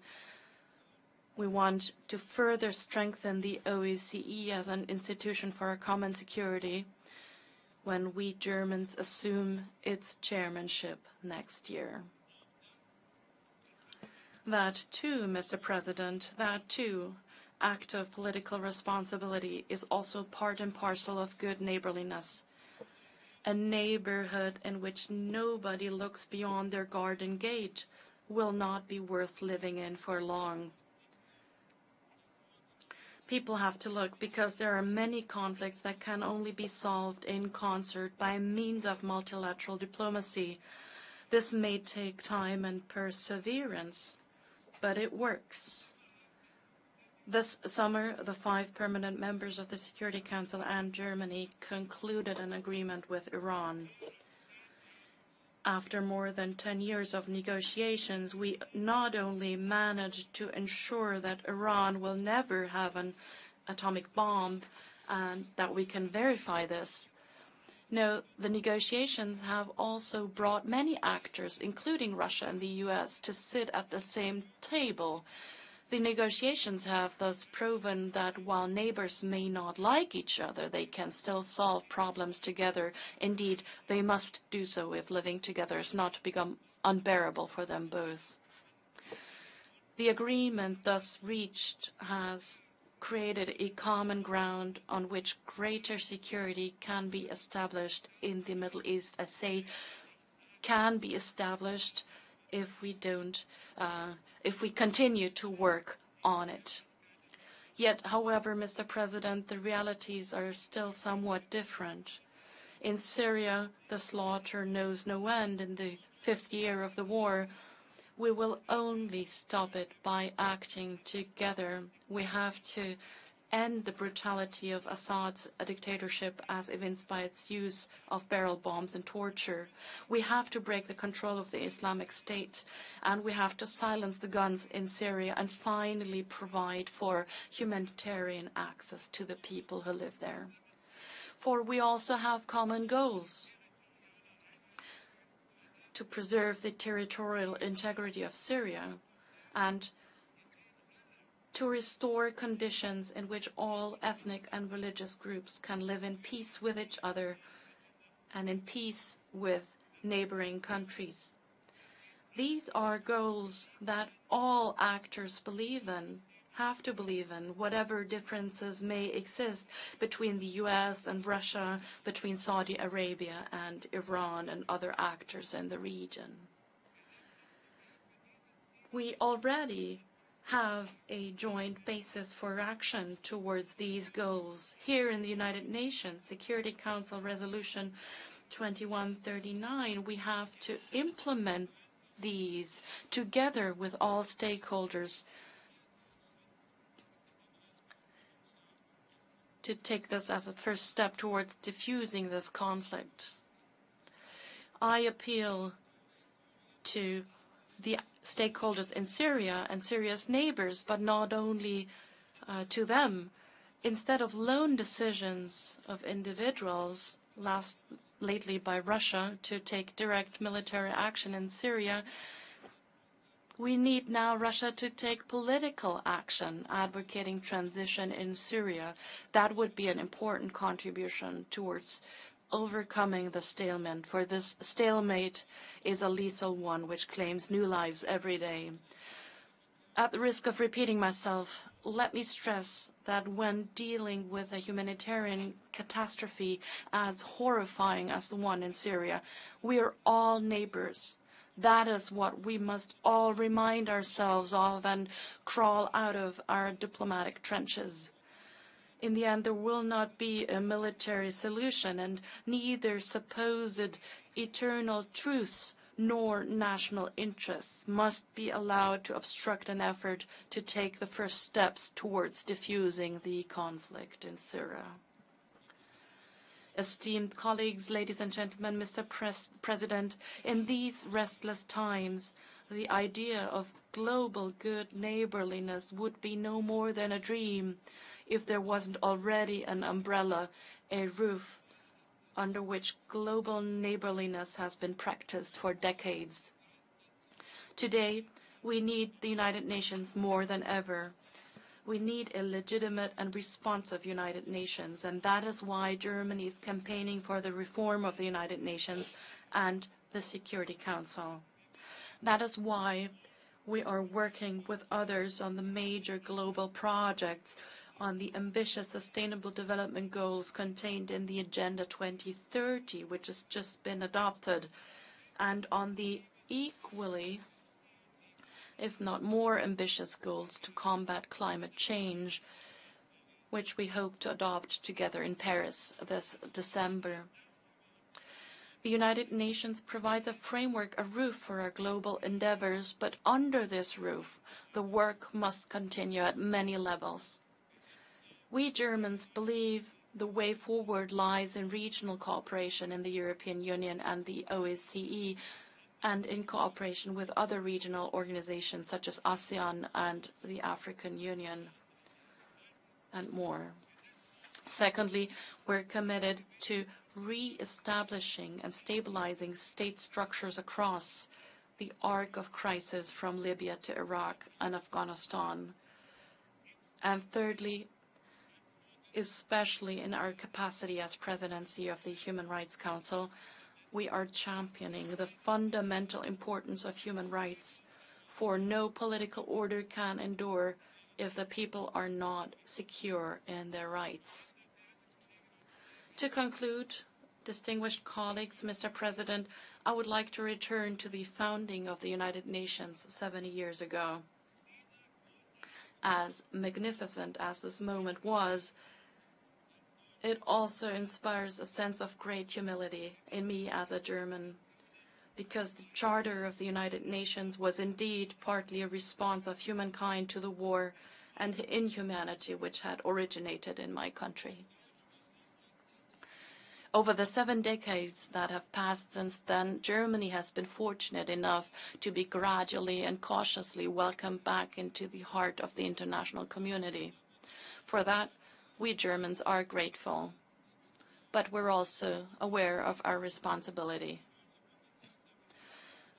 When Willy Brandt became the Federal Chancellor of Germany in 1969, he said, "We Germans want to be a people of good neighbors." At this time, Germany was still divided, and these words were meant as a gesture of reconciliation towards Poland, France, and the other European neighbors which had suffered greatly at German hands. Today, Mr. President, ladies and gentlemen, when a Syrian family in Berlin tells me their tale of war and expulsion, Brandt's words take on a new meaning. Now, the world has become smaller, but the crises are no fewer. And it is time for us to reaffirm once again, we Germans want to be a people of good neighbors to those both near and far. Thank you very much.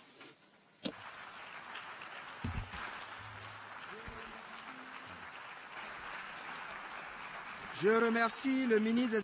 I thank the Foreign Minister of Germany, and I now give the floor to His Excellency Jean Asselborn, Minister for Foreign and European Affairs, Minister of Immigration and of the City of Luxembourg. Monsieur le Président, Mr. President, Excellencies, ladies and gentlemen, the UN was not created to lead mankind to paradise, but to save it from hell. Dag Hammarskjöld, the Secretary General 70 years ago, saw things as they are. The United Nations was created by the people's will to prevent the scourge of war. Today, in a world of escalation of terrorism, where war, persecution, and violations of human rights have forced millions and millions of men, women, and children to leave their homes and go into exodus, to achieve dignity seems a goal that is more urgent than ever. The choice of the Secretary General to place this under safety, security, and human rights is wise indeed. We've said this several times from this rostrum. Human rights and the state of law cannot exist without one another. Last Friday, we saw the historic adoption of the post-2015 development program, which is universal. Let me recall the words of our Secretary General in San Francisco last spring. We are the first generation, the last generation to prevent disaster, and we should look for a better future for everyone, to act in solidarity and join forces. The mobilization which has made it possible to agree on the Addis Ababa Program of Action and the Sustainable Development Program means that we will have to spare no effort so that in December we can accept in Paris an ambitious agreement which applies to all countries to contain global warming under 2 degrees Celsius. Luxembourg will spare no effort to contribute to ensuring that the Paris Conference on Climate is a success as President of the Council of Europe. Another priority for the Council of Europe is migration. In accordance with the data of the High Commissioner for Refugees, there are 59.5 million displaced individuals, including refugees. Nothing of this kind has been seen since 1945. This continuing migrant flow, the wave of human misery, to use the words of the Secretary General, is placing us face to face with our responsibilities as political leaders, as members of the international community, and as human beings. In times of crisis, unilateral steps, nationalistic or populist reflexes, unfortunately, seem to reappear. We've seen this once again tragically this summer. No country can alone deal with the unprecedented migrant and refugee crisis. Isolationism is not the answer. We must act together.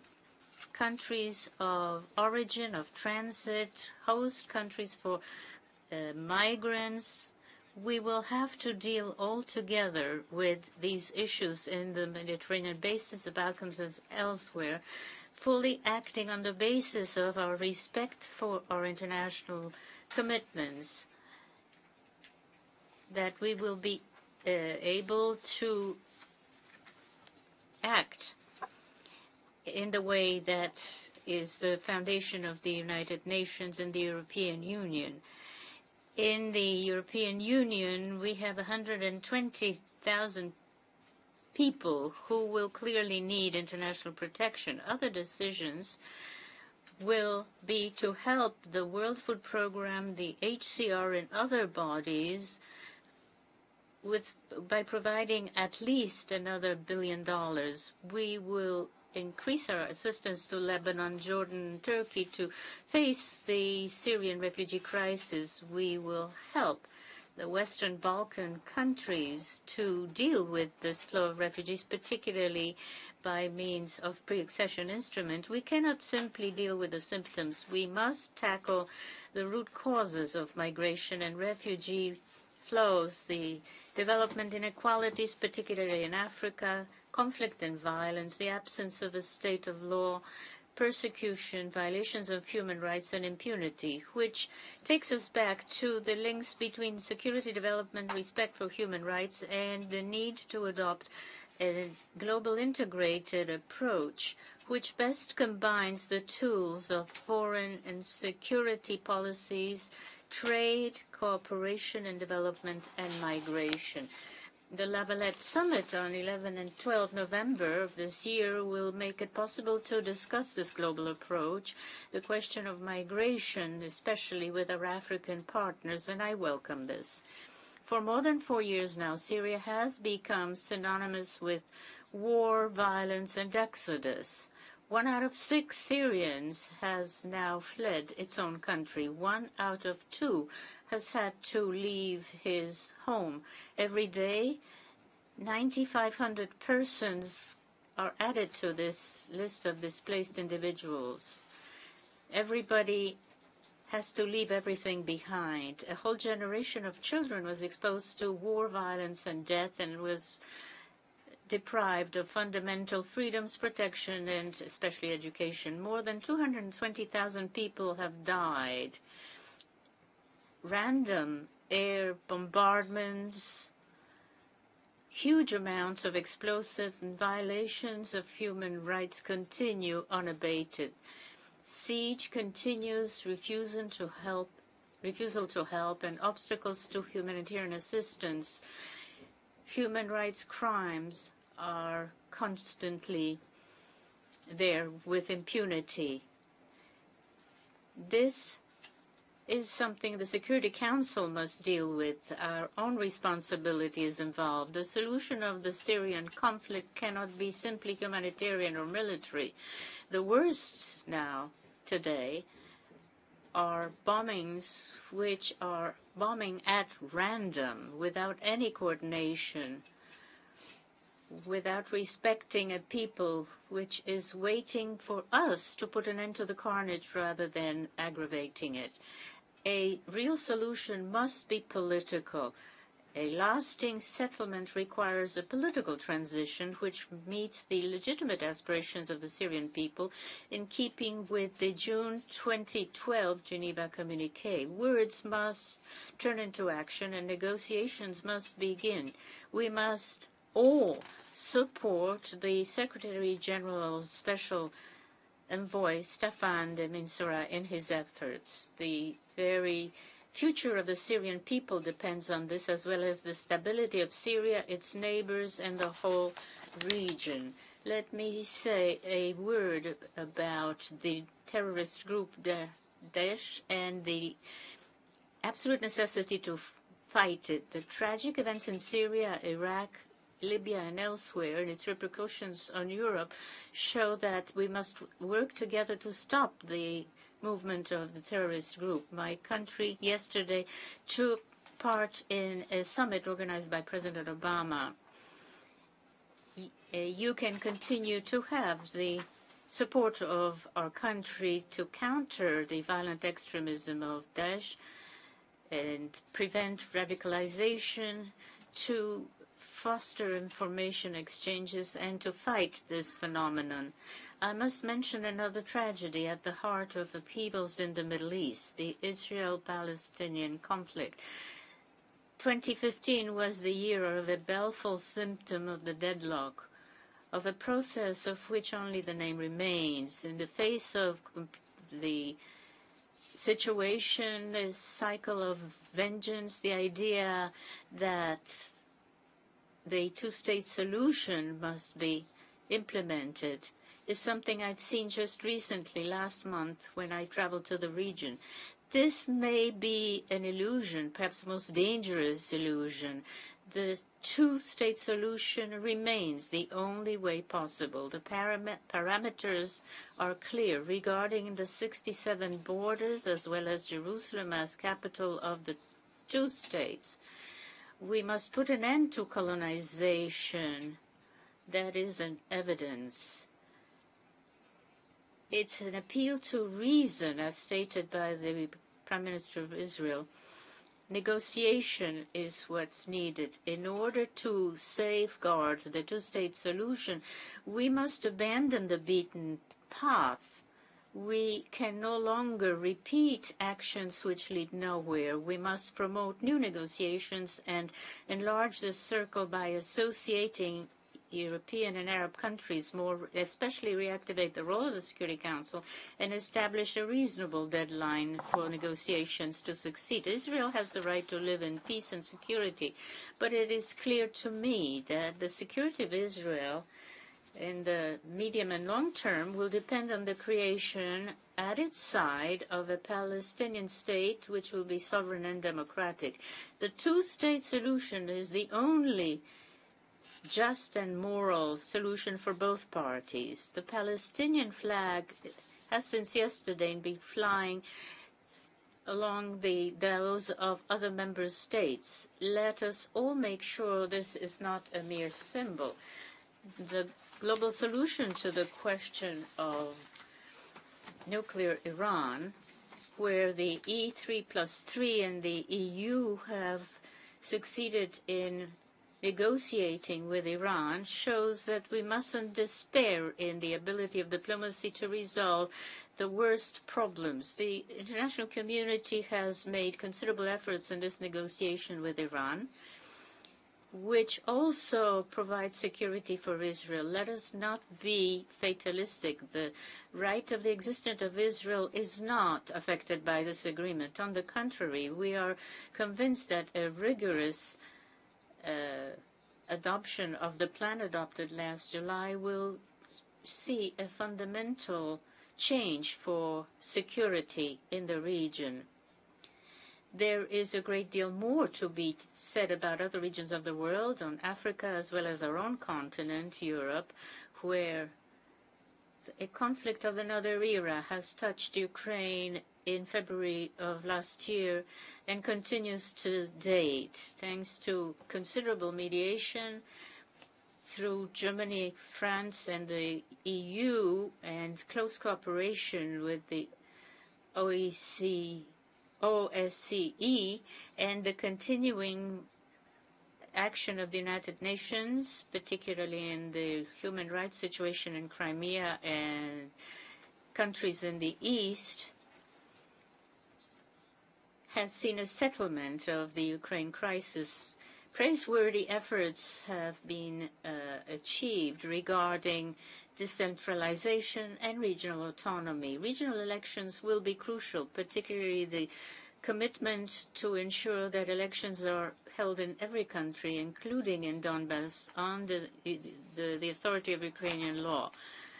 All must respect the Minsk Accords fully and entirely. Whether we speak of Ukraine and Middle East, Sudan, South Sudan, Central African Republic, Mali, Burkina Faso, diplomacy and commitment to the state of law must have pride of place if we want to resolve the profound crisis of today. Our Secretary General has properly assessed what's at stake in this with the initiative of human rights first to help us prevent conflicts. All actors and all bodies of the United Nations must play their role to this end. Let me insist most particularly on the role of the Security Council and its member states. The primary responsibility for the maintenance of international peace and security was assigned to the Security Council in order to ensure rapid and effective action of the organization in accordance with the United Nations Charter. The paralysis of the Council when populations are threatened with atrocities, it runs counter to this charter. Thus, we hail and support the initiative of France to encourage permanent members of the Security Council to refrain from the use of the veto when faced with mass atrocities. But apart from the Council, all member states must shoulder the responsibilities. They all have a role to play to work towards a decisive action of the Council to prevent or put an end to mass atrocities. We thus encourage all member states to support the Code of Conduct on the activities of the Council against Genocide, Crimes Against Humanity, and War Crimes, which will officially be launched on the occasion of the 70th anniversary of the UN. A Code of Conduct which was elaborated by the ACT group, including Luxembourg. This should no longer be merely an abstract principle, but must become reality. At 70, the United Nations must be able to adapt itself to be up to its tasks, and we hail here the evaluations of the UN in order to make it more effective in terms of peacekeeping operations, peace building, and the application of Resolution 1325, which recognizes the indispensable role of women in peace and security. Luxembourg will continue to work together with member states, many, that is, which wish to see a forward movement in the reform of the United Nations. I'm particularly thinking about the Security Council to make it more effective, transparent, and more representative of today's world.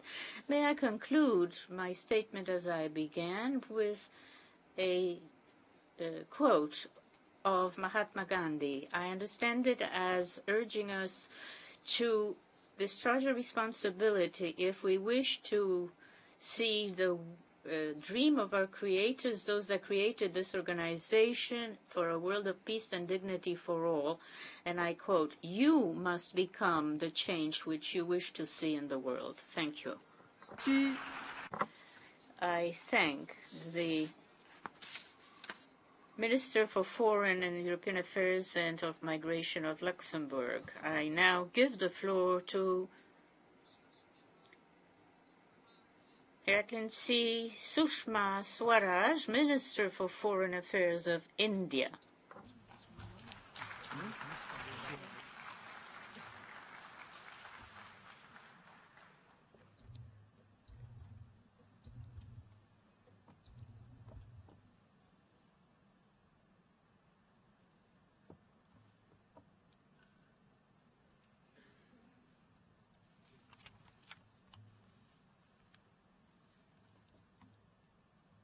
संयुक्त राष्ट्र की महासभा Heads of states and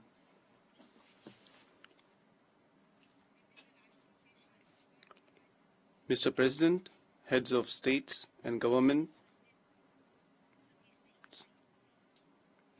ambassadors, ladies and gentlemen.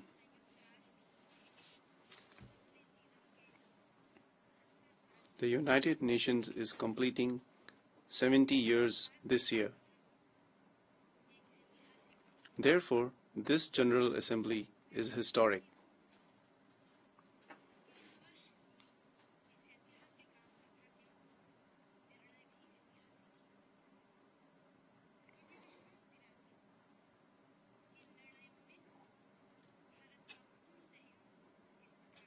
I hope that this year will also be historic for the United Nations from the perspective of outcomes. I would like to assure you that you will get India's full support in your efforts. Mr. President, 70 years ago, the foundation of the United Nations was laid on the western shores of this country through the San Francisco Charter. India was one of the countries which signed the Charter, although we were not independent at that time. We got our independence 2 years later. When the United Nations was established, a rather diminutive-looking man with the powerful weapon of non-violence was writing out the final act in a struggle that would become a symbol of hope for the colonized and the oppressed everywhere. I am grateful that the United Nations has declared the day this extraordinary man was born as the International Day of Non-Violence. It is a pleasant coincidence that tomorrow is 2nd October and that we will be celebrating his birthday tomorrow. Gandhiji had said, quote, "The difference between what we do and what we are capable of doing would suffice to solve most of the world's problems." Unquote. This message of his fits most appropriately in the context of the United Nations. Mr. President, in the life of any human being, the 70th year is a milestone where one can look back to reflect as to what one has achieved and what one has lost. Similarly, for people associated with an institution, the 70th year gives an opportunity to analyze whether the institution has been able to fulfill the purpose for which it was formed and whether it has been able to achieve the goals for which it was established. Today, all of us need to ask ourselves whether we have been able to fulfill the purpose and achieve the goals for which the United Nations was established 70 years ago.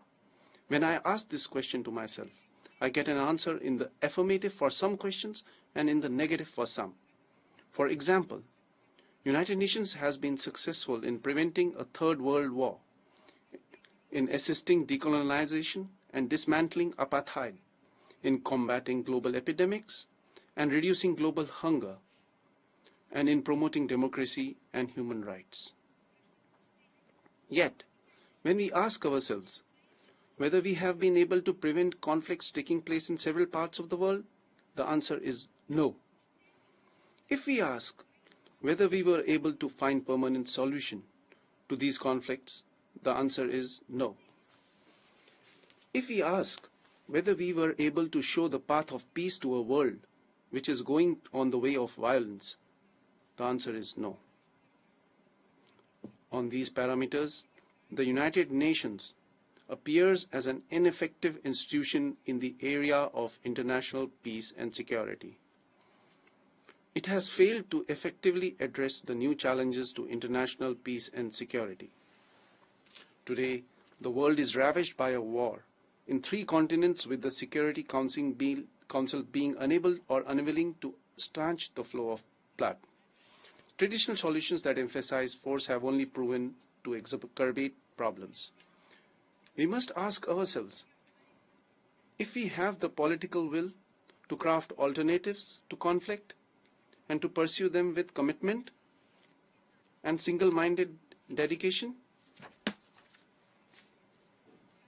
Nowhere is such a goal more important than in peacekeeping process. Under the blue flag, several men and women are constantly working to prevent conflict, protect civilians, and sustain peace processes. With 180,000 peacekeepers deployed so far, India has been the largest provider of international security by the United Nations. Even today, about 8,000 Indian military and police personnel are participating in 10 missions, operating in highly challenging environments. India remains committed to continue supporting the United Nations peacekeeping operations and even enhance our contribution as announced by our Prime Minister at the Leaders' Summit on Peacekeeping. Our new contributions will cover all aspects of peacekeeping: personnel, enablers, and training. At the same time, it is necessary that there be no dilution of the cardinal principles of peacekeeping. It is a matter of concern that there is no role of troop contributing countries in the formulation of mandates, which are often amended without consultations. This is a clear violation of Article 44 of the United Nations Charter. Mr. President, it has also been our view that peacekeeping operations cannot substitute for political solutions. This has been underscored by the HOTA panel as well.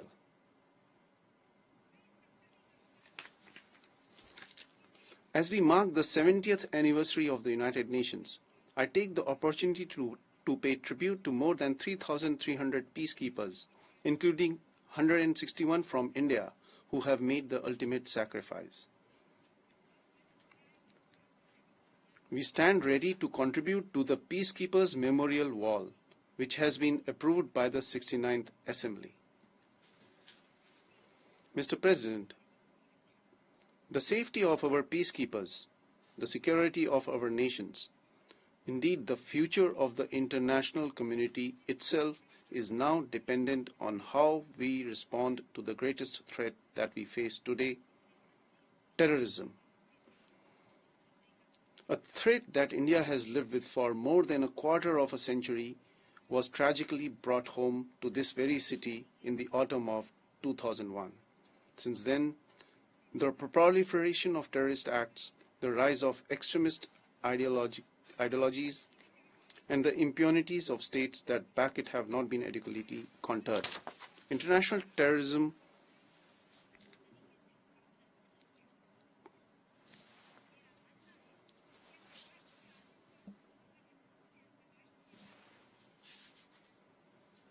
terrorism can only be defeated by organized international action. The world must demonstrate that it has zero tolerance for terrorists who kill and maim innocent civilians with action based on the principle of prosecute or extradite.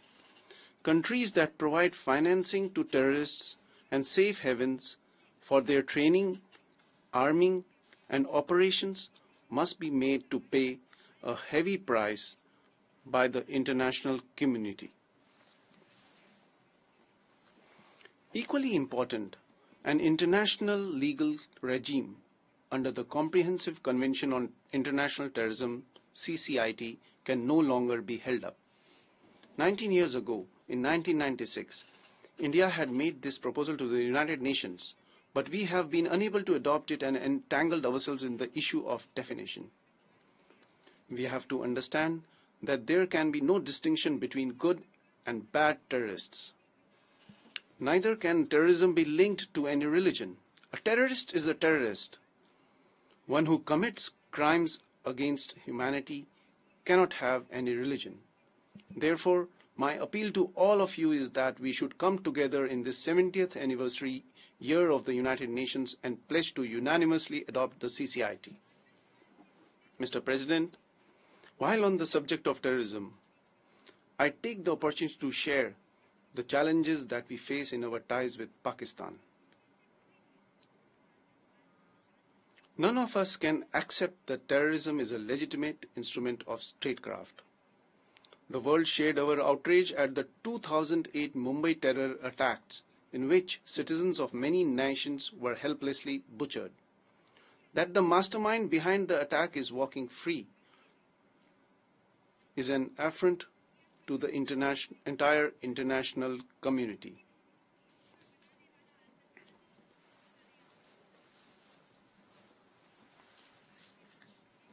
Not only have past assurances in this regard not been honored, but new cross-border terrorist attacks have been taken place recently, in which 2 terrorists from across the border have also been captured alive. We all know that these attacks are meant to destabilize India and legitimize Pakistan's illegal occupation of parts of the Indian state of Jammu and Kashmir and its claim on the rest of it. Let me use this occasion to spell out our approach clearly. Mr. President, India remains open to dialogue. But talks and terror cannot go together. Yesterday, the Prime Minister of Pakistan proposed that he termed as a 4-point new peace initiative. I would like to respond. We do not need 4 points. We need just one. Give up terrorism and let us sit down and talk.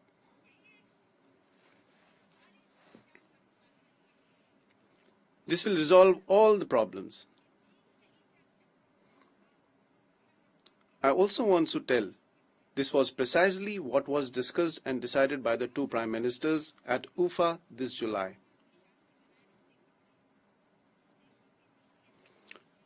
Let us hold talks at the level of national security advisors on all issues connected to terrorism and an early meeting of our Directors General of Military Operations to address the situation on the border.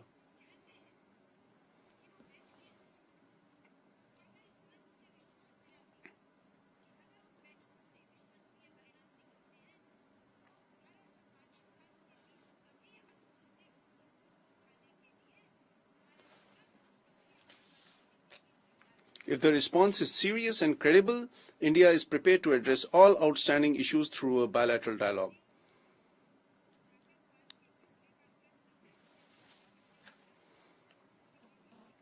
Even as we counter the menace of terrorism, we must acknowledge that real social and economic progress remains a critical goal. The elimination of basic human want leads almost invariably to more peaceful societies, as is evidenced by a map of the conflicts that engulf parts of the world. Just a few days ago, we adopted the New Development Agenda, with the Sustainable Development Goals at their core. A blueprint more comprehensive and holistic than the Millennium Development Goals. However, their successful implementation will require political resolve and an inclination to share both technology and financial resources, while simultaneously improving our delivery mechanisms. As a woman and an elected member of Parliament, it has been my firm conviction that there is a shortcut to real social change, and that is empowering the girl child.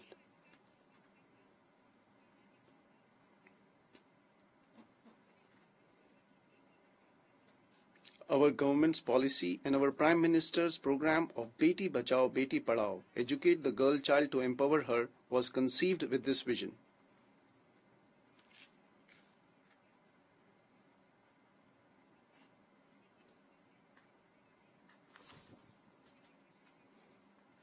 Our future must rest on building a sustainable planet for our children and our children's children. As we prepare to meet in 2 months' time in Paris, the world expects us to deliver an ambitious and credible agreement on climate change.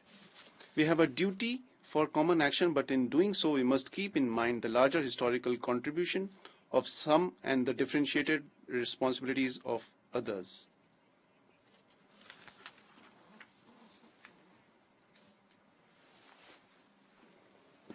If today Mahatma Gandhi was among us, we would ask if we have used the resources. He would ask if we have used the resources of the planet for our needs or for our greed.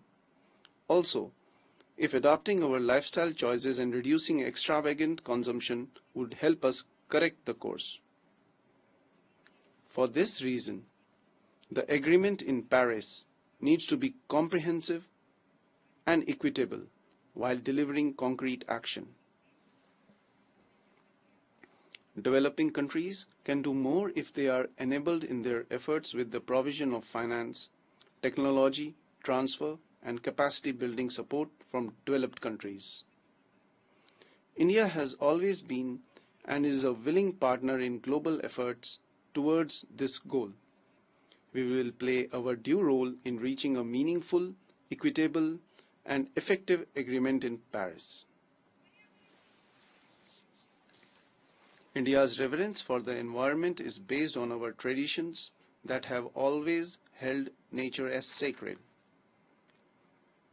The health of the planet is tied to our own well-being, and it is this holistic approach that guided us in our call for the first International Day of Yoga, celebrated with much fervor in 192 countries of the world, indeed, in this very hallowed institution. I thank the international community for their enthusiasm and support for this occasion. I hope that the seed that has been planted will grow into a magnificent tree. I also congratulate the states for their prompt action in tackling the threat of global epidemics. By linking our efforts, we have managed to eradicate smallpox and nearly polio. HIV/AIDS has been controlled, and more recently, Ebola, though not before an unacceptably high price in lives had been paid. The Ebola crisis is an important example of how national action and international support can resolve a global crisis. We are proud that India played its due part in these efforts. But we must be inspired by our successes and redouble our efforts at eradicating other health crises, whether it be tuberculosis or malaria. As with health emergencies, natural disasters and man-made conflicts also deserve our coordinated response. In recent months, the international community has been found wanting on the refugee crisis due to the conflict situations in Syria, Iraq, and Libya. A swift response backed by political will is the need of the hour. Our own response in our neighborhood to a humanitarian crisis has been quick, responsive, and holistic. Whether it was Nepal or Yemen, India has emerged as a net security provider, assisting not only our nationals but those of other countries that sought our help. India would be hosting the first Asian Ministerial Conference on Disaster Risk Reduction in November 2016 on Sendai Framework on Disaster Risk Reduction. Mr. President, like the United Nations, India too has walked a long way these past 70 years. As 1.25 billion of my countrymen would attest, we have done so under the rambunctious joy of our deeply embedded democratic traditions. But every once in a while there is a need for a transformative change, one that can reinvigorate the nation and redeem its spirit. Ever since the new government of Prime Minister Modi took office a year and a half ago, we have committed ourselves to this renewal, one that has enabled India to play its rightful role in international affairs while also becoming the fastest growing major economy in the world. The driving force of this comprehensive renewal has been premised on the motto of Sabka Saath, Sabka Vikas, an emphasis on the welfare of all our people. At the same time, we have initiated an energetic outreach to all our partners in the international community. Our efforts have focused first and foremost on our immediate neighborhood, and the results have been truly transformational. We have reached out to our extended neighborhood as well, renewing ancient linkages and constructing modern economic partnerships, including, most recently, a summit with 14 Pacific Island nations. The Act East policy has replaced the earlier Look East one, with more vigorous and proactive engagement with an economically vibrant region. This complements our Link West engagement. We remain committed to the Middle East peace process, which is the key to prevent further radicalization of the region. We hope that the solution to Palestine also is arrived at. We have also qualitatively upgraded our relation with all the major powers.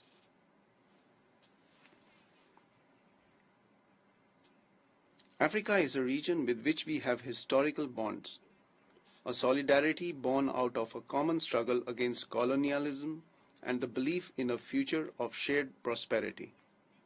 Later this month, we will host the third India-Africa Forum Summit, the first time that the leaders of all 54 countries of the continent have been invited. Mr. President,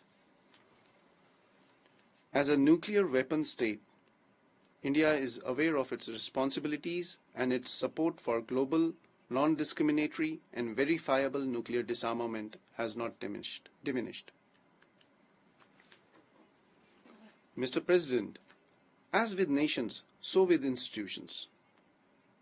It is only a periodic renovation that provides an organization with meaning and purpose. In a world that continues to be dominated by wealthy and influential nations, the notion of sovereign equality of the United Nations has permitted the developing world to question some unfair norms. But it has not permitted a fundamental change to the iniquity of a system built for a world that no longer exists. If we are to preserve the centrality and legitimacy of the United Nations as the custodian of global peace, security and development, the reform of the Security Council is its most urgent and pressing need. This is the need of the hour. How can we have a Security Council in 2015 which still reflects the geopolitical architecture of 1945? How can we have a Security Council which still does not give place as a permanent member to Africa and Latin America? We have to include more developing nations in the decision-making structures of the Security Council. And we need to change the way it does business by doing away with outdated and non-transparent working methods. Imparting more legitimacy and balance to the Council would restore its credibility and equip it to confront the challenges of our times. We are happy that during the last 1 year, under the leadership of His Excellency Mr. Sam Kutesa and His Excellency Mr. Courtney Rattray, we have achieved what we could not do so over 2 decades of discussions, a text to negotiate unanimously adopted by consensus in the General Assembly under Decision 69/560. This first but critical step must be the springboard for action in this historic 70th session of the UNGA. Mr. President, for an organization like the United Nations, 70 years has a unique significance. It is an occasion for revitalization and for renewal. I invite all of you to contemplate the idea of the United Nations as a banyan tree. In the Eastern tradition, the banyan tree is a tree that signifies wisdom, yet is non-judgmental and all-encompassing. It has not one trunk, but many, growing outwards, each connected to the other, and the sky and the earth. Its expansive branches provide shade and relief, and its base has always been a place for discussion and debate. Unlike the men and women who may have planted its seed, the banyan is still a young tree at 70. But without constant regeneration and expansion, it withers away. This could be the fate that awaits the UN. We have a historic opportunity to permit a renewal of this critical institution, or we can condemn it to the irrelevance and a tragic withering. We can easily lose ourselves in a labyrinth of our creation.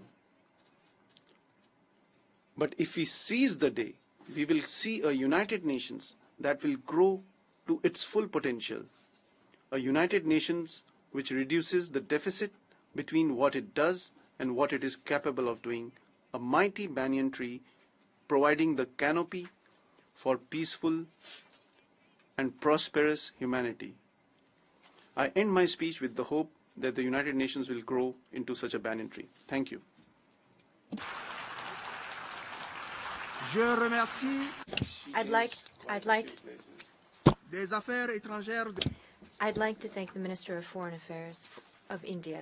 And now I'd like to give the floor to His Excellency Rantan Lamamra, the Minister of State and Minister for Foreign Affairs and Internal Cooperation of Algeria.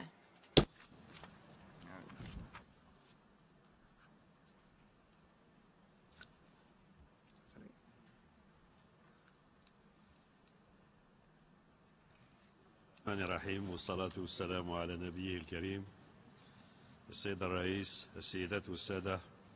In the name of God, the merciful, the compassionate, Mr. President, Mr. Secretary General, Excellencies, ladies and gentlemen. On behalf of Algeria, I'd like to convey my warm congratulations to Mr. Leketoft Mogens for his appointment to the presidency of the 70th session of the General Assembly. I would also like to convey to the president of the previous session, Mr. Kutesa, my most heartfelt gratitude and acknowledgement for the many specific achievements made during his presidency, which we shall endeavor to build upon. This session coincides with the commemoration of the United Nations 70th anniversary. It takes place in a time where the international community is facing many challenges as well as opportunities, which are the fruit of 7 decades of sweeping transformation and collective work, with their part of success and failure. Success, or rather peace and stability, have been restored in many regions of the world, once ravaged by destructive wars, where people have broken free from colonialism in Africa, Asia, and Latin America, and the world has seen a qualitative leap forward as well as significant development. This situation is in striking contrast with the ongoing colonization and foreign occupation in some regions, as well as the worsening of poverty and hunger, which remain today the largest challenges for the United Nations, alongside threats of terrorism, organized crime, drug trafficking, and trafficking in human beings.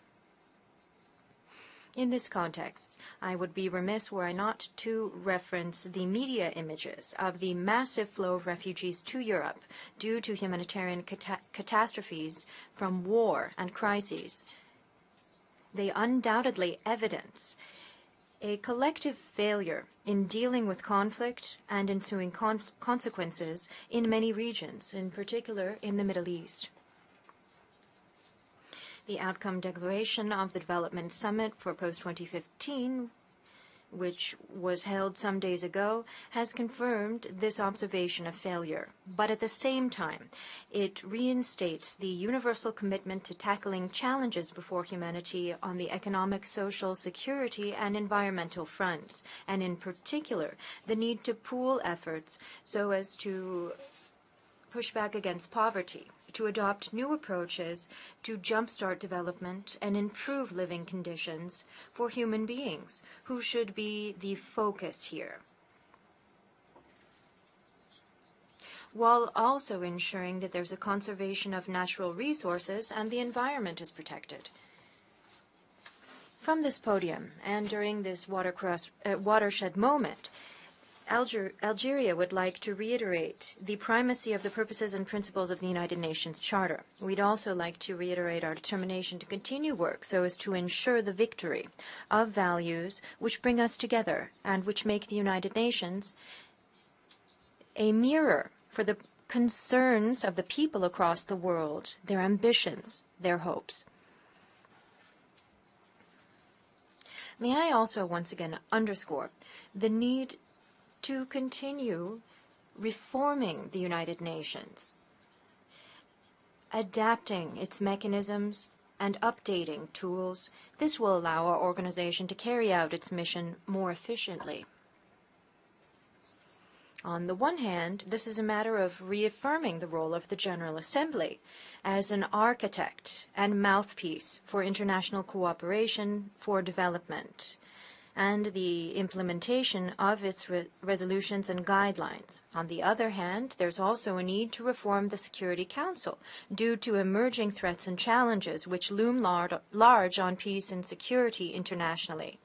This principal body no longer reflects the composition of the international community, in particular the African continent.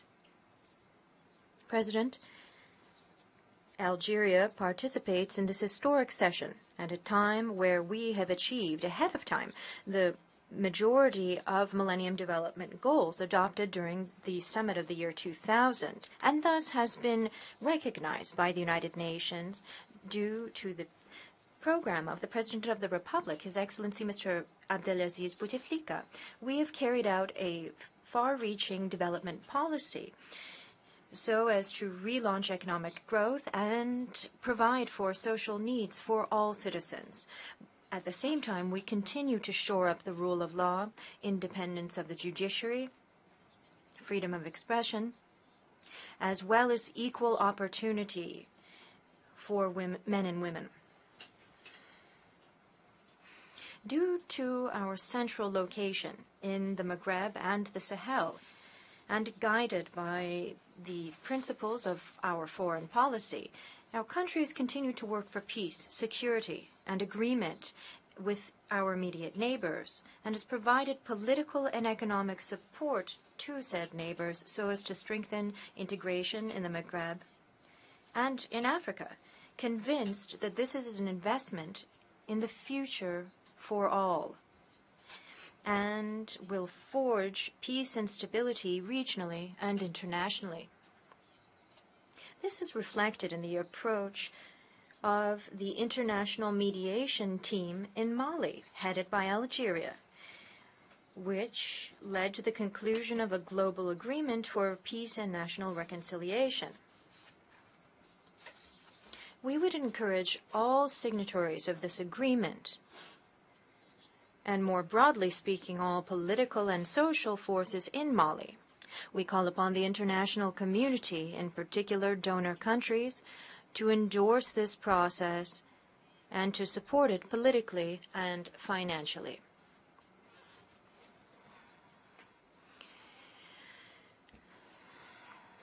And this in an ongoing manner.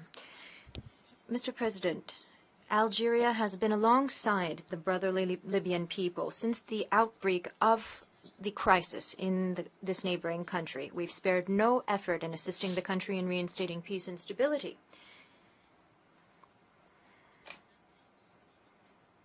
as well as the country's unity. We reiterate our support to the United Nations efforts in Libya for an inclusive and comprehensive solution which brings on board all stakeholders in Libya for the immediate creation of a government of national accord. Here, we'd like to stress the efforts of the African Union in conflict resolution and peacekeeping on the African continent, which, to its credit, has made several achievements. Indeed, the continent accounts for more than 45% of peacekeeping staff across the globe. I'd like to recall that the last African summit in Johannesburg saw the taking of important decisions expressing the desire of people and countries of the continent to work for African solutions to African problems. Mr. President, in Western Sahara, and after 25 years of a ceasefire between the two parties to the conflict,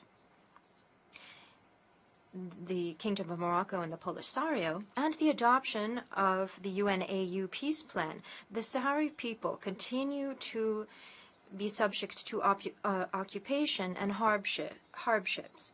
Back and forth, as well as attempts to duck responsibilities, have continued and have stopped a solution to the conflict being found. This conflict now threatens the credibility of the United Nations or undermines it. Algeria firmly supports the right of the Saharan people to define its future in all freedom. We appreciate the efforts of the Secretary General and his personal envoy, Christopher Ross. These efforts are ongoing. We call upon the organization to set a final date for the holding of a referendum pursuant to relevant resolutions of the General Assembly and the Security Council. This was explicitly requested by the Summit of the African Union, which was held in June 2015. We shall spare no effort to help parties to the conflict and the United Nations to find a swift implementation of this solution which the people of Western Sahara would so like to see, as well as would other peoples of the Maghreb. Based on this same belief in the necessity to peacefully settle differences, we are carefully following the changes in the situation in Syria and Yemen, as well as the suffering of these two brotherly peoples. We call upon stakeholders to resolutely commit to seeking a peaceful solution to the crises impacting their countries. There is no other solution to this. Sir, we are pleased to note the growing awareness about the need to combat international terrorism and deal with its root causes. This is why we call for comprehensive approaches to combat transborder organized crime, including trafficking in human beings and in narcotics. We call for a cutting off of supplies to terrorist groups, in particular, with the prohibition of the payment of ransom. In this context, Algeria organized recently an international conference on de-radicalization. The recommendations here emphasize the imperative need to promote the values of tolerance and moderation. Mr. President, Algeria has paid a high price to regain its sovereignty and join the family of nations. We thus duly appreciate the heroic combat of the Palestinian people to regain its national rights. We share the Palestinian people's hopes at a time where the Palestinian flag flies at the United Nations headquarters for the first time. This is a symbolic victory. It is one which comes after the international recognition of the State of Palestine. It is a support to a fair and definitive solution to the matter of Palestine, guaranteeing the creation of a sovereign state with East Jerusalem as its capital. Mr. President, understanding the importance of the issue of climate change and its fallout on the economic, social, and environmental fronts, and even political and security ones, we express the hope that the results of COP21 in Paris in the near future will find solutions commensurate with the environmental challenges. These challenges now jeopardize entire regions and countries, and as well as life on Earth. Sir, I would also like to note that evidently, in spite of achievements we have collectively made within the United Nations and beyond, the instruments and procedures established by the Founding Fathers for 7 decades have become outdated and are no longer reflective of the aspirations of peoples, the world population now exceeding 7 billion. In other words, the new challenges generated by globalization and the upheavals and transformations affecting international relations for decades force us towards bold reform, one which can bestow credibility and necessary transparency on the international system of cooperation. The marking of anniversaries of institutions, just like people's birthdays, are appropriate occasions for introspection and new projects. And thus, we hearken back to the historic results of the 29th session of our August Assembly in 1974 under the presidency of Mr. Abdelaziz Bouteflika on South Africa, Palestine, and the new international economic order. We do so as to express the hope that the current session will draw inspiration from this historic time in our organization, so as to rise to current challenges by a qualitative, collective, and courageous leap forward to promote a humankind which is at peace with itself, free from fear, and free from want. Thank you very much. May God's peace be upon you.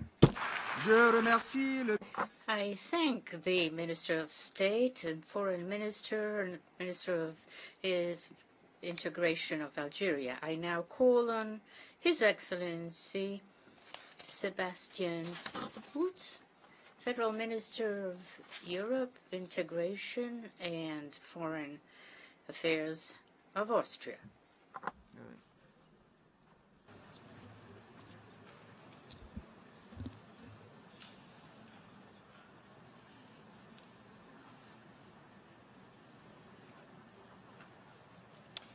Mr. President, Excellencies, ladies and gentlemen, 70 years ago the United Nations were founded as the collective answer to war and genocide which had cost the lives of millions of people.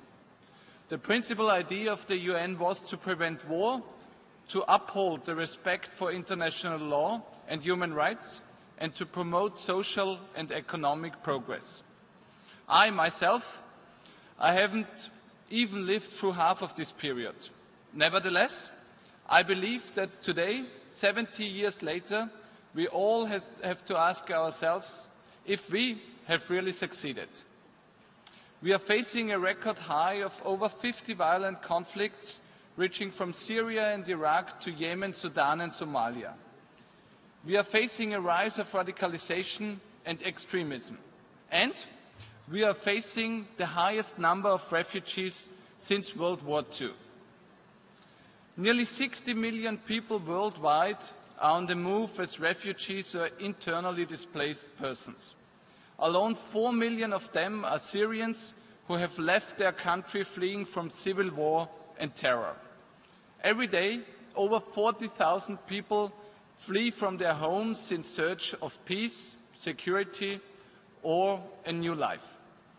This challenge is not limited to one region or to one continent. It's a global challenge. It concerns the Mediterranean region, but also South Asia and large parts of Africa. Europe is currently also witnessing a huge flow of refugees, in particular from the wider Middle East. These global refugee flows pose serious problems for the countries of origin and transit, as well as for the countries of destination. But all affected countries and regions have one thing in common. No country and no region can solve this crisis alone, and no single measure can provide a solution. Ladies and gentlemen, we need a comprehensive approach covering the whole refugee route, the countries of origin, transit and destination as well. Which organization, if not the UN, can provide the basis for this collective action? And which organization, if not the UN, can contribute to this comprehensive approach? If we want to reduce the number of refugees, I believe that we have to focus our efforts on 3 key areas. First, we have to confront the root causes in the countries of origin. Civil wars, massive human rights violations and terrorism. In this context, we have to intensify our fight against Daesh and other terrorist groups. They have to be neutralized and defeated. In the case of Syria, it also means that we have to push harder for a closing of ranks in the region. We will only be able to achieve any meaningful progress if major regional players such as Saudi Arabia, Turkey, Egypt and Iran act in concert. And finally, it means that we have to bring all relevant parties. It does not mean that the current political leadership of Syria can be part of a long-term solution. It has brought endless harm to the people of Syria. But if we want to make peace, you don't only talk to your friends. Ladies and gentlemen, the second point is that I think that we need more unity on international level. Huge efforts have already been made, but the UN and its member states can and should do more. We will only be able to make a difference if we make it possible that the United States and Russia pull in one direction. The UN Security Council has to demonstrate unity, and we need a mandate not only for action against Daesh, but also for the protection of civilians. This should, in my opinion, include the establishment of safe and buffer zones, which would increase the security of the people and make access for humanitarian aid much easier. Action by the Security Council would also make it possible that many countries have an opportunity to join in and offer their support. Our position is clear. Austria would stand ready to contribute to such a UN peace operation. Thirdly, we need a change of system. A system which allows only the fittest or those rich enough to pay the smugglers to reach a safe haven like Europe is wrong. The current system is in fact indirectly sponsoring smugglers. More than 24,000 migrants and refugees died on their way to Europe since 2000. The picture of refugees drowned in the Mediterranean Sea or suffocated in drugs will continue to haunt us. We therefore need a change of system. We need to create the possibility for refugees to apply for asylum already in their countries of origin or neighbouring countries. The United Nations could help in the establishment of such reception and information centres, which would allow to introduce resettlement programmes. In my opinion, trafficking in human beings is one of the worst crimes. I think we should consider systematic and large-scale smuggling as a crime against humanity so that the perpetrators can finally be brought to justice. Ladies and gentlemen, there is another crisis area we shouldn't forget about. Last year, like most of you, I referred to the Russian-Ukrainian conflict as probably the most serious challenge to peace and security in Europe. 1 year later, we still don't see enough positive development.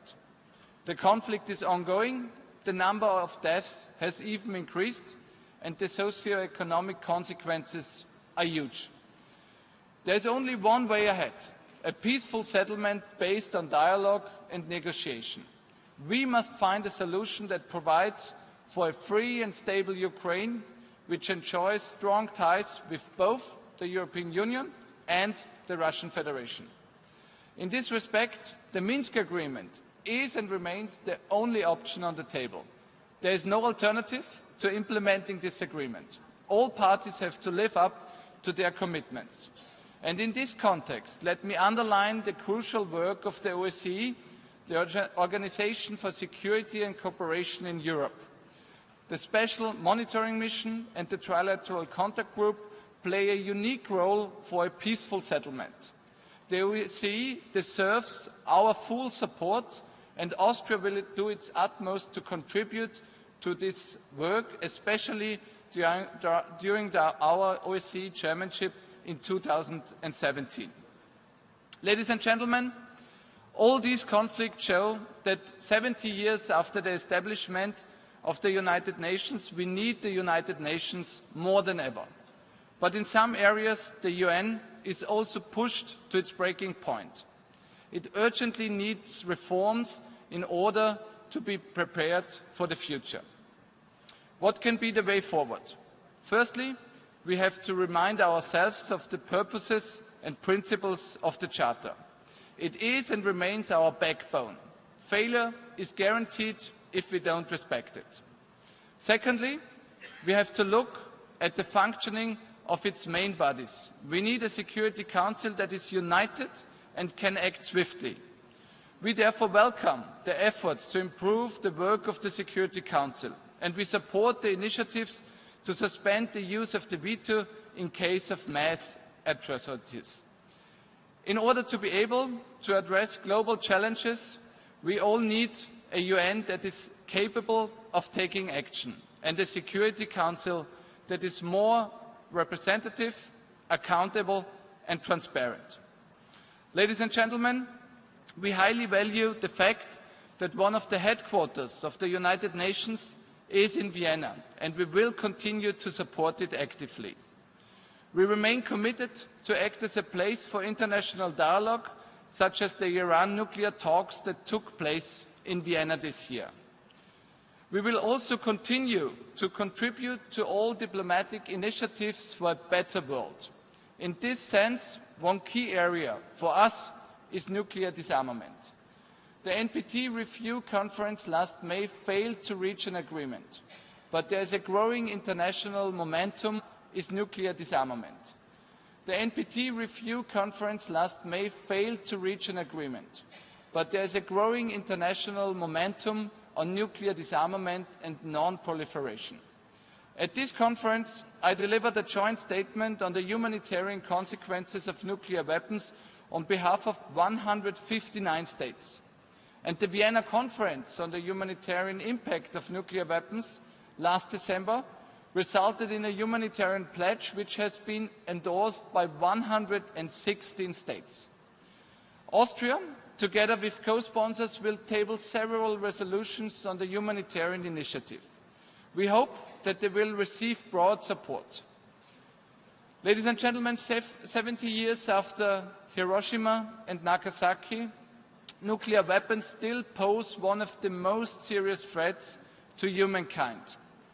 I can assure you that Austria will fight for a world free of nuclear weapons to make our world a safer place. Ladies and gentlemen, the global challenges we are facing require a strong United Nations. We therefore thank Secretary General Ban Ki-moon for all his work, and I can assure you that Austria will stay committed to the United Nations and to our Secretary General Ban Ki-moon. I can tell you that the Secretary General and also the UN can count on our continuous support. Thank you very much for your attention.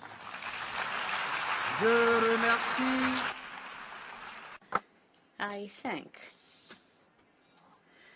the Federal Minister of Europe of Integration and Foreign Affairs of Austria. I now give the floor to His Excellency Charles Flanagan, Minister for Foreign Affairs and Trade of Ireland.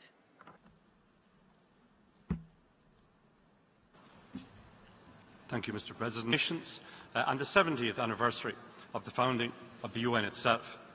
At the intersection of these two special anniversaries, it's been a great privilege for Ireland to have co-facilitated the final negotiations on the Sustainable Development Goals, the implementation of which is critical to the future of our planet and its people.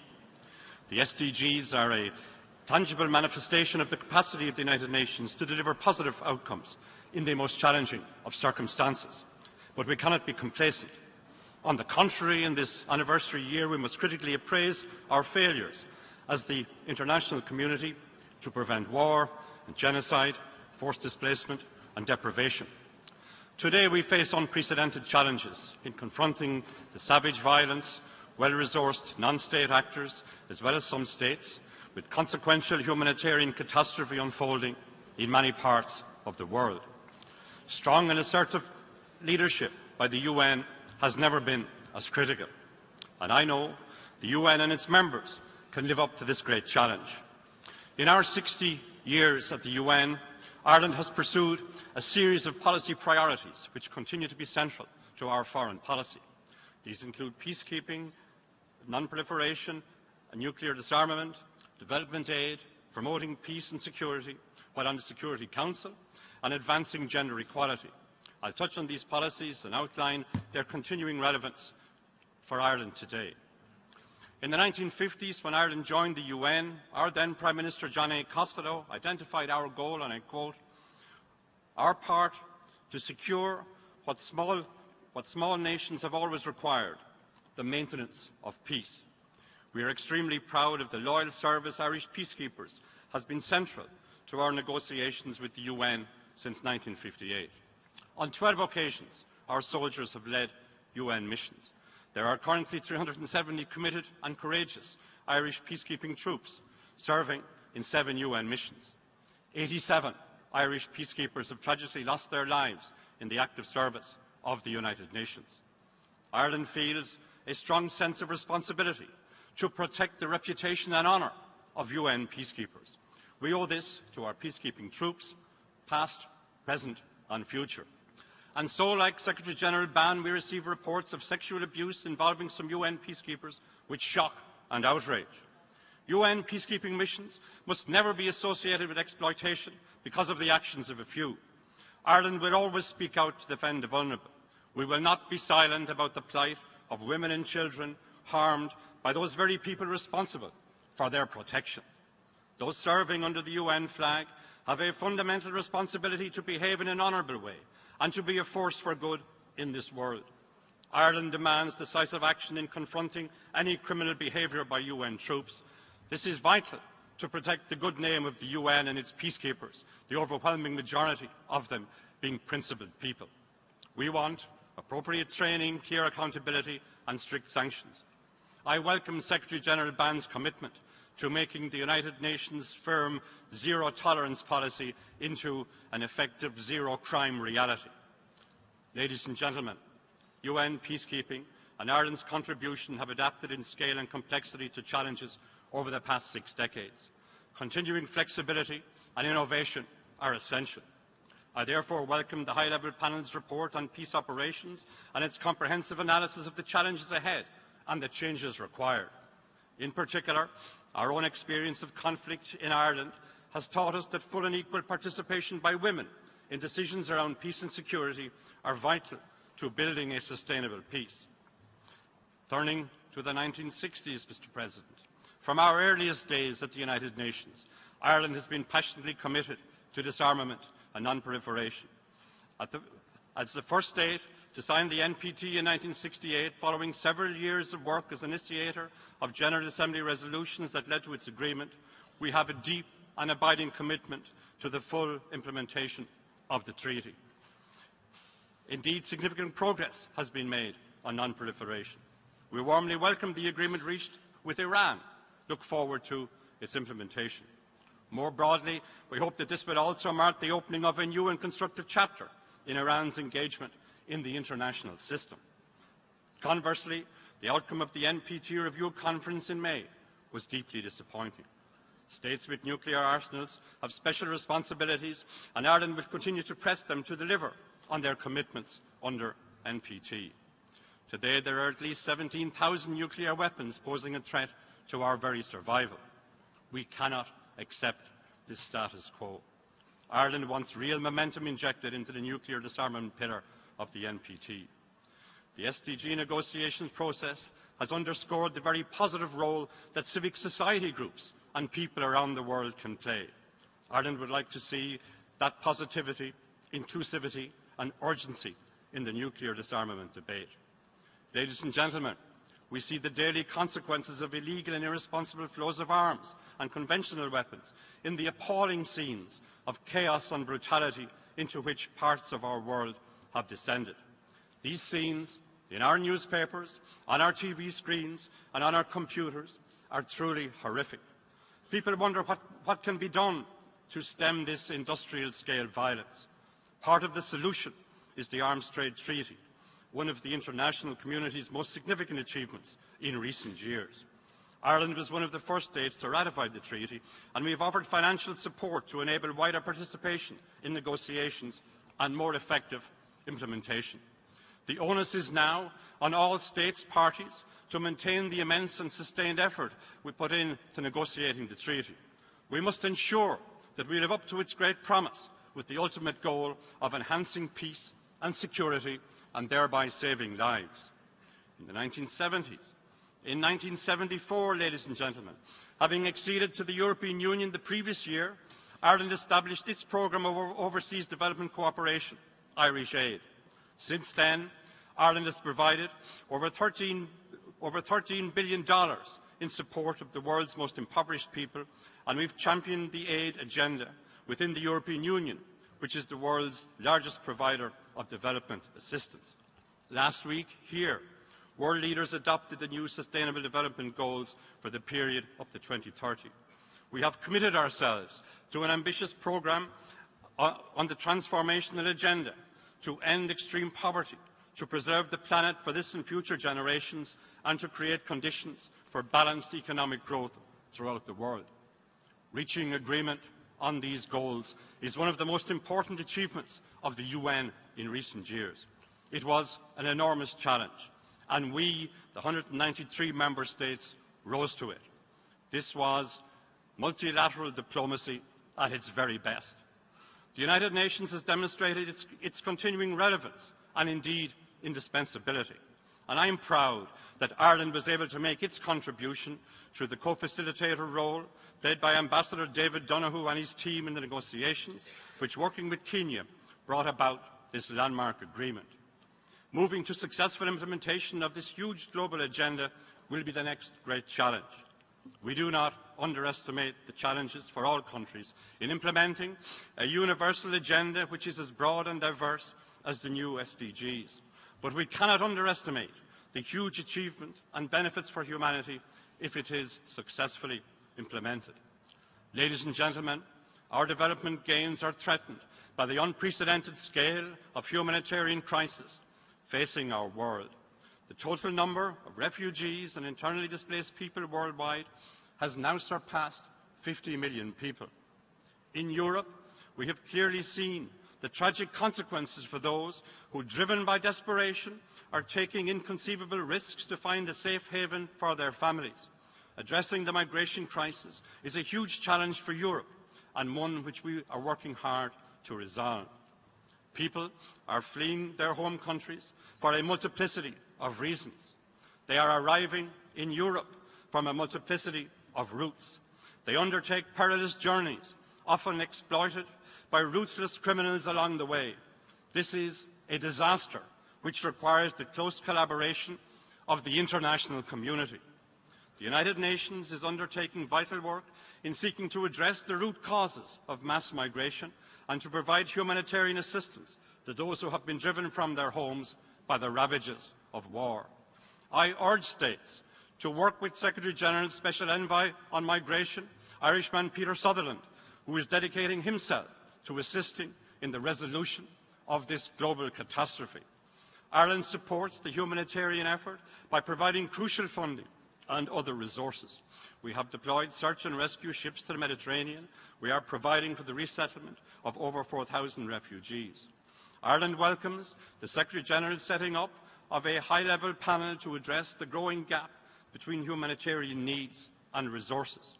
We will participate fully in this and other processes leading to next year's World Humanitarian Summit. Ladies and gentlemen, in the 1980s, Ireland completed our first full term on the UN Security Council, motivated by our commitment to multilateralism and a rules-based international system. These values are under grave threat today. Russia's unlawful annexation of Crimea and the conflict in eastern Ukraine have had profound implications for the people of Ukraine and for the international system itself. Ireland calls on all sides to respect and fully implement the Minsk agreements and cooperate with the OSCE's peacebuilding efforts in the region. During our first term in the Security Council, 81-82, the Middle East was, as ever, prominent on the international agenda. Today, challenges in the region are even greater. In Syria, over 200,000 people have lost their lives and over 11 million people have been displaced. The Assad regime continues to flout international law, while ISIS inflicts gratuitous cruelty and suffering on the people of Syria and northern Iraq. Its casual barbarism is a threat to every value the United Nations holds dear, and therefore the United Nations has a duty to act. Elsewhere in the region, Ireland remains concerned at the continued stalemate in the Middle East peace process. We are strong advocates of the two-state solution as the only way to achieve a just and lasting peace for the Israeli and Palestinian people. In our pursuit of peace on the island of Ireland, we were and continue to be supported by steadfast partners who stayed the course with us through many difficult years, keeping faith where others saw hopelessness. In our wide-ranging work on conflict prevention, mediation and state building, we seek to share our experience. We hope to bring this to the table when we seek election to the Security Council again in 2020. In the 1980s, ladies and gentlemen, historically Ireland has supported the promotion and protection of human rights, from our early support for decolonisation to our opposition to apartheid in South Africa, and through our election to the Human Rights Council for the term 13 to 15. In 1997, our former President Mary Robinson was appointed UN High Commissioner for Human Rights. At the Human Rights Council, Ireland has sought to give concrete expression to the long-held convictions that have informed our positions within the United Nations. We have championed resolutions to promote and protect civil society space, which we recognise as essential to make other rights attainable. We advocate the critical role of the human rights defenders. We have led initiatives to prevent morbidity and mortality of children under 5. In Ireland, there is widespread concern about violent repression and terrorist attacks on religious minorities. We have seen an alarming rise in attacks on Christians, and Baha'i, and Jews, and Muslims. Elsewhere, people are oppressed and punished because of their gender, race, or sexual orientation. In short, vulnerable minorities are under increasing attack from repressive state regimes and from transnational terrorist networks, including ISIS, Al-Qaeda, Boko Haram, and others. The UN, as champions of equality, plurality, and diversity, has an important role to play in defending and protecting vulnerable groups. We fully support the organisation in this essential task. This year, Ireland became the first country in the world to legalise marriage equality by a popular vote. This has been a hugely positive experience for Ireland, and we urge other states to follow suit to promote rights for LGBTI citizens. Similarly, Ireland has had its own historic experience of religious repression. Therefore, religious freedom is a matter of great importance to my country. In the 2000s, ladies and gentlemen, I wish to emphasise Ireland's grave concern for vulnerable women and girls in many parts of the world and our strong commitment to gender equality.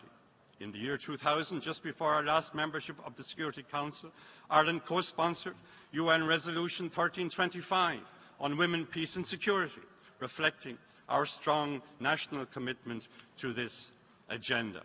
And I hope that Secretary-General Ban may be succeeded by a brilliant female Secretary-General in due course, because this would send a powerful message to women and men throughout the world that here in the UN we are willing to remove the barriers that prevent women from fulfilling their true potential.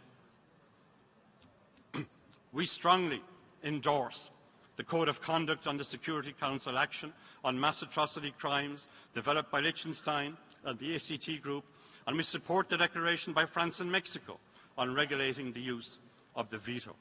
Ireland is ready for membership in 2021 of a much reformed and more representative Security Council, one that is better equipped to respond to 21st century threats to international peace and security.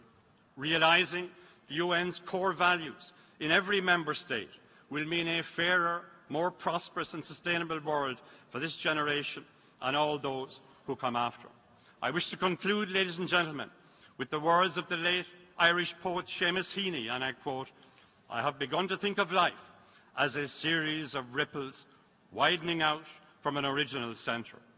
In 2015, a very special anniversary year for us all, it's time to reflect on our own original centre, the UN Charter, and for all 193 member states to recommit ourselves to delivering on its great promise, a peaceful, just and prosperous world. Thank you.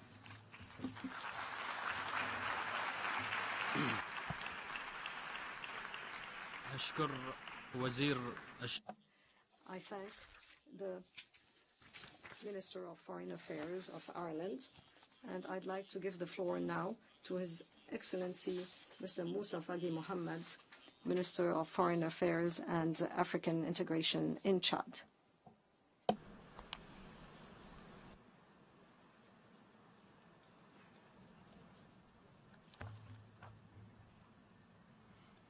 Mesdames, Messieurs, Heads of State and Government, Mr. President, Secretary General, ladies and gentlemen. 15 years ago, we welcomed unanimously the adoption of the declaration relating to the Millennium Development Goals as being the most appropriate response to the problems of poverty that so many of our countries are facing. With the adoption of the post-2015 development programme, the 70th session of the General Assembly has once again confirmed the determination of states to push back against poverty by looking for new ways and means to promote development. The success of the implementation of this programme will require fitting responses that we will have to find together to the numerous challenges that we face in the world. For very many countries in Africa, this success very much depends on the security situation and their ability to finance their development plans and strategies. They are faced on a daily basis with crises in their countries, terrorism, for example, and a drop in the price of their export products. The success of the implementation of this new development programme will also depend on the solidarity of developed countries towards developing countries in terms of effective financing.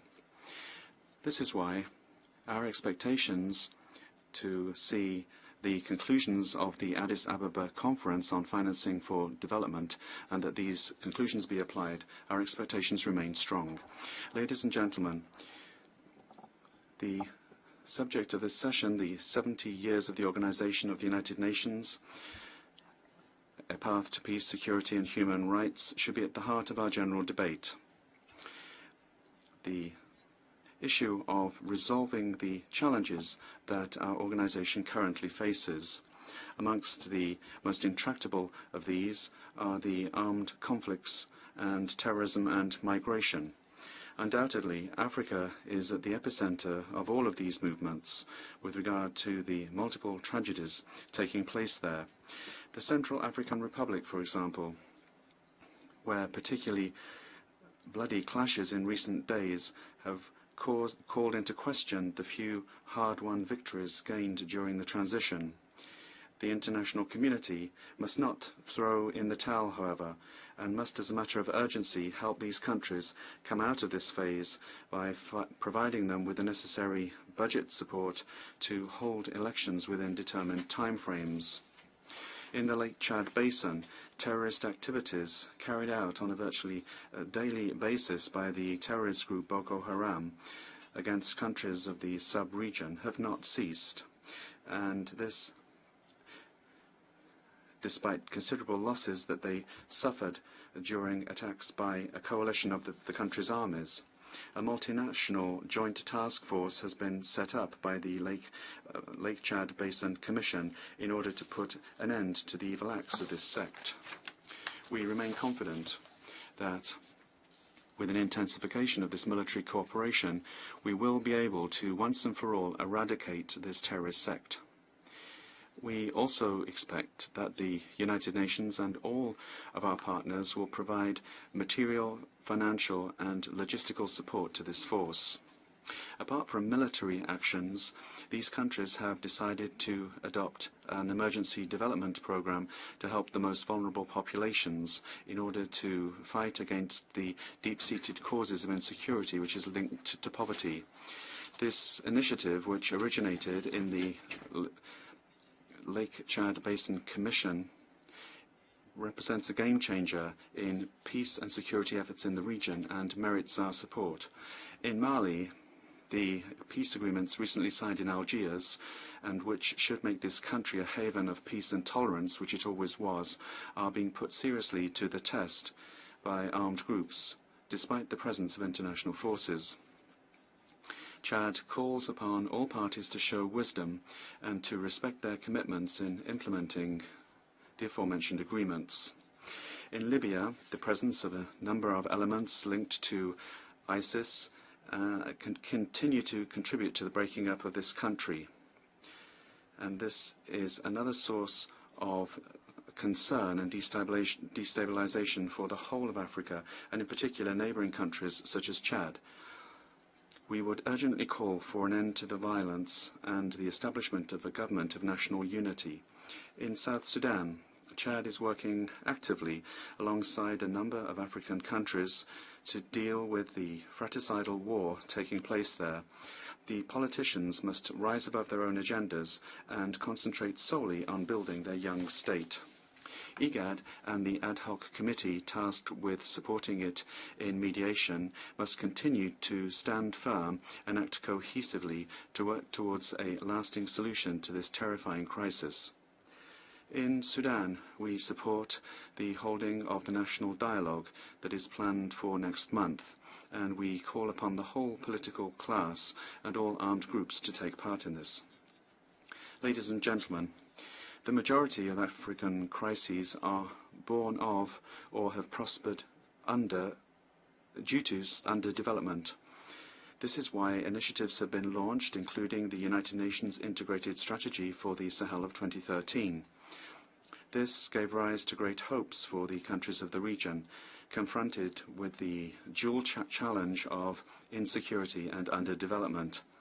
It is to be deplored, however, that the announcements made as part of this strategy are taking time to materialize. In the rest of the world, the Israeli-Palestinian conflict is still unresolved, prolonging the suffering of the Palestinian people and becoming a lightning rod for all bad feelings. It's time to overcome the psychological obstacles by favoring the creation of a viable Palestinian state living in peace with Israel. The hoisting yesterday of the Palestinian flag within the United Nations compound is, we hope, an important step towards finding a peaceful solution to this conflict, which has lasted as long as our organization. This endless conflict is added to the particularly violent crises in Iraq, Syria, and Yemen. The international community must act altruistically to help all countries to rise above these tragedies, not only in the Middle East, but also in the rest of the world. International peace and security are seriously threatened by what's now happening in this part of the world. Religious radicalism and terrorism have found extremely fertile ground for their expansion. Ladies and gentlemen, the crisis situation that we have just described have now been extended by the explosion of terrorism and the formulation of criminal groups of all stripes. This terrorism spares no continent, and no community is immune from this global cancer. The extreme violence imposed on extremely peaceful populations, taking as an excuse religious dogma, is totally contrary to the principles of international law, human rights, and to religious principles. In Africa, states are grappling with terrorism, and they have to spend the lion's share of their resources on security instead of spending it on economic and social development. My country, Chad, is in this situation. We recently fell prey to this scourge with the death of around 100 people assassinated by terrorists in the capital and in the islands of Lake Chad. There have also been heavy losses in Mali and Nigeria, but Chad will continue to hunt down these terrorists. All we ask from our partners is that they give us robust support, technical and material support, to enable us to provide the response that we need to provide to this faceless war. Ladies and gentlemen, the transnational capacity of terrorists to act across borders requires a collective and nimble response. The way to fight terrorism together is by pooling our means and our response strategies by intensifying regional and international cooperation. In this regard, we propose that 2016 be declared the year to fight terrorism. We need to seriously think about the deep-seated causes of this phenomenon and the ways and means to contain it and, in the long term, eliminate it.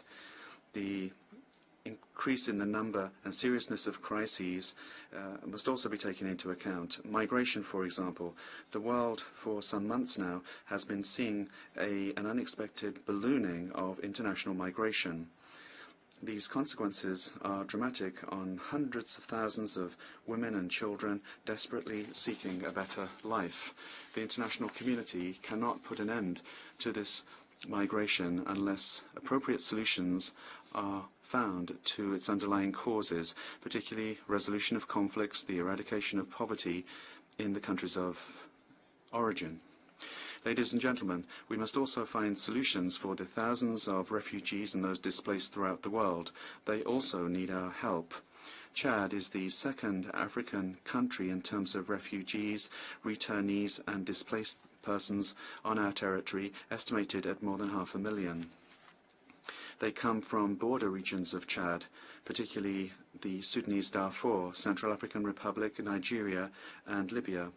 They live in difficult environmental and humanitarian conditions. Once again, I'd like to take this opportunity to thank all friendly countries and, above all, thank the Office for Coordination of Humanitarian Affairs of the United Nations and the International Migration Organization for the help that they provide to these needy people and for the advocacy that they do for our country. Our country has been facing an insidious threat now for some time, climate change. This will be dealt with at a major conference in Paris next month. Chad will actively be present at this conference because we are one of the major victims of this degradation of the climate. Sahel countries threatened by drought and desertification are powerless in the face of the progressive drying up of Lake Chad, and we hope that the negotiations will lead to an agreement and give us some hope that we can save our planet and save the imperiled Lake Chad. Ladies and gentlemen, the celebration of the 70th anniversary of the United Nations also coincides with a very happy event, and that is the normalization of relations between the United States and Cuba, which Chad welcomes. We encourage these two countries in these efforts, and we would like them to continue in their constructive dialogue until we see a complete and definitive lifting of the unjust embargo that Cuba has suffered from decades. And this will enable this country to find its place again in the concert of nations. And also my country would like to thank the President for his congratulate him on his election and thank your predecessor for all of his work. We also would like to pay tribute to the Secretary General of our organization for his personal investment and staunch commitment to the search for peace and security in the world. We hope that this general debate will be a resounding success and that we will become much more aware of our individual and collective responsibilities, and that this will lead humanity to peace, security, to stability, and to prosperity. I thank you for your attention. I thank the Minister of Foreign Affairs and African Integration of Chad. We have heard the last speaker for this session. The session is concluded. للجمعية العامة I declare the 23rd plenary meeting of the General Assembly called to order. The Assembly will hear a statement by His Excellency Mokgweetsi Eric Kibatwe Masisi, the Vice President of the Republic of Botswana. I request protocol to escort His Excellency. من دواعي سروري البالغ أن نرحب بنائب رئيس جمهورية بوتسوانا صاحب I am very pleased to welcome the Vice President of the Republic of Botswana, His Excellency Mokgweetsi Eric Kibatwe Masisi, and I invite him to address the Assembly.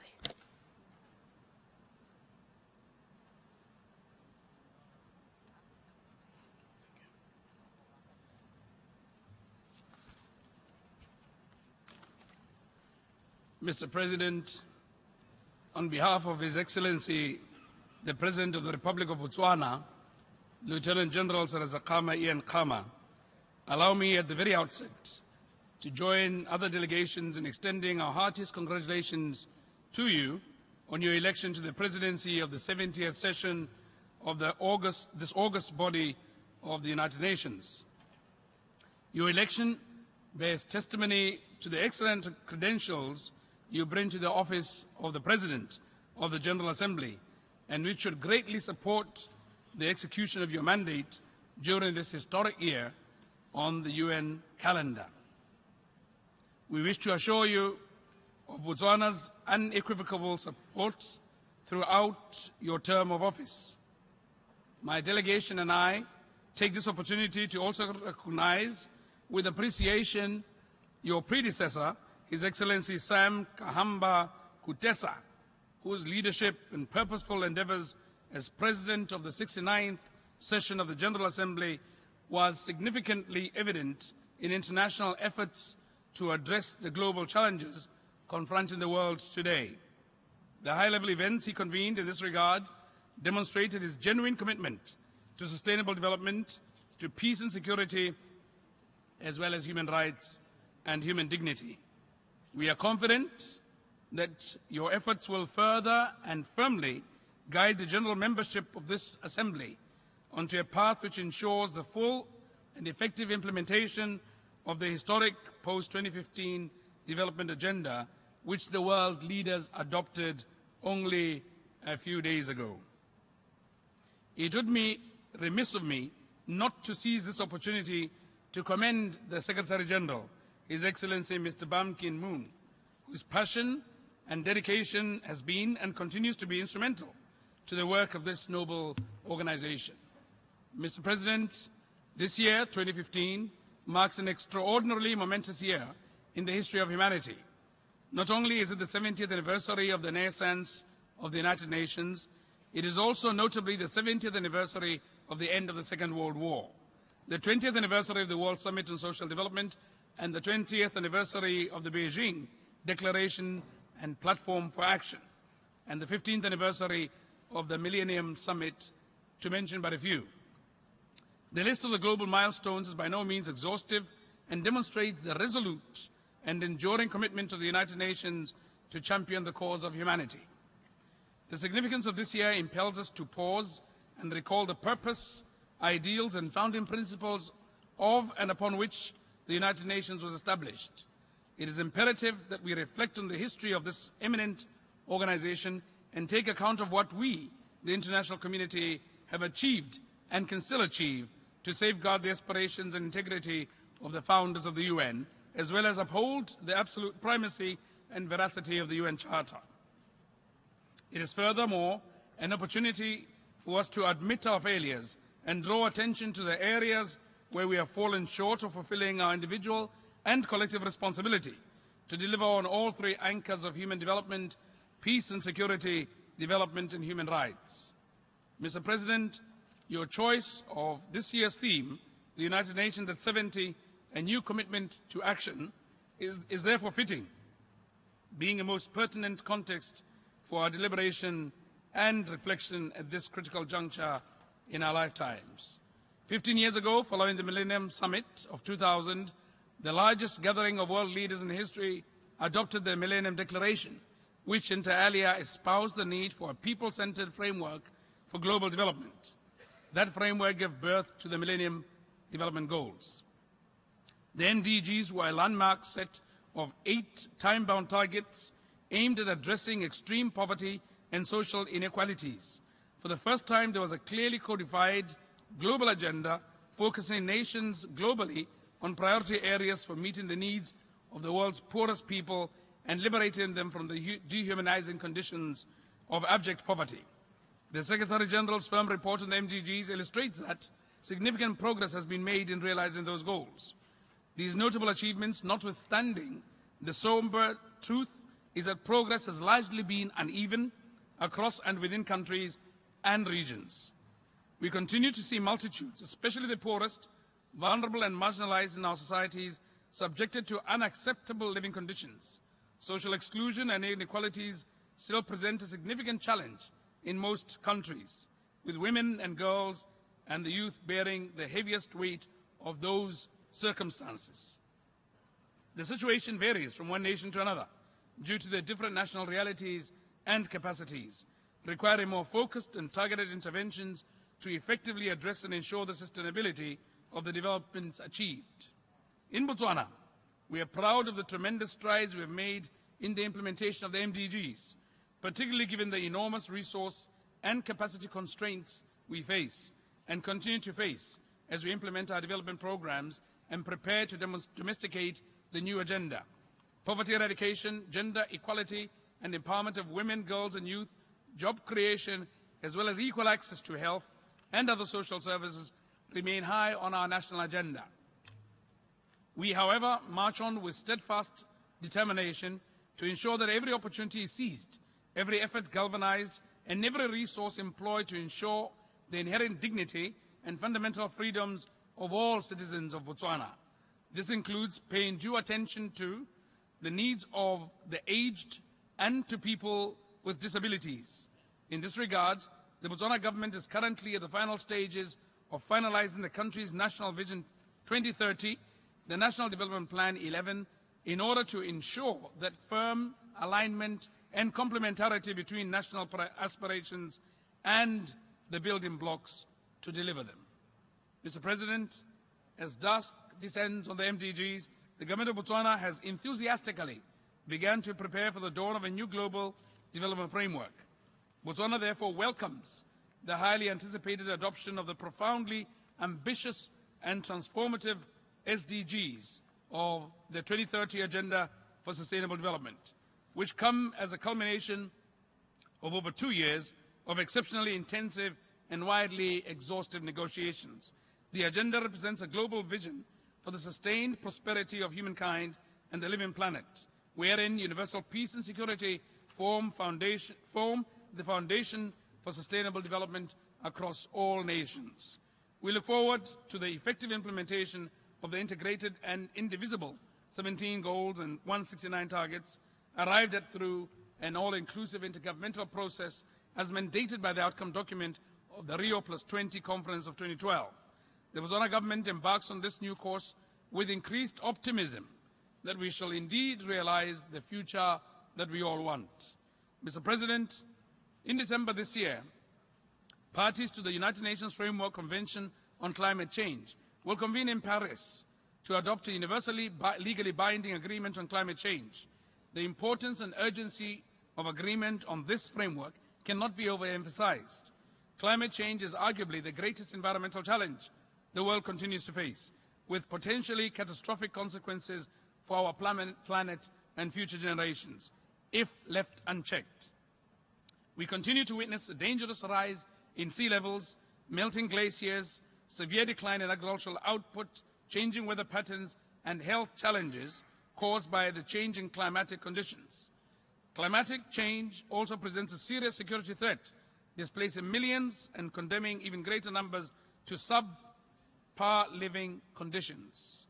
We extend our condolences to all those who lost loved ones and the destruction of property caused by natural disasters. Developing countries are the hardest hit, with limited capacities to respond to these effects, and therefore require much assistance in the development of climate-smart technology in order to reduce their vulnerability and transition to low-carbon growth paths.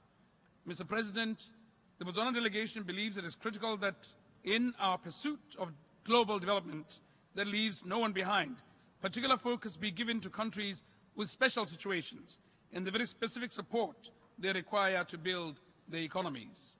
In November last year, landlocked developing countries, or LLDCs, met in Vienna to adopt the Vienna Programme of Action on Landlocked Developed Countries, which has 6 priority areas that range from infrastructure development and maintenance, international trade and trade facilitation, regional integration and cooperation to structural economic transformation. Botswana, like other LLDCs, will require substantial augmentation of its capacity to implement any one of these areas. This holds true for middle-income countries, or MICs, 2, a category of countries to which Botswana belongs. Figures show that 75% of the world's poorest populations live in MICs. The clarion call is therefore to explore mechanisms by which these countries can be assisted in order to address such entrenched and widespread poverty. The scale of the required assistance goes well beyond the obvious need for infrastructure development, strengthening of institutions, access to technology, skills development, development of social protection floors, amongst others. Critically important is the need to extend financing for development in order to address the specific needs and challenges of the individual MICs, rather than employ a one-size-fits-all policy framework. Failure in this regard would be detrimental to the development trajectory of MICs, with a real possibility that they could relapse to LDC status. Mr. President, discussions have commenced at various UN platforms on how the organization should itself transform to be better structured, better equipped to effectively and efficiently carry out its mandate, and better serve the best interests of its member states. Botswana believes that chief among the scores of considerations should be the coordination between and among UN agencies for strengthened system-wide coherence, which extends to improved cooperation with region and sub-regional organizations. We believe that this would go a long way towards enhancing international efforts aimed at addressing the myriad of challenges to development, durable peace and security. Mr. President, we cannot speak about development, peace and security without consideration of the increasingly disturbing phenomena of migration trends. The flow of international migrants continues to show exponential growth since the high-level dialogue on international migration and development held in New York in September 2013.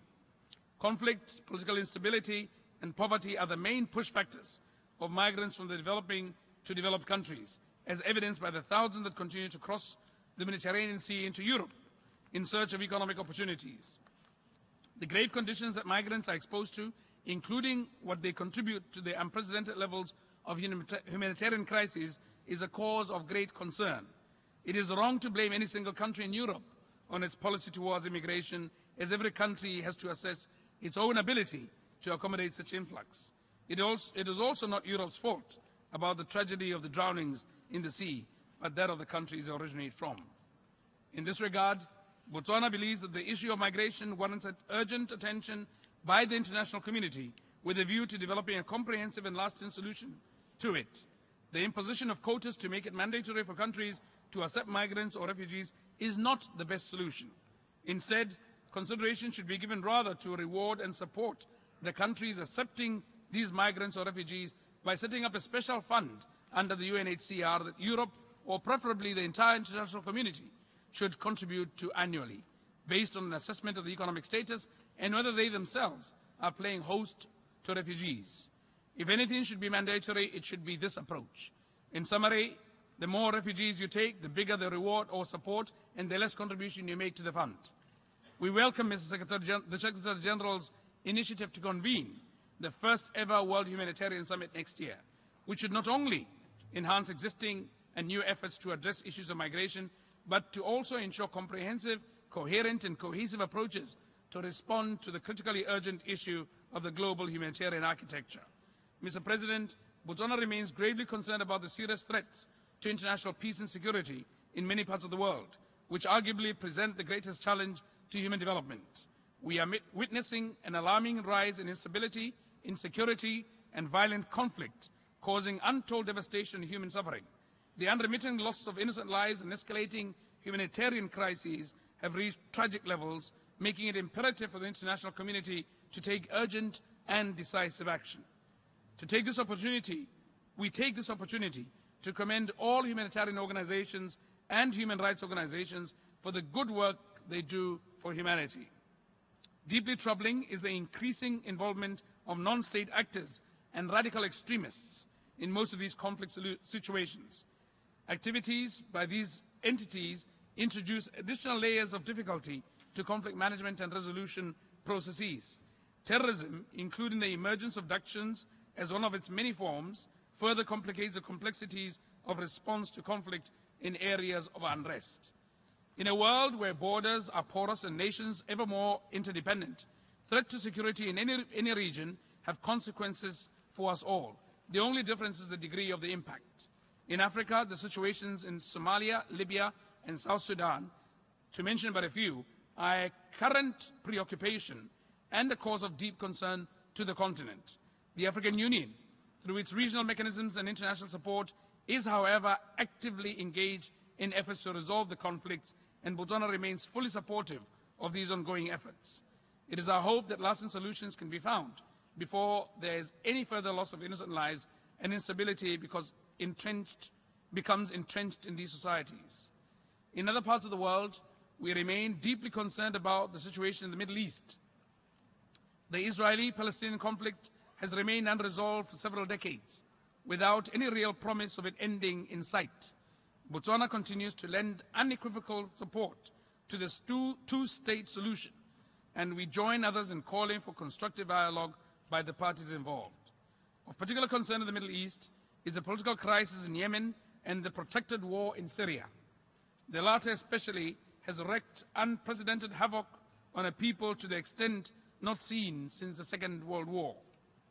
Botswana is profoundly troubled that the United Nations Security Council, however, seems paralyzed by the hard divisions amongst its members to uphold its Chapter 5 Charter responsibilities and take decisive action against the Syrian government.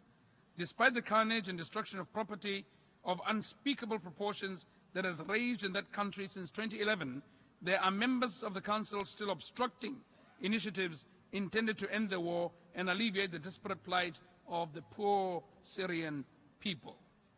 Horrified by the torment visited upon Syrians with appalling impunity by their government, Botswana joined 58 concerned members of the international community in 2011 to petition the Security Council to refer Syria to the International Criminal Court. It is a matter of deep regret that action on this matter continues to be frustrated by divisions in the United Nations Security Council. In light of such challenges, Botswana continues to firmly support the initiative by France, calling for the permanent members of the Security Council to refrain from using the veto powers in situations involving mass atrocities. The United Nations, which promotes democracy around the globe, should itself lead by example. The United Nations Security Council is limited to 5 countries, which further have a veto. There should be no permanent members and no veto at all. The practice of might is right is actually wrong. Whilst in the main, it is indeed the primary responsibility of states to ensure the protection of their people, the reality is that some, like Syria, are manifestly failing to do so. Instead, they violate international humanitarian law with shameful impunity. Clearly, this should necessitate the application of Pillars 2 and 3 of the principle of responsibility to protect, R2P, yet nothing is happening. Is it perhaps time the R2P is made a formal agenda item for the debate by the General Assembly? Perhaps such a debate could provide sufficient impetus for the Security Council to carry the full mantle of its mandate, including improving its relationship with the International Criminal Court, in order to facilitate investigation and prosecution of perpetrators of crimes against humanity. Botswana's commitment to a strong and effective international justice system remains resolute. Our belief in the IAC as the only standing international criminal tribunal for war crimes and crimes against humanity is unwavering. The Botswana government regrets that non-cooperation by some state parties still plagues the court, making allowance for continued impunity and escape from accountability for crimes committed against humanity. We therefore urge all parties to the Rome Statute of the ICC to stand fully behind the court. Cooperation is vital for the assurance of the court's integrity and effective functioning. My delegation and I are hopeful that as we commemorate 70 years of the United Nations, we can have unanimous agreement that judicial accountability, inclusive governance, and the protection and promotion of human rights are essential elements for peaceful societies. This should not be seen as a preserve of the ICC or Security Council alone, but rather as a shared responsibility and norm of the global community. Mr. President, finally, the sooner the world is rid of the feeble leadership of Sepp Blatter at FIFA, the better. The corruption, poor governance, and a leader who has gone well beyond his sell-by date is almost a mirror image of that organization being linked to a failed state. Good governance should not only apply to politics alone, but to all institutions, especially international organizations. Let me conclude by reaffirming Botswana's commitment and abiding faith in the purpose and founding principles of the United Nations. We are strongly committed to a world that nurtures and sustains all life within the natural limits of the living planet, leaving absolutely no one behind. Botswana is truly optimistic that with genuine political will and concerted collective effort, it can be done. I thank you enormously for your very kind attention.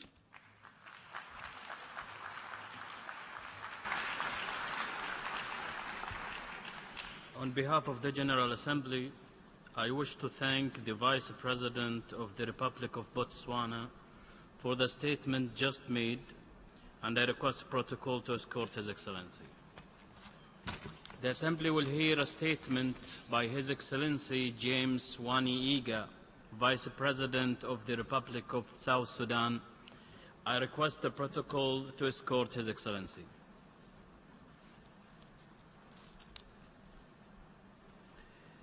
I have a great pleasure in welcoming the Vice President of the Republic of South Sudan, His Excellency James Wani Iga.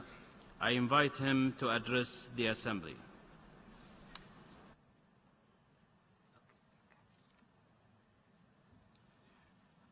Your Excellency, the President, Your Excellencies, ladies and gentlemen, on behalf of my President, Salva Kiir Mayardit, I would like to profoundly congratulate the newly elected President of the UN General Assembly.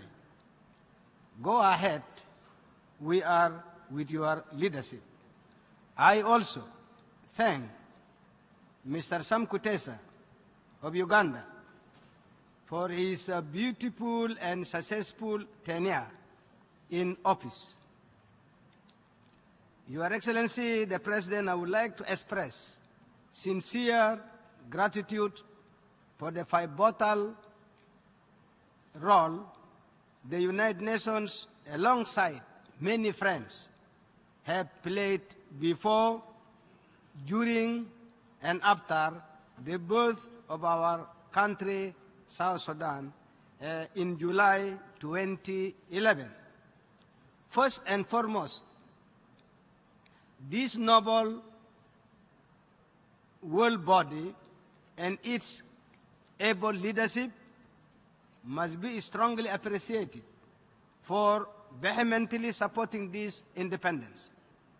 We vividly remember the 3 days the UN Secretary General spent dedicating himself to lecturing and advising us in Juba, South Sudan, as independence was drawing nearer. Congratulations, Your Excellency, Mr. Ban Ki-moon, for that gesture.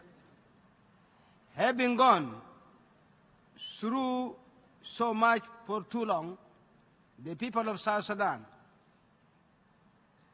dreams, aspiration, and vision of the country of their own was eventually realized on July 9, 2011, with strong support from IGAD, the UN, and the Troika. Almost 1 week thereafter, in this great hall, this esteemed and dignified body, the United Nations, took extra rare measure in history and endorsed the noble independence. We vehemently thank the United Nations for that.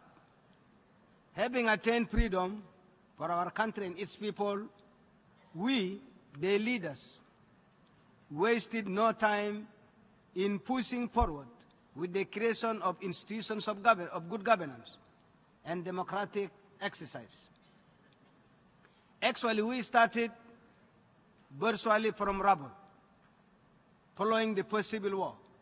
However, our progress has been thwarted and marred by unjustified internal power feuds that resulted in regrettable conflict engulfing 3 of our 10 states or provinces in the country.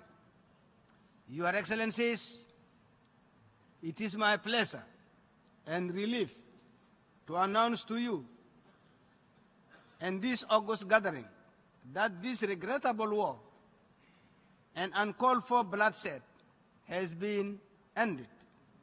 The people of South Sudan were yearning for peace, and our president took the courageous step with the help of IGAD, the Troika, China, Russia, and the eminent United Nations, and so on, to sign on 26 of August 2015 a peace agreement with our brothers in the rebellion to silence the guns and end the civil war.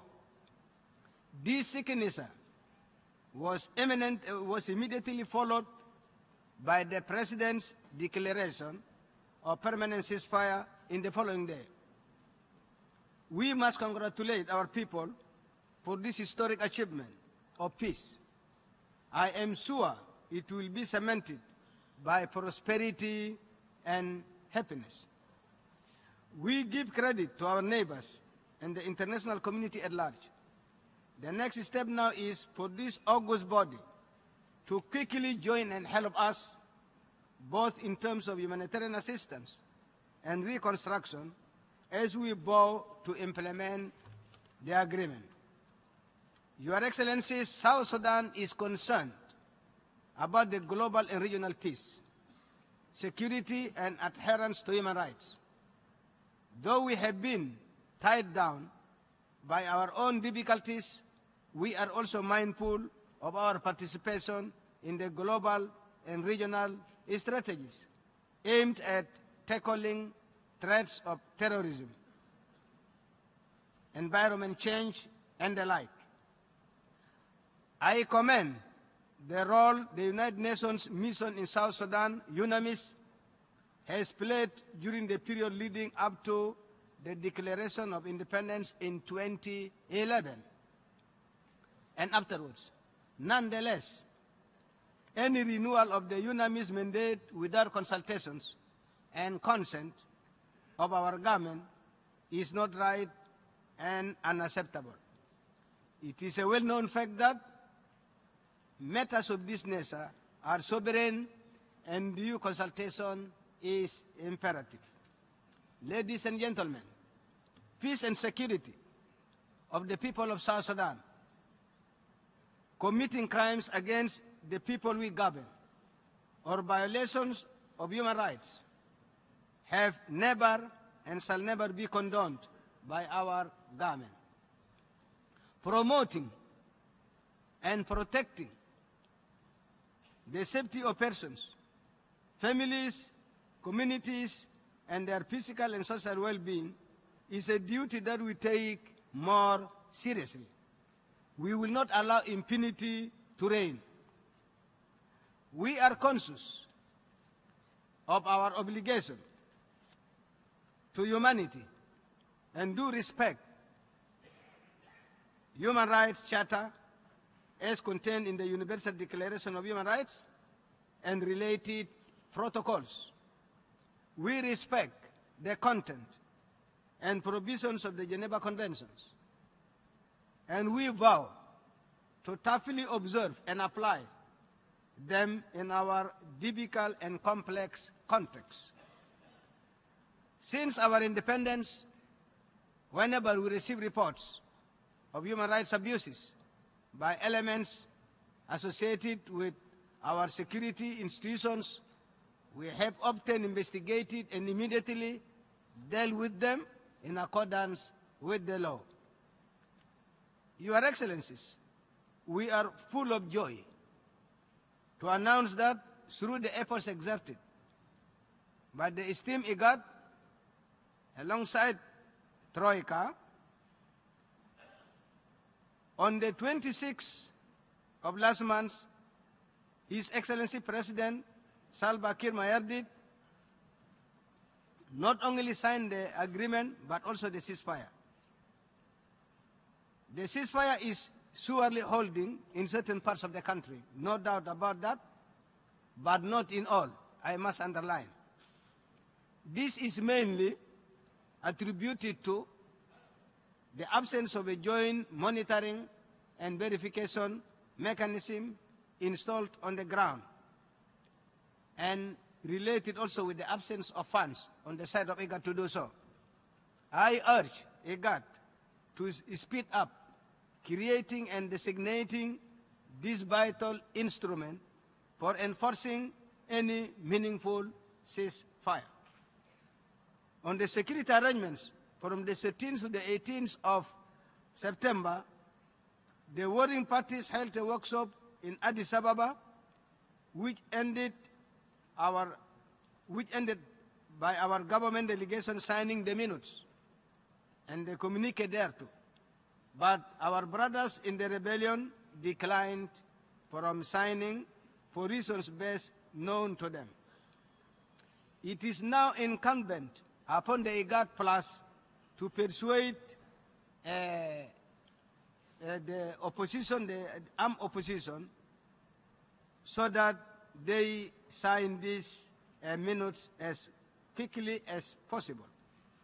A further proof that our government is committed to this agreement is the announcement by the SPLA, our government army, about a week ago, to move out of Juba to the radius of 25 kilometers away. This is a clear demonstration of the government's will to execute the accord. As the SPLA is already on the move for redeployment, the international community needs to expeditiously come in with the necessary funding to help install new barracks in those forests.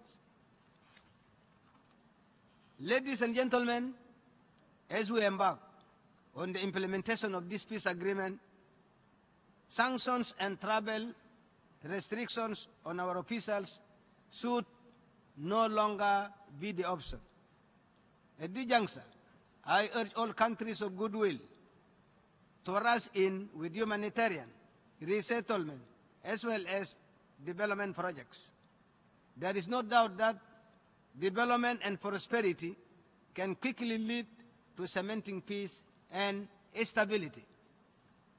It is thus mandatory upon the government of South Sudan to remind the international donors about the many pledges they have made even earlier but never delivered.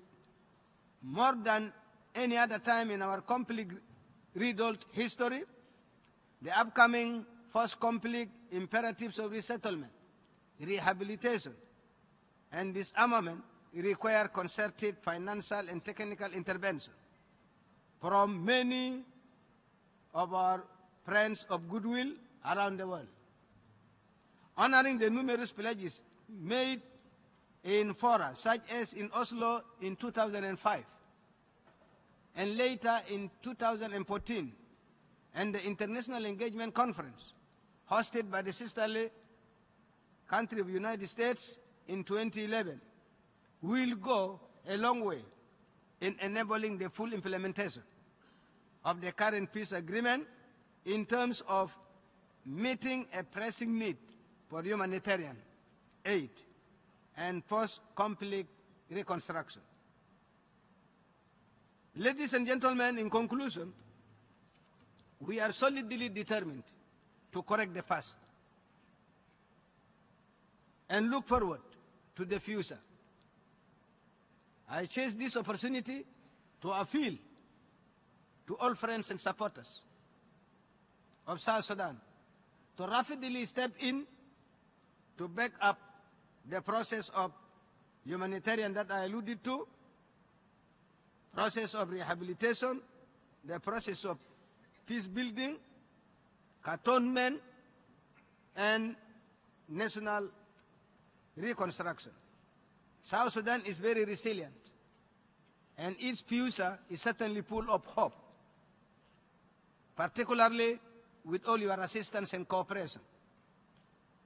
But it is not be subjected to undeserved isolation and sanctions, given its level of fragility as a new country. Thank you very much, ladies and gentlemen.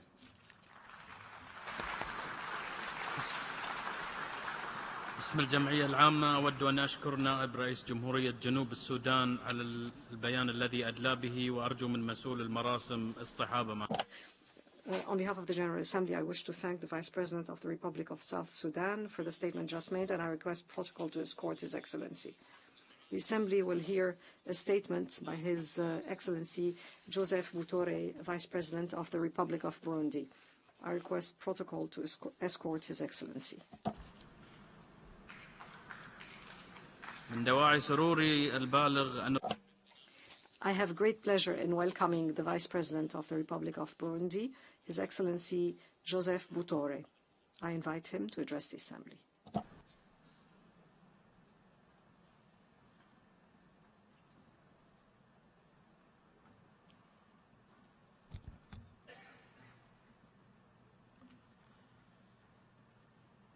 Excellence. President of the 70th session of the UN General Assembly, heads of state and government, Your Excellency, Secretary General of the United Nations, delegates, ladies and gentlemen. At the outset, we would like to thank the Almighty God who has guided us all along our travels and continues to be at our side during our time here in New York. Please allow me to share the fraternal greetings of the people of Burundi and His Excellency Mr. Pierre Nkurunziza, President of the Republic of Burundi, who has charged us with representing him during this assembly. Mr. President, we should take this opportunity to address to you our warmest congratulations on your election to the presidency of the 70th session of the UN General Assembly, and to assure you the full support of our country in accomplishing your noble mission. We also wish to congratulate Mr. Samkahamba Kutesa, who brilliantly presided over the 69th session of the General Assembly of our organization. We especially wish to thank Mr. Ban Ki-moon, Secretary General of the United Nations, for the honorable efforts that he continues to expend for our common organization to achieve the objectives and the ideals that its member states have set out. Mr. President, Excellencies, ladies and gentlemen, we should welcome the pertinence of the topic chosen for this 70th anniversary of our institution, a strong United Nations for a better world. We assure you of the strong support of the Republic of Burundi in achieving the three priorities that will guide your action during your mandate, which are the commitment to action, strengthening the efforts of the United Nations to strengthen international peace and security, and achieving significant advances in human rights.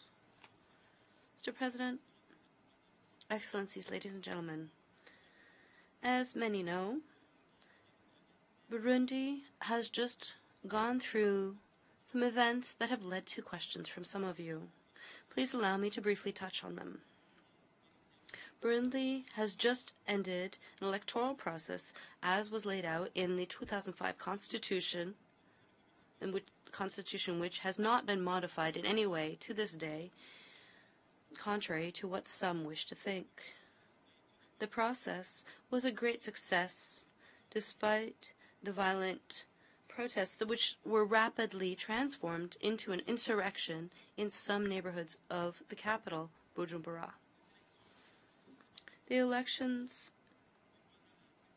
that took place in Burundi were held with success, but during the preparation, during the process, and afterwards, sabotage took place, and the country became the victim of the plans of some politicians, which were, quite simply, aimed at the destabilization of institutions in the country. Children were used as soldiers and human shields. They were given drugs, weapons, and explosives so as to bring them to commit acts of vandalism, killings, and other terrorist acts in public places. No one can ignore the fact that using children for military means is in itself a crime against humanity. We deplore the fact that all of this took place with the support of certain countries to torpedo efforts by the government to reestablish stability in our country. We welcomed the support of the United Nations, which was brought to the electoral process through MINUB, whose observers were deployed over a large portion of the country. Decisions taken by the constitutional courts of Burundi and the East African Community confirming the legality of the candidacy of Pierre Nkurunziza were not enough to stop the insurrectional movement initiated by the opposition and civil society, and this once again proved the hidden agenda to destabilize the country. And nevertheless, everyone knows, the interpretation of the internal laws of a country, including the Constitution, is the domain of its judiciary. This is also a fact in the sovereignty of any independent country.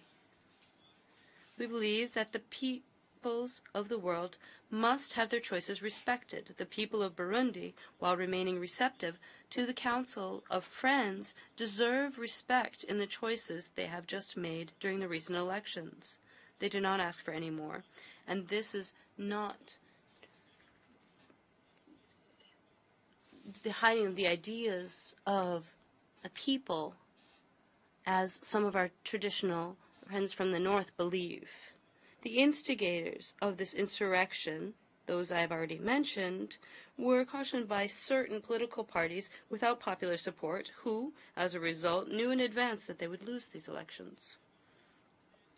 Having decided to turn away from the ballot box, these political parties only wanted transitional arrangements like those of the Arusha negotiations so as to gain power. Their goal was to spread trouble to justify the impossibility of organizing the electoral process. And unfortunately, some in the media were on their side. To increase their actions, certain NGOs supported them financially and morally. At the same time, some civil society organizations took part. What we did not know up to this point was that this insurrectional movement was a tree that hid the forest, namely the failed coup which was being then prepared. This had been prepared long before by the same actors in collaboration with certain civil society organizations. The date of the 13th of May 2015 will remain engraved in the memories of the people of Burundi.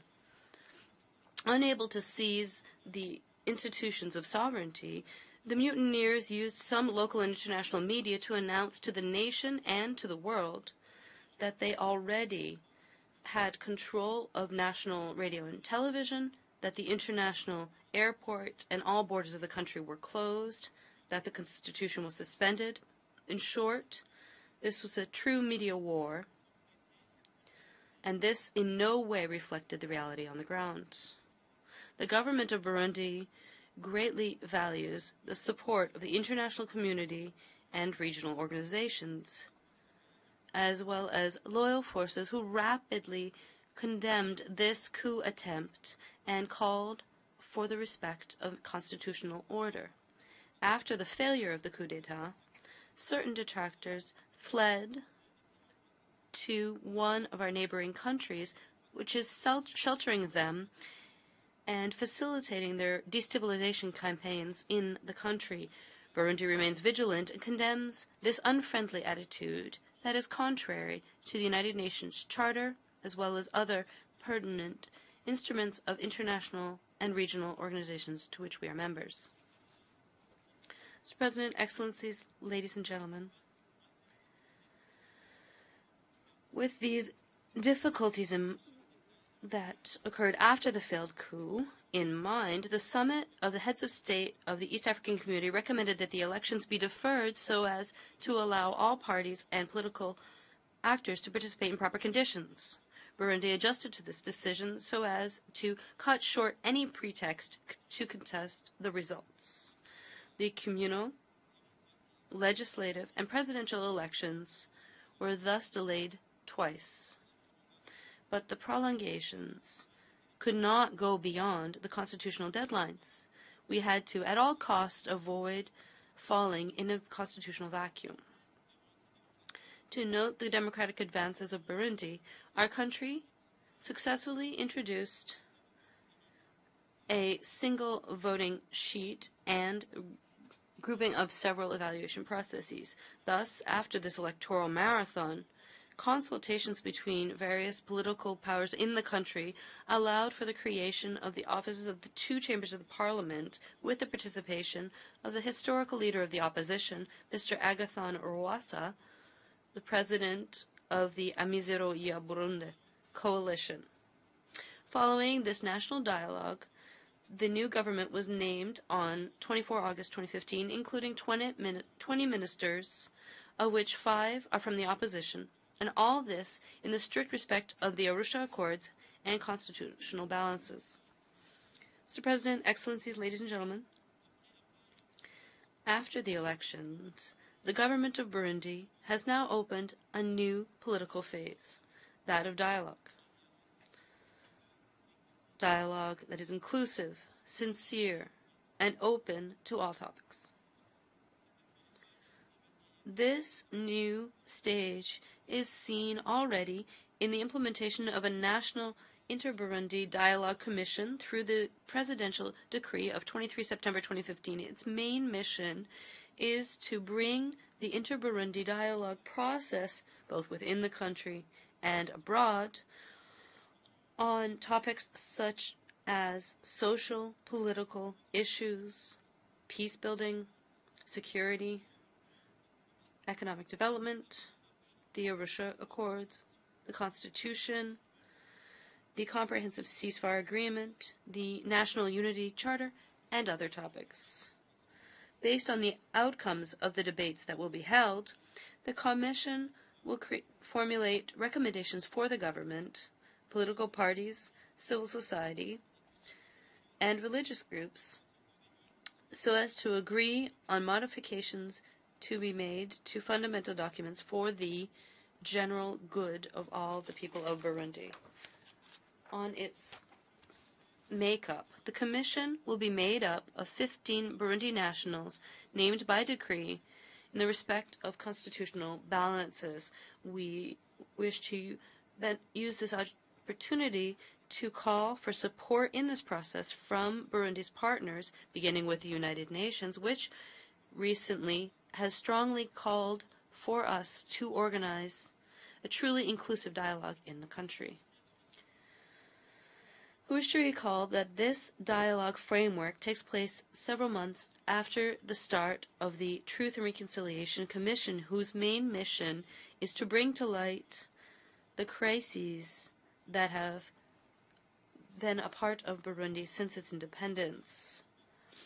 Still in the context of reinstalling a good climate of peace and security in the country, the President of the Republic has just extended another gesture of goodwill by signing a decree which allows illegal weapons holders to give them up voluntarily within a month without fear of legal prosecution. Noting that this decision is also a response to the recommendations from the Summit of Heads of State of the East African Community and the African Union on disarmament. Regarding the freedom of media, which is a concern for some, we wish to inform you that this is a question that we also hold close to our hearts. Here, we must not all put all media in the same boat. Out of 20 private media organizations operating in Burundi, only 3 radio stations and 1 television station are facing legal investigations on their presumed roles in the failed coup d'etat of 13 May 2015 before their reopening can be decided.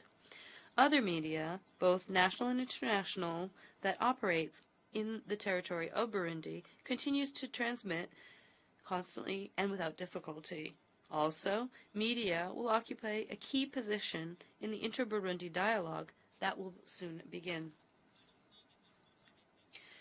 Regarding those people arrested during the insurrection, they will benefit from equitable justice and will have the right to their own defense. Here we must underline that minor children involved in violence by this movement have just benefited from clemency measures. Only the perpetrators of grave offenses must face justice. Regarding refugees, Burundi wishes to see more involvement from its partners and friends to facilitate voluntary return of those Burundi citizens who wish to do so. Mr. President, ladies and gentlemen, in social economic issues, Burundi has made significant progress over the past few years. The involvement of women and girls in the management of the country today is a reality. In fact, the Constitution allocates a quota of at least 30% to them in the decision-making bodies. They make up 50% of the Senate, 36% of the National Assembly. In the government, women are head important ministries such as health, education, higher education and scientific research, justice, commerce, and communal development. Regarding women in armed conflict, progress has been made at the level of their recruitment in defense and security forces, which promotes their effective participation in peacekeeping missions. In education, free schooling has allowed for primary education to now have an equal number of girls and boys being taught. This policy, introduced in 2005 through the approach of community work, has also increased the population's efforts in building educational infrastructure, which in 2014 allowed us to reach a school attendance level of 96% as compared with 59.5% in 2005. In the health sector, free health care for children under the age of 5 and pregnant women has significantly reduced the mortality rate of children under the age of 5 and infants at birth. On transport infrastructure, roads linking all the provinces of the country are currently paved, except those of one single province in which work is currently underway. Among important reforms achieved over the past few years, we note the channeling of all revenue through the implementation of the Burundi Revenue Office, which is a reform that has led to strong fiscal governance that is harmonized with that of the East African community. Due to achievements made in the Millennium Development Goals, we enter the Sustainable Development Goals era with confidence. We are determined to implement, in both short and long term, all policies aimed to stamp out poverty in our country. Mr. President, Excellencies, ladies and gentlemen, at the regional level, Burundi will continue to work alongside other countries to better respond to the security goals defined in the founding text of the Economic Community of the Great Lakes countries, the East African Community, the International Conference on the Great Lakes region, and many others. On the international level, Burundi has committed to strive for international solidarity, which was adopted more than a decade ago, and to participate in peacekeeping operations anywhere that they are called to go. In this context, we have not turned away from the call to help our brothers and sisters in Somalia to find their dignity by sending our troops to Somalia after the African Union operations, making Burundi the second largest troop-contributing country in this country. Our brave men and women also contribute brilliantly to the peacekeeping operations in CAR, Darfur in the Sudan, Côte d'Ivoire, and Haiti. It is with a spirit of partnership and mutually beneficial cooperation that we will continue our commitments in these peacekeeping operations, those where we are involved, but also in different international fora where Burundi has something to say to build a world that is more and more solid in solidarity and more just, a world where states are respected in their equal sovereignty. Burundi, nevertheless, wishes that the United Nations and other partners would increase their support to troop-contributing countries to allow for a rapid and effective response. Regarding the fight against terrorism, Burundi has taken on board all strategies aimed at eradicating this great threat and reaffirms its will to remain at the side of the international community in this common fight. We support the integral implementation of Resolution 1540 of the Security Council, especially to prevent non-state actors obtaining nuclear, biological, or chemical materials or any other material to commit terrorist acts. Regarding climate change, Burundi is strongly committed with all other international, bilateral, and multilateral partners to overcome this challenge. It is part of a new political wave to reach a quick solution to the problems linked to climate change. This is why Burundi expects much from the Conference of States Parties to the UN Framework Convention on Climate Change planned for Paris in December 2015. Regarding the issue of Security Council reform, our country supports seeking an overarching solution with widespread consensus between member states of the United Nations that promotes the preservation of the common interests of our states and the long-term interests of our organization. This is why Burundi wishes that decisions on this important question reflect the positions of different states and the continental organizations that group them. Mr. President, Excellencies, ladies and gentlemen, truly, we, as other countries in development, call for more substantial support from the United Nations and our partners to make even more progress within the framework of the post-2015 agenda.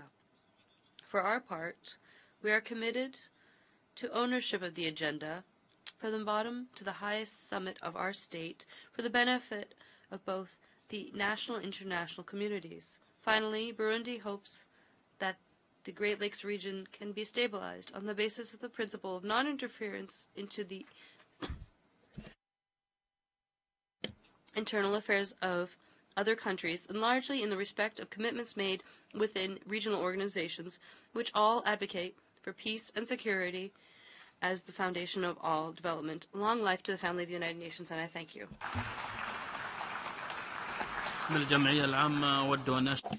On behalf of the General Assembly, I wish to thank the Vice President of the Republic of Burundi for the statement just made, and I request protocol to escort His Excellency. The Assembly will hear now a statement by His Excellency Moises Omar Hales Levens Acevedo, Vice President of the Republic of Nicaragua. I have great pleasure in welcoming the Vice President of the Republic of Nicaragua, His Excellency Moises Omar Hales Levens Acevedo. I invite him to address the Assembly.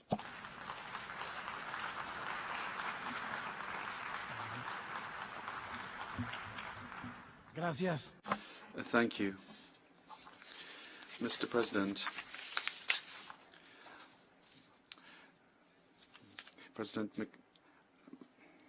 greetings from the people of Nicaragua, from our President, Commander Daniel Ortega Saavedra. We wish you success in the responsibilities that you have undertaken. Today I come to this General Assembly to present the position of Nicaragua and of our President, Commander Daniel Ortega Saavedra. I shall therefore deliver the message from our head of state and government.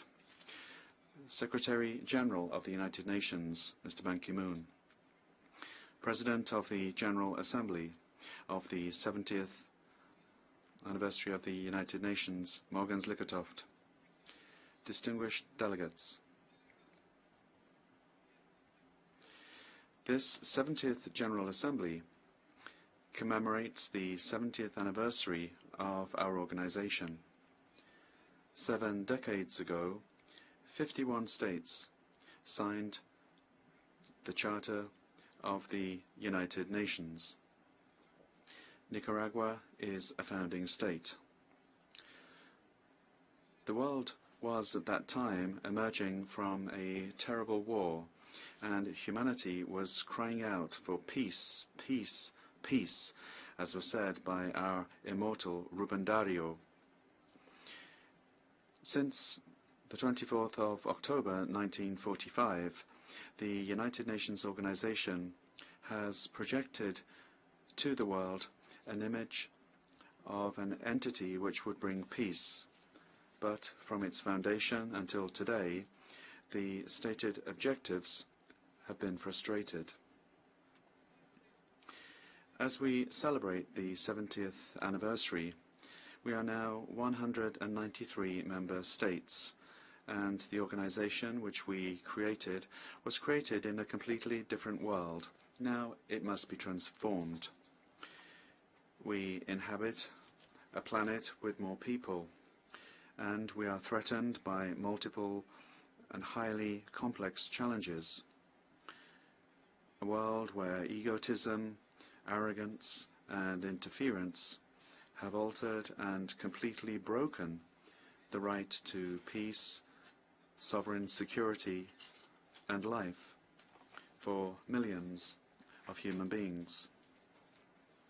We therefore demand a deep reflection in order to reinvent, democratize, and recast the United Nations. We want an organization with equal rights for all its members, and that is more effective in facing the challenges of justice and equitable, sustainable, secure, and sovereign development, but above all, peace.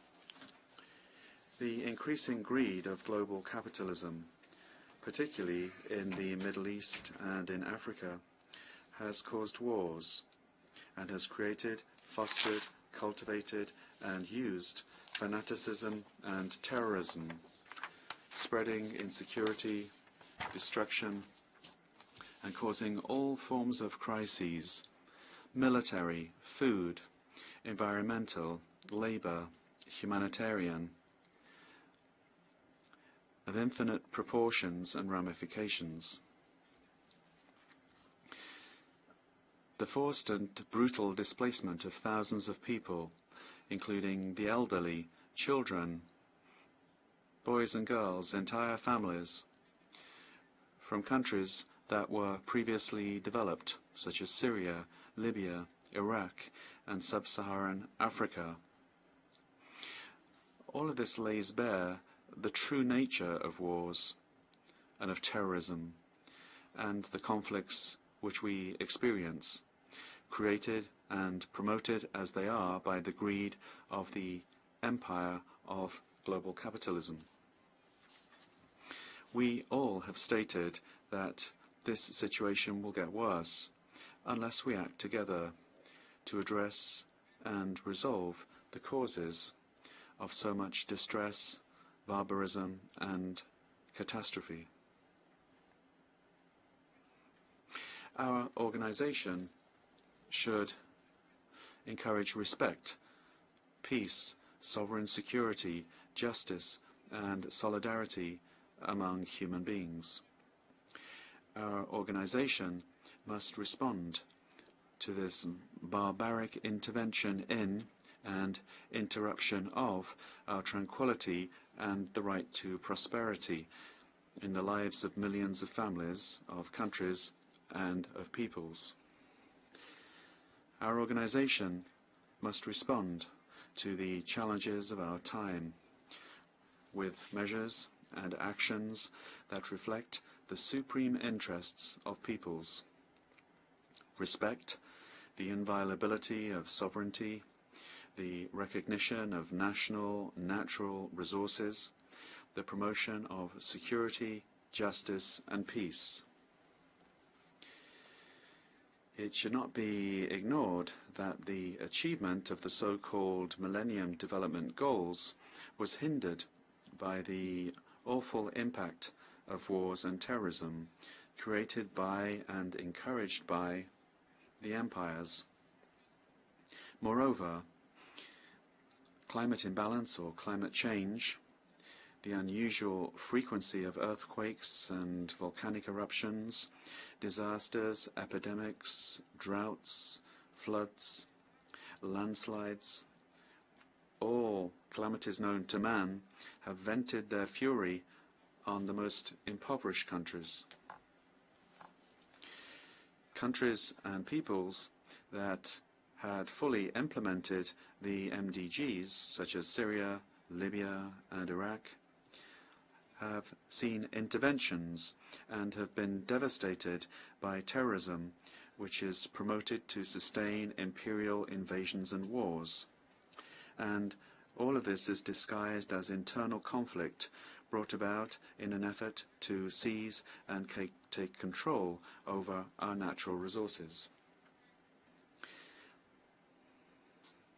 The hand of empire can be seen in all regions of the world, in the form of intrigue, aggression, manipulation, and all kinds of interference directed against legitimate democratic processes intended to weaken governments and to influence institutions, wreaking havoc and deliberately creating interruptions in the social, political, and economic life of our peoples.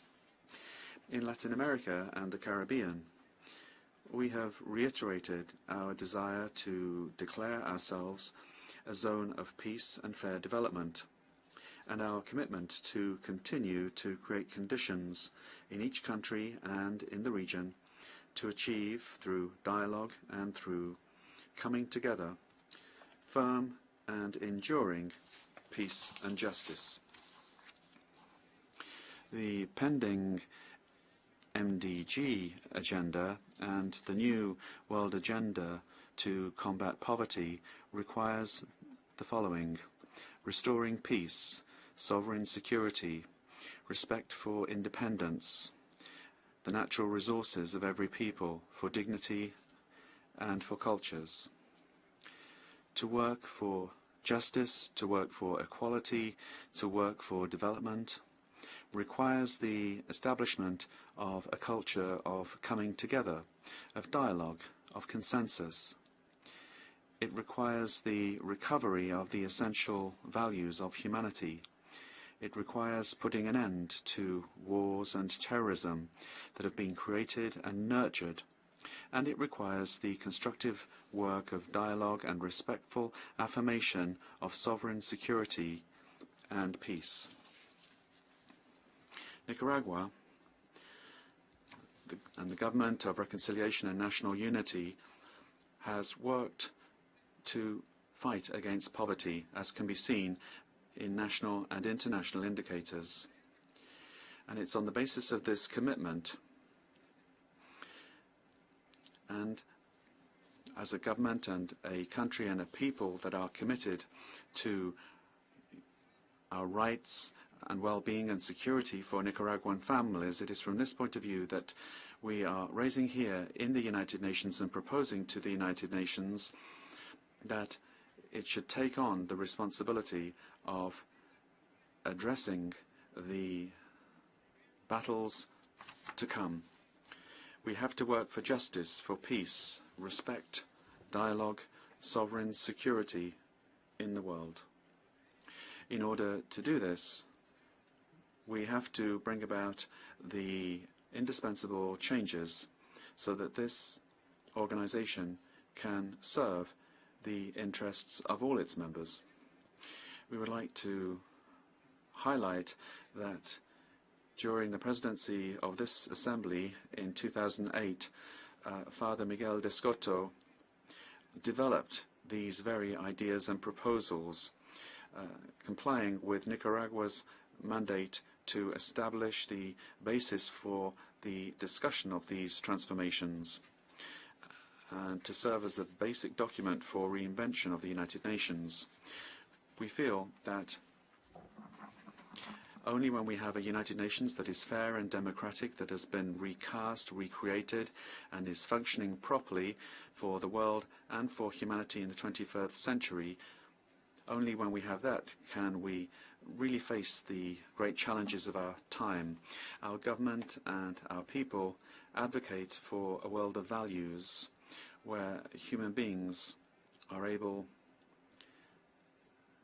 to count on the best of ourselves and create the best possible conditions for a just development that is sustainable, fair, secure, and sovereign, and so that advances in science and technology that we can see in all parts of our lives are accessible and can be shared by all. The government and the people of Nicaragua harbour the hope that Paris COP21 will result in a commitment for climate justice as an indispensable and as well as concluding an indispensable policy of indemnisation, direct and unconditional compensation. Those that are responsible for the degradation and climate change should recognise our losses and should contribute to this recovery, to restoring the right to health and life of Mother Earth and the peoples of the world. Nicaragua calls for a world in solidarity and for a recasting of the United Nations in the interests of all,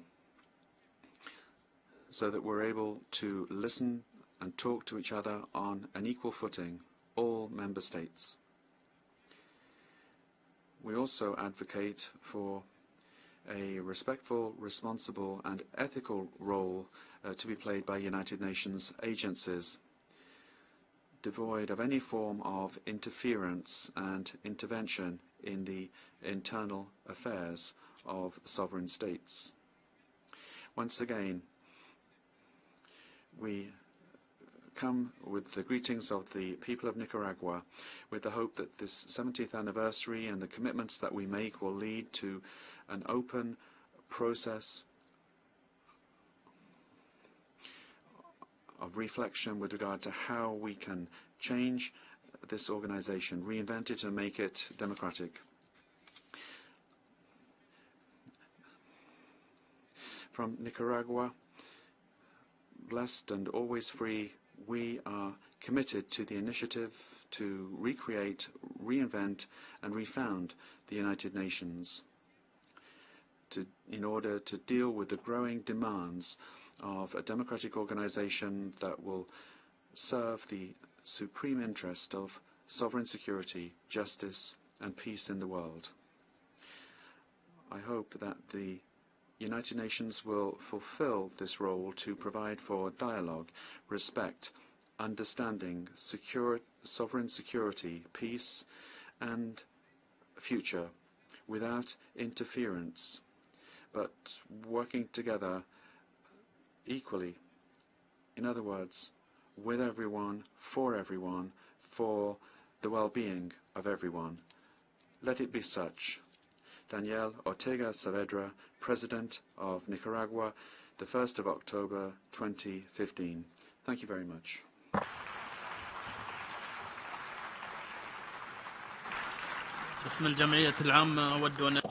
On behalf of the General Assembly, I would like to thank the Vice President of the Republic of Nicaragua for the statement just made, and I request protocol to escort His Excellency. The Assembly will hear now a statement by His Excellency Gaston Alfonso Brown, Prime Minister and Minister for Finance and Corporate Governance of Antigua and Barbuda. I request protocol to escort His Excellency. I have great pleasure in welcoming the Prime Minister and Minister for Finance and Corporate Governance of Antigua and Barbuda, His Excellency Gaston Alfonso Brown. I invite him to address the Assembly.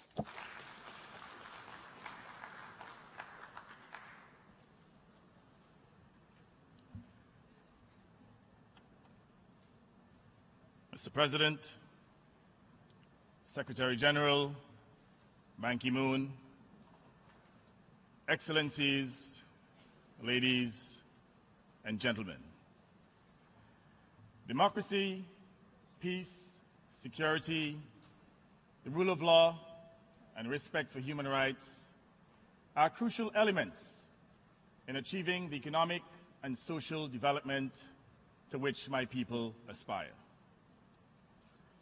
We are aware that just as there can be no development without democracy, peace, security, and the rule of law, there will also be little peace and certainly no security without development. Development, peace, and security, therefore, go hand in hand. They are inextricably linked. But I express my disappointment that there are nations within this body that fail to recognize that if development is denied to any section of humanity, then human rights are denied. Today, we live in a world where, despite all the utterances to the contrary, might is still right. And the big and strong continue to bully the poor, the weak, and the vulnerable. Until small states, such as mine, are no longer wrongly bullied by larger and powerful nations, despite our full compliance with international standards and practices, human rights will continue to be denied. As this United Nations organization enters its 71st year, it is time that countries within it stop. As this United Nations organization enters its 71st year, it is time that countries within it stop paying lip service to the principle of sovereignty. They must show that they truly respect the sovereignty of states, regardless of size. Over the years, since our independence, the people of Antigua and Barbuda have built solid institutions of democracy, respect for human, civil, and political rights. We guard those institutions jealously, and we have enshrined them in our Constitution and in our laws. And we do so not only for ourselves, but for every investor in our country, every visitor to our shores, and every other country with which we have treaties or conduct business. But my country is beset with all the problems and challenges that confront all small states. These include remoteness, high transactional cost, threats to our survival from climate change, a limited economic base, and a small resource pool to fund and manage our development aspirations. Those realities make it difficult, if not impossible, for my small country to finance its development without external assistance and without access to foreign capital. But the people of my country do not wish to be beggars to the world community. We do not want to attend meetings, cap in one hand and a begging bowl in the other. Yes, we want the sympathy and understanding of the international financial institution and development agencies. Yes, we want better terms of trade and more reasonable access to development financing.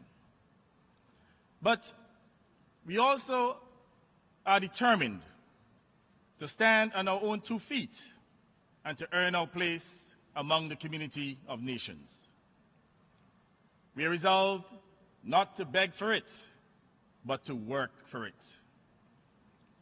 However, the international community, particularly the rich and the powerful, must help us to work for the development we need instead of placing obstacles in our way.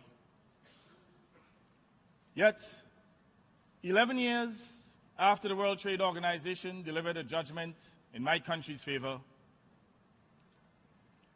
a judgment against a larger and vastly richer country for a trade violation that set my small country back by over $100 million United States dollars, that country has failed to settle with us. Mr. President, justice delayed is justice denied. After 11 years of not receiving the fruits of this judgment, which incidentally are lawfully due to my country, my people are entitled to conclude that the powerful continue to ignore and trample the rights of the weak, and that might is right. Mr. President, in the international trading system, my small country with a population of 100,000 people is treated in the same way as the United States, Canada, or Japan. Scant attention is paid to the fact that our market size and the status of our development require us to be treated differently from larger and vastly more developed countries. Even less attention is paid to our need for access to concessionary financing to fund our development. At best, we are treated with benign neglect. Worse yet are the arbitrary and unjust rules that are imposed upon us that choke our efforts to diversify and develop our small economies. In this regard, my country condemns the recent wrongful list of the European Commission that falsely names several small states in the Caribbean and Pacific, including Antigua and Barbuda, as tax havens. Similarly, my country deplores the tax haven list produced by individual states and a district within the United States of America that has wrongfully and inappropriately labeled many Caribbean and Pacific countries. My country and others in the Caribbean all have tax information exchange agreements with the government of the United States. We have been fully cooperative, and no request for tax information has ever been denied. With regard to the European Union's tax haven list, Antigua and Barbuda has tax information exchange agreements with 18 of the 28 EU nations. Yet, because of 10 of them, with which we do little or no business, arbitrarily and without consultation, say that we are tax havens, we are placed on an EU rogue list that is published globally. What is more, my country and many others wrongly named in both lists have been found to be fully compliant with all relevant international standards. And we have been found to be compliant by the relevant authorities, namely the Financial Action Task Force and the OECD's Global Tax Forum.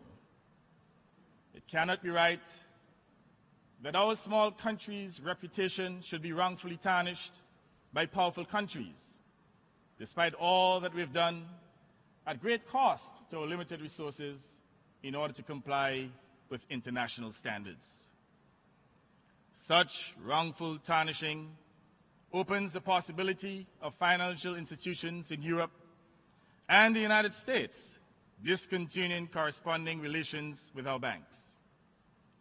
If that happens, no one in our small state will be able to pay for any goods or services purchased from the United States and Europe, including food, tuition for our young studying abroad, medication, and medical bills for people in need of specialized treatment.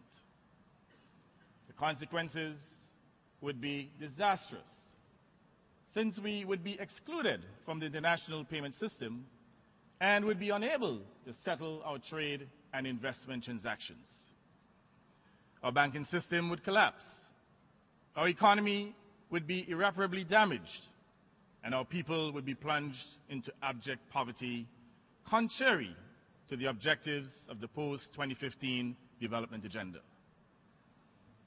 International principles to which small states readily adhere should not be overturned by bigger countries that seek to impose their will on smaller ones. It is not fair. It is not just. It is not democratic. It is patently wrong. Mr. President, my country and many others like mine are not looking for handouts. We do not want to endure the indignity of begging. What we want is a chance to develop, a chance to improve the living standards of our people. In this regard, Mr. President, I wish to salute the government of the People's Republic of China, whose president in this very hall a few days ago undertook to establish a fund for South-South cooperation with a pledge of $2 billion United States dollars to support developing countries in the implementation of the post-2015 development agenda. I further hail China's announcement of a 10-year US $1 billion fund to support the UN's work in peacekeeping and development. China should be acknowledged and applauded for the care it is demonstrating for others in the global community. I acknowledge, too, the contributions of two other developing nations, Venezuela and Cuba, which have made significant contributions to South-South cooperation. Mr. President, despite the economic challenges that these three developing countries face, they have given help to other countries unstintingly. If these three countries, challenged as they are, can recognize an obligation to all mankind, regardless of race, color, size, or geographical location, surely rich and developed countries should be able to do the same.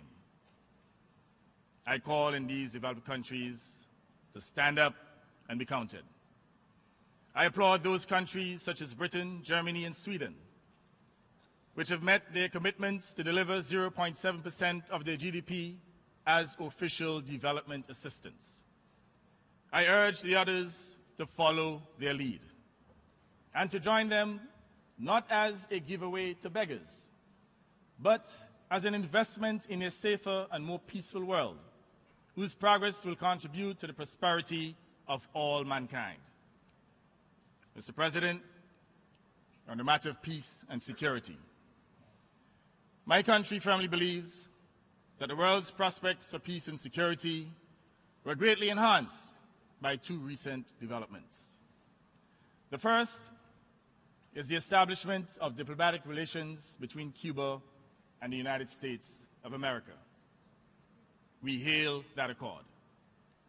And we call upon the United States Congress, to lift the embargo against Cuba, which serves no one's interests or any useful purpose. Further, we support the call for the United States to return Guantanamo Bay to Cuba. At the same time, my country congratulates the U.S. government for the agreement reached with Iran.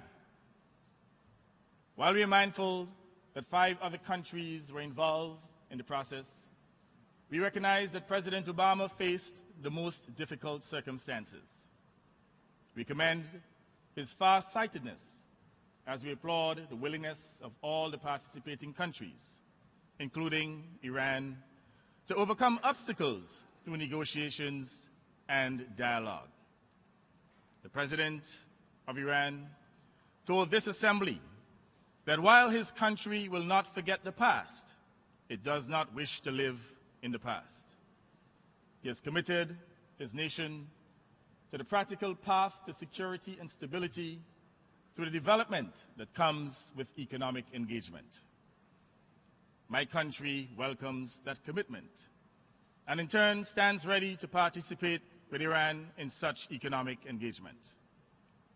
Mr. President, I express Antigua's and Barbuda's deep concern at the devastation of neighboring Caribbean island Dominica by Tropical Storm Erica. I also want to make the point, Mr. President, that countries in the Caribbean did not await an international response. In fact, we went ahead and provided aid to Dominica and the suffering people of Dominica. And we did so within the limited capacity of our respective member states of the Caribbean community. In fact, we made immediate financial and other tangible contributions to Dominica. Despite our own challenges, we stood up for the humanitarian needs of our neighbor. But even as we did so, we were aware that wider international support is necessary. Therefore, I appeal for continued international action for Dominica in its recovery process. I also express my country's deep worry about the Bahamas, which has been battered by a Category 4 hurricane, even as I speak to you. There is no greater evidence, if one is needed, that climate change presently is one of the most serious challenges facing small island states. The time for action on climate change is now. There is no more time for excuses. Climate change is the greatest threat that confronts all mankind. It knows no borders. It respects neither size nor economic and military power. All of our countries are its potential victims, even where its existence and danger continue to be denied. But it poses the greatest threat to the smallest on our shared planet, particularly the island states in the Caribbean, the Pacific, and the Indian Ocean. What happened in Dominica a few weeks ago also befell Vanuatu and Tuvalu in the Pacific earlier this year. The sadness is that these disasters are not occurring in these islands through their own fault. They are happening because of the excesses of larger and more powerful countries who will not bend from the abuse of the world's atmosphere, even at the risk of eliminating other societies, some older than their own. Increasingly, several of these islands are drowning, and their age-old civilizations are facing extinction. In this connection, I hail the clean energy proposals of the United States, and I commend President Obama for this initiative. It is a most enlightened proposal from which the people of the United States will not only retain the quality of their own country, but will stand up for the rights of other societies to have a homeland and to raise their children in the land of their ancestors. I think particularly of the people of the Marshall Islands and Tuvalu in the Pacific, of the Maldives in the Indian Ocean, and a few Caribbean islands where the prospects of disappearance looms large from sea level rise. All industrialized nations should accept their responsibilities as chief contributors in emitting high levels of greenhouse gases into the atmosphere. If the countries of this United Nations organization want their pledge for democracy, human rights, and peace to be meaningful, they must resolve to make the conference on climate change in Paris later this year a resounding success. That success will be best measured if our nations collectively ensure that the outcome of the conference is an ambitious international agreement that limits global warming below 2% or 2 degrees centigrade in order to ensure the survival of small states. financing is also important. Not because we are begging, but because the world's interest is served by it. Financing the cost of mitigation must be an internationally, legally binding commitment to additional and predictable support. Mr. President, I want to end this presentation by thanking God for the United Nations. If it did not exist, small countries such as mine would have no voice at all. We know the UN needs reform to make it more democratic and certainly more representative. But within its councils, we have a platform and an opportunity to hold up a mirror to the world that reflects the marginalization we confront. That is of great value to us. My country hopes for a tomorrow that offers us better prospects, where the opportunities in the world are not monopolized by the rich few, but are shared for the advancement of all humankind. In this organization, fair-minded nations acting together still have the chance to make equity a reality for the small as much as for the big. I thank you, Mr. President.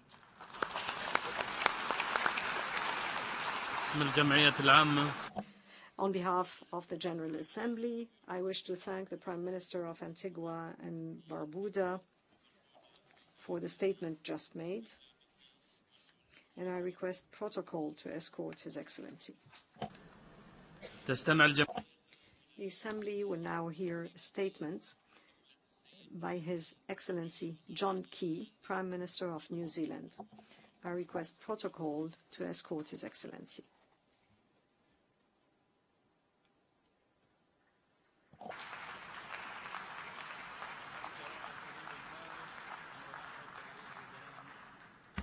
I have great pleasure in welcoming the Prime Minister of New Zealand, His Excellency John Key. I invite him to address the Assembly.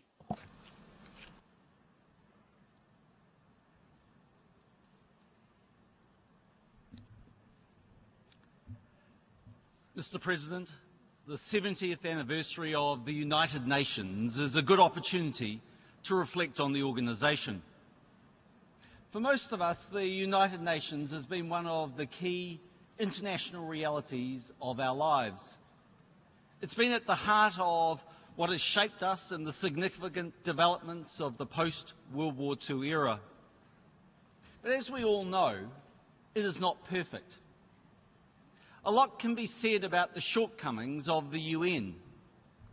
They are many and some are serious. But there are things this organisation can do that no other international body can. And it remains the key reference point for states when there is a problem. That is why New Zealand fought so hard for its seat on the Security Council. We sought election because the Council is the primary body for the maintenance of international peace and security. New Zealand is a small country at the bottom of the world. Despite being far away from many of the world's trouble spots, we are not immune from their consequences. This time last year, I pressed the case for New Zealand's election to the Security Council. I'd like to thank the Member States for their faith in us. In the last 9 months, we have strived to repay this. Much of the debate in this chamber this week has been about where the United Nations, particularly the Security Council, has not performed. The conflicts and human suffering in Syria, Yemen, South Sudan, and a long list of other countries show how far we are from achieving the aspirations of our founders and of today's members.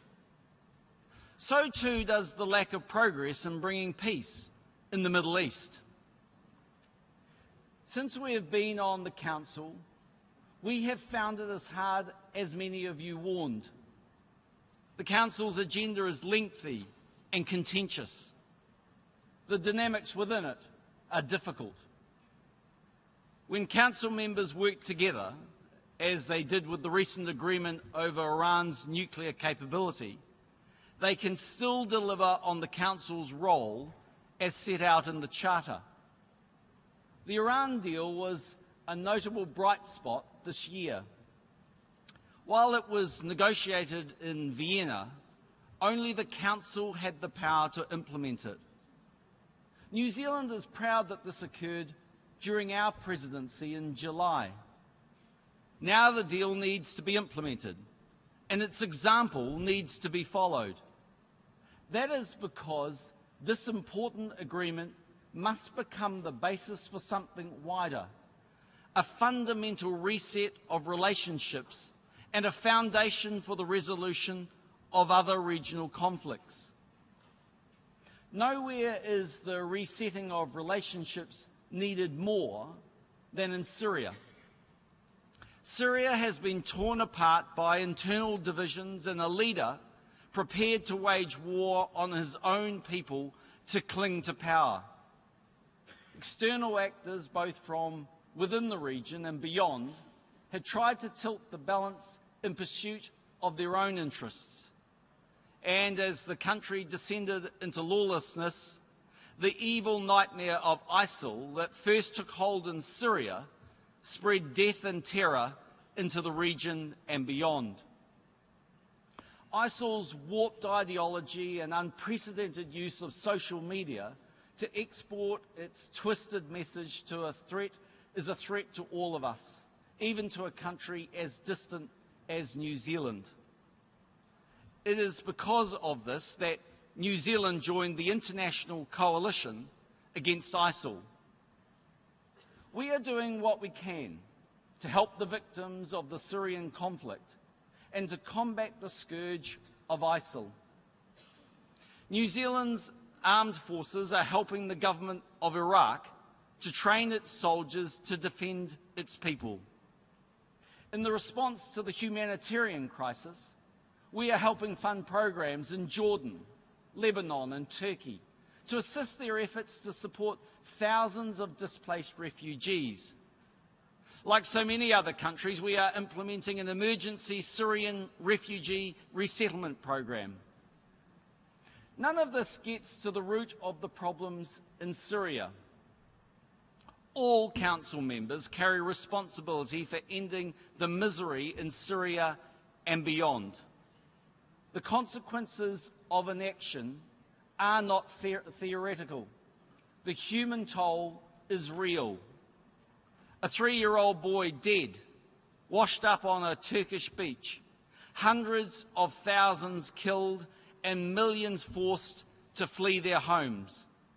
We cannot ignore the huddled travellers in the railway stations of Europe and the reality of refugees scratching out a meagre existence in camps or makeshift homes in Turkey, Jordan and Lebanon.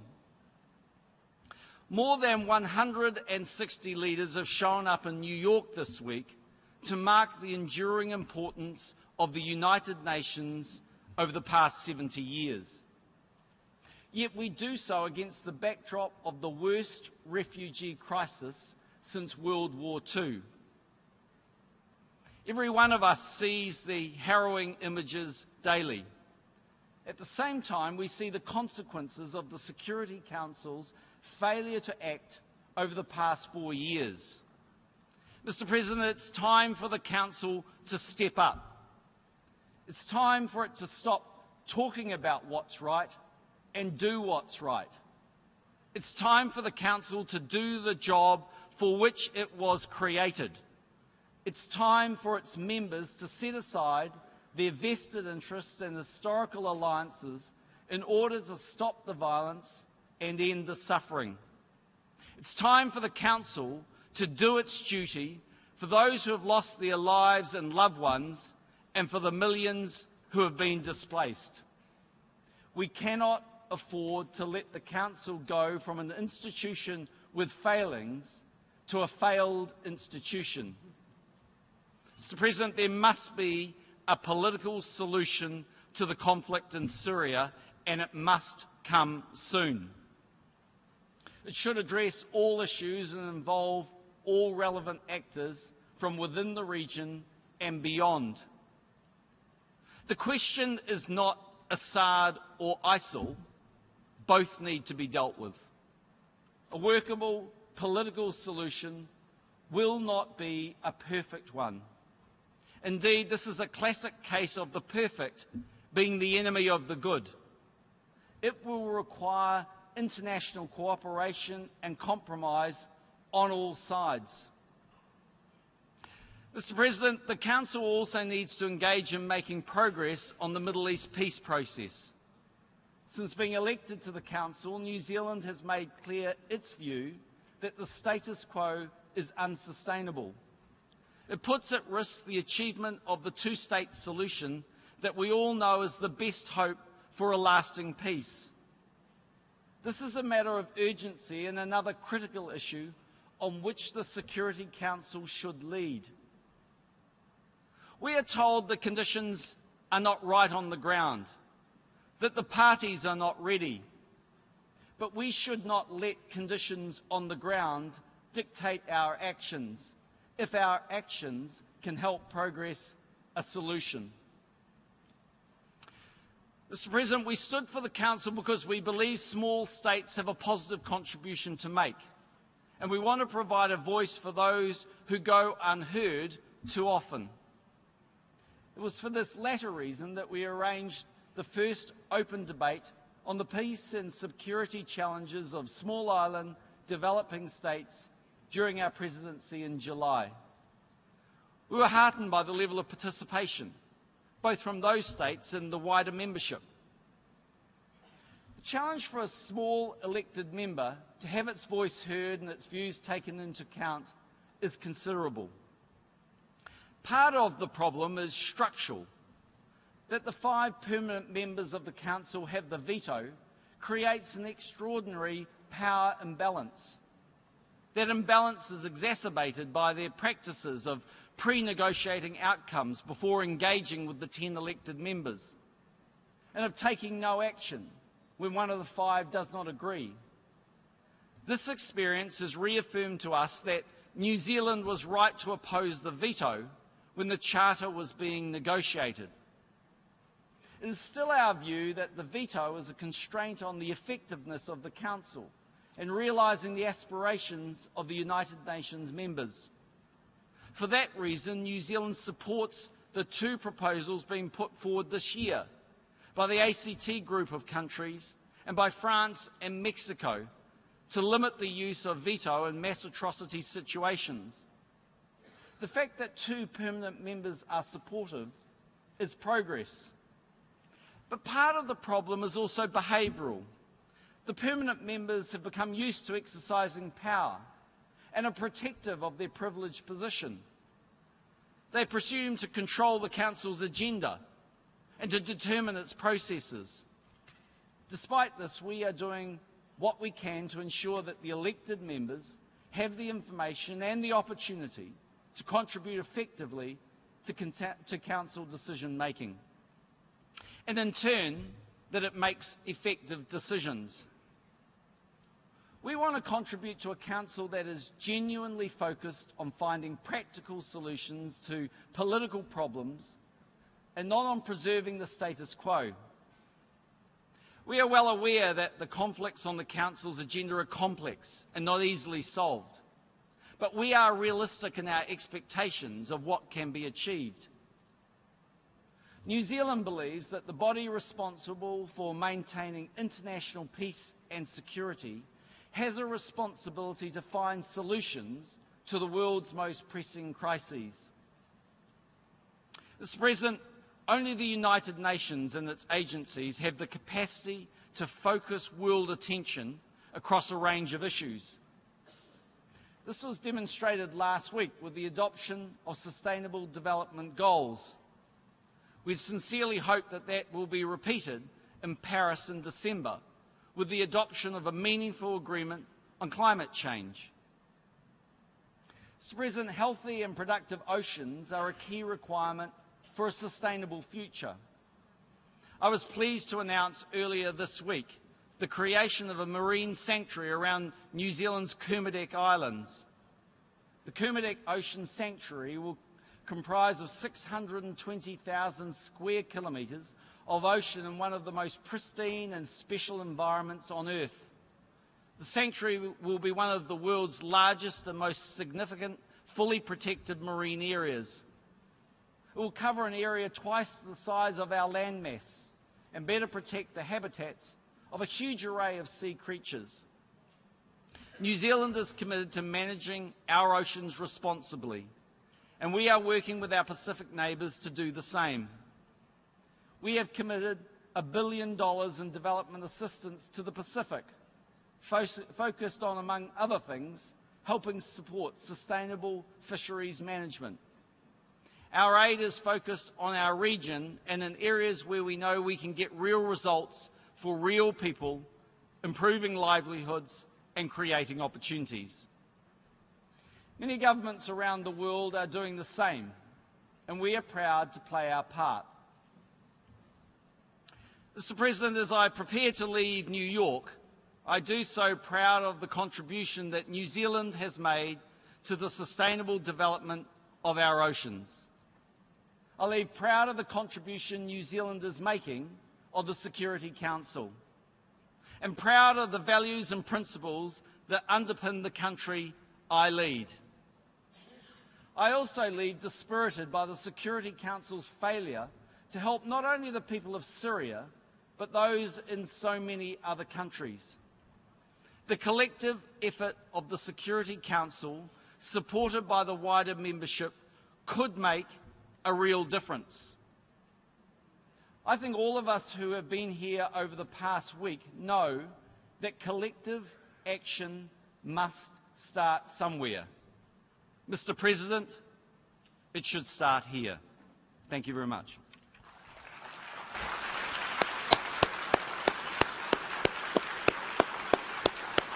On behalf of the General Assembly, I wish to thank the Prime Minister of New Zealand for his statement just made and request the protocol to escort His Excellency.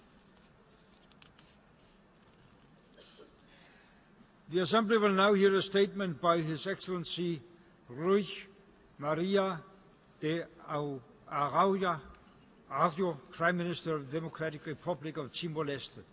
I request protocol to escort His Excellency.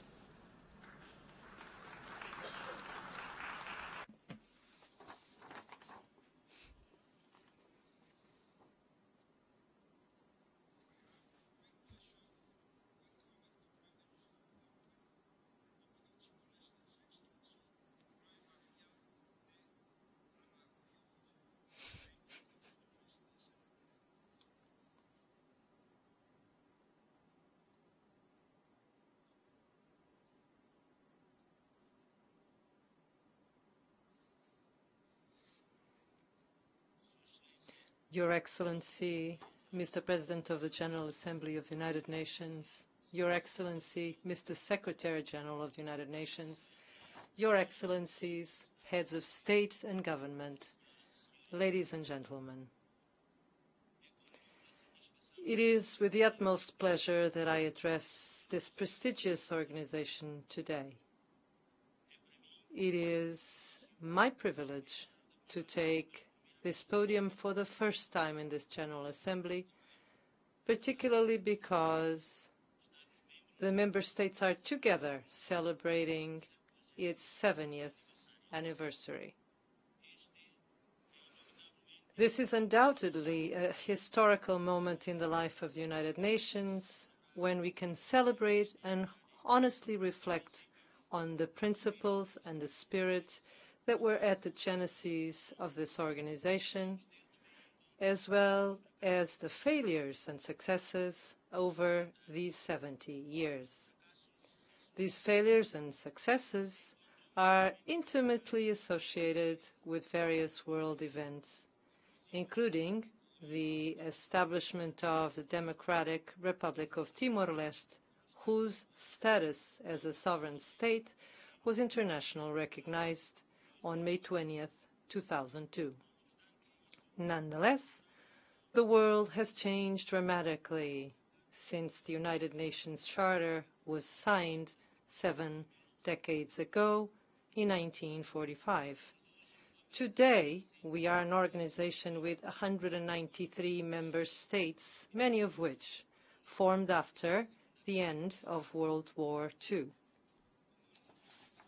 The world in the 21st century is marked by a combination of complexities, challenges, and different opportunities that require coordinated action by the states. While in the 40s we already had the audacity to proclaim that no country is an island, this adage becomes even more real in our own century with the advances in communication and transportation technologies that transform our world into a globalized village in which distance and location are no longer impediments to the interaction among peoples and states. This requires from us a stronger commitment to understanding and cooperation as a means to better capitalize on the potentials and to minimize the adverse risks of this new reality.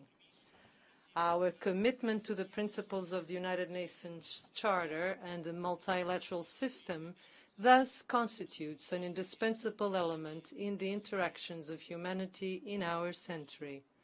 Today, we must again reaffirm our commitment to protecting future generations from the scourge of war and reiterate our faith in fundamental human rights with dignity and equality for all. We must strengthen our commitment to justice and respect for all obligations that emanate from treaties and international law to promote social progress and better living conditions with greater liberty. These ideals are the pillars of this organization and have guided its work since its foundation. But we must acknowledge, however, that they have yet to respond to the aspirations of all peoples in all nations of the world. This is an opportune moment to renew our efforts toward fulfilling these principles. To this end, the United Nations needs a reform that will allow it to respond to the challenges emerging from the new circumstances of our century. Reforming the Security Council has been pointed out as one of the requirements to make the Council more representative and balanced. Improving the system is the only way for us to be prepared for the long journey ahead toward fulfilling and honoring the promise of peace, security, and human rights for all. A few days ago, we all met to launch the 2030 Agenda for Sustainable Development. Through the change imprinted on this new agenda, we have redefined the pillar of development of the United Nations and reoriented the planet towards sustainable development. The dynamic of change must now focus on the other pillars of this organization, which are peace and security and human rights. Mr. President of the General Assembly, ladies and gentlemen, the United Nations organization was born out of the need for the various states to pursue closer relations and work together in a world dismayed and marked by the shards of war. Conflicts and violence continue to ravage the world, and millions of people continue to be forced to abandon their homes and countries. We currently have the largest number of refugees since World War II, and estimates indicate that this number should increase. In addition to these refugees, there are many other people who migrate in search of better opportunities. We are seeing thousands of people daily arriving in Europe every day, trying to escape threats to their lives which they face in the conflict zones in Syria, Iraq, and Afghanistan, among several other countries.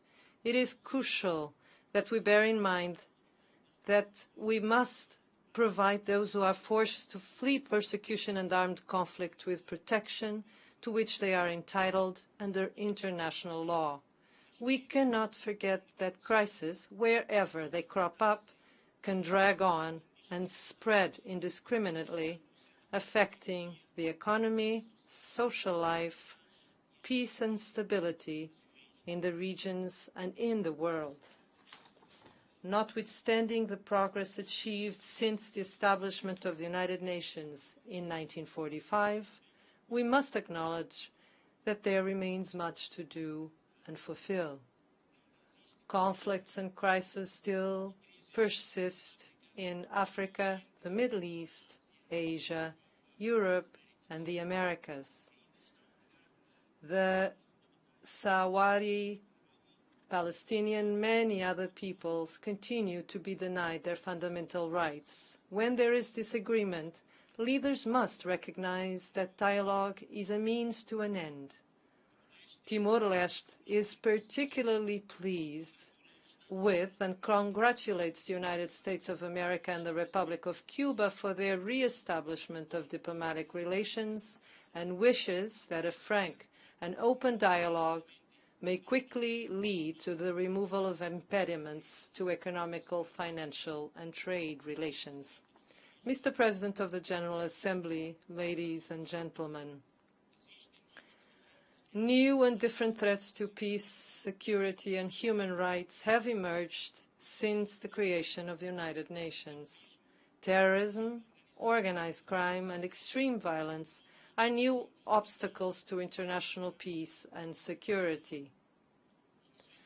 The United Nations and the international community must adapt to these new threats in order to ensure a process to build peace and to build an inclusive, responsible, and transparent state with a view to achieving lasting peace. Another challenge, which may not appear as constantly in the social media, but equally affects us, is climate change. And the international community is approaching a moment of decision in this regard. The discussions that will take place at the end of this year in Paris must produce universal, ambitious, and legally binding results. It is time to act with respect to climate change.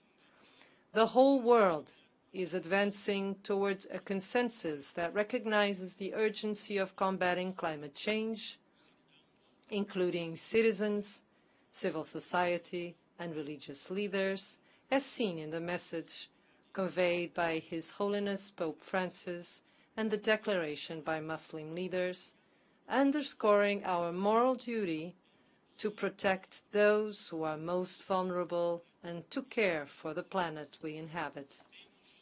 We also know that the impacts of climate change are even more pronounced in developing small island states, which are on the front lines of the struggle. Our neighboring islands in the Pacific have been assailed by the same storms and by an increase in the number of natural disasters, which are compounded, as if these weren't enough, by soil erosion and the rise of the sea level. Mr. President of the General Assembly, ladies and gentlemen, Timor-Leste has been a part of the community of nations for 13 years and is ready to roll up its sleeves, leverage its national experience, and contribute to the international community. We are a young nation, but this has never been, nor will it ever be, a reason for us to ignore events and realities of the world we share. We officially announce our desire to join ASEAN, boost progress in fragile states through G7+ group, and adopt the international mechanisms for the promotion of peace, democracy, justice, and human rights. We have served in the presidency pro tempore of the community of Portuguese-speaking countries since 2014. We wish to instill a new dynamic in this community of sister nations and bring it to the forefront of economic globalization and investment opportunities that may be brought to bear to improve the living conditions of our peoples and also to contribute to the development, peace, and stability of the peoples of the world. We had the opportunity to share our experience with other brotherly countries and peoples such as Guinea-Bissau, São Tomé and Príncipe, and the Central African Republic. Timor-Leste's participation on the stage of international politics reflects our conviction regarding the importance of solidarity, mutual respect, and cooperation for a better world. We have also undergone a government transition recently. After many years at the helm of our country, our historical leadership understood that Timor-Leste, among which there's two, Xanana Guzmán is here present, and the ex-president of the Republic, José Ramos Horta, are here present today. Timor-Leste lacks a model of inclusive democracy. This democratic inclusion, which gave origin to the current sixth constitutional government, was achieved in a peaceful and dignifying manner. The government that I am honored to lead is committed to preserving the previously achieved peace and stability, as well as advancing the efforts of previous governments in fostering growth and development in our country and the well-being of our people. However, the road ahead for the Timorese is still long and arduous. In addition to further building our institutions and promoting sustainable development, the national consensus in Timor-Leste is that we must work toward the full assertion of our national sovereignty under international law and standards. And this full assertion of our sovereignty includes the demarcation of our maritime borders with our two great neighboring nations, Indonesia and Australia. As a matter of principle, Timor-Leste resorts to negotiations pursuant to international law and standards, and when dialogue fails to resolve disagreements, our country chooses to use international conflict resolution mechanisms. Though small, Timor-Leste has also contributed to the development of nations. The recent report to the high-level independent panel on peace operations, chaired by former President José Ramos Horta, proposed fundamental shifts for the future of peace operations, which will impact the lives of many thousands of people. The four major shifts proposed by this panel help to enhance the credibility, relevance, and legitimacy of the United Nations, making it effective in preventing and resolving conflicts, peacemaking, and peacekeeping, so peoples may live in security and freedom. Mr. President of the General Assembly, ladies and gentlemen, over the last 3 years, we have witnessed an unprecedented effort on the part of the member states of the United Nations and the community in general to redefine our approach to sustainable development.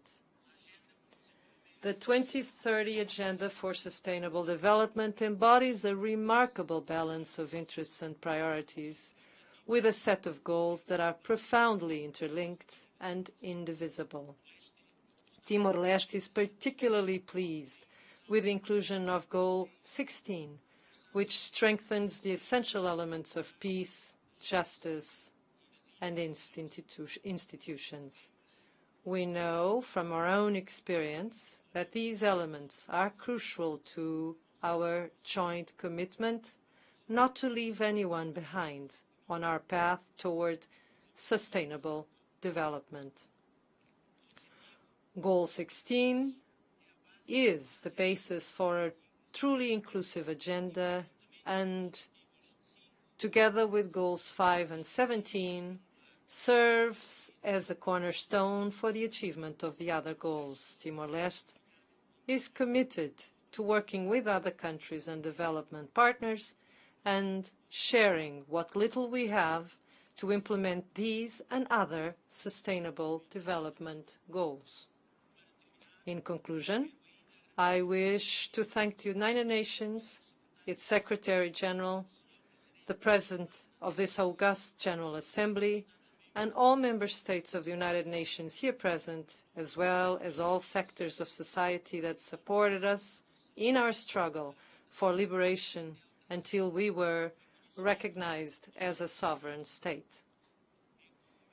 It is with humility that we once again express our profound gratitude and declare our commitment to being a part of this great team of nations, which fights tirelessly for a more prosperous world, just and peaceful world, as we believe that nations, when united, are much stronger and produce better results. Thank you very much, Mr. President.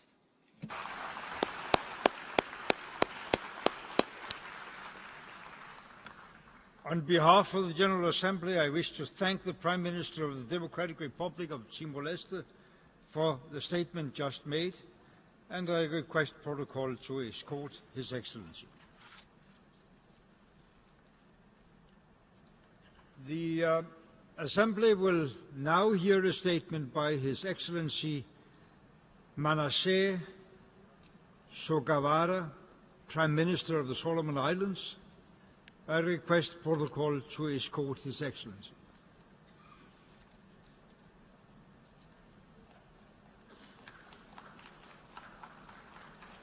I have great pleasure in welcoming the Prime Minister of the Solomon Islands, His Excellency Manasseh Sogavara. I invite him to address the Assembly.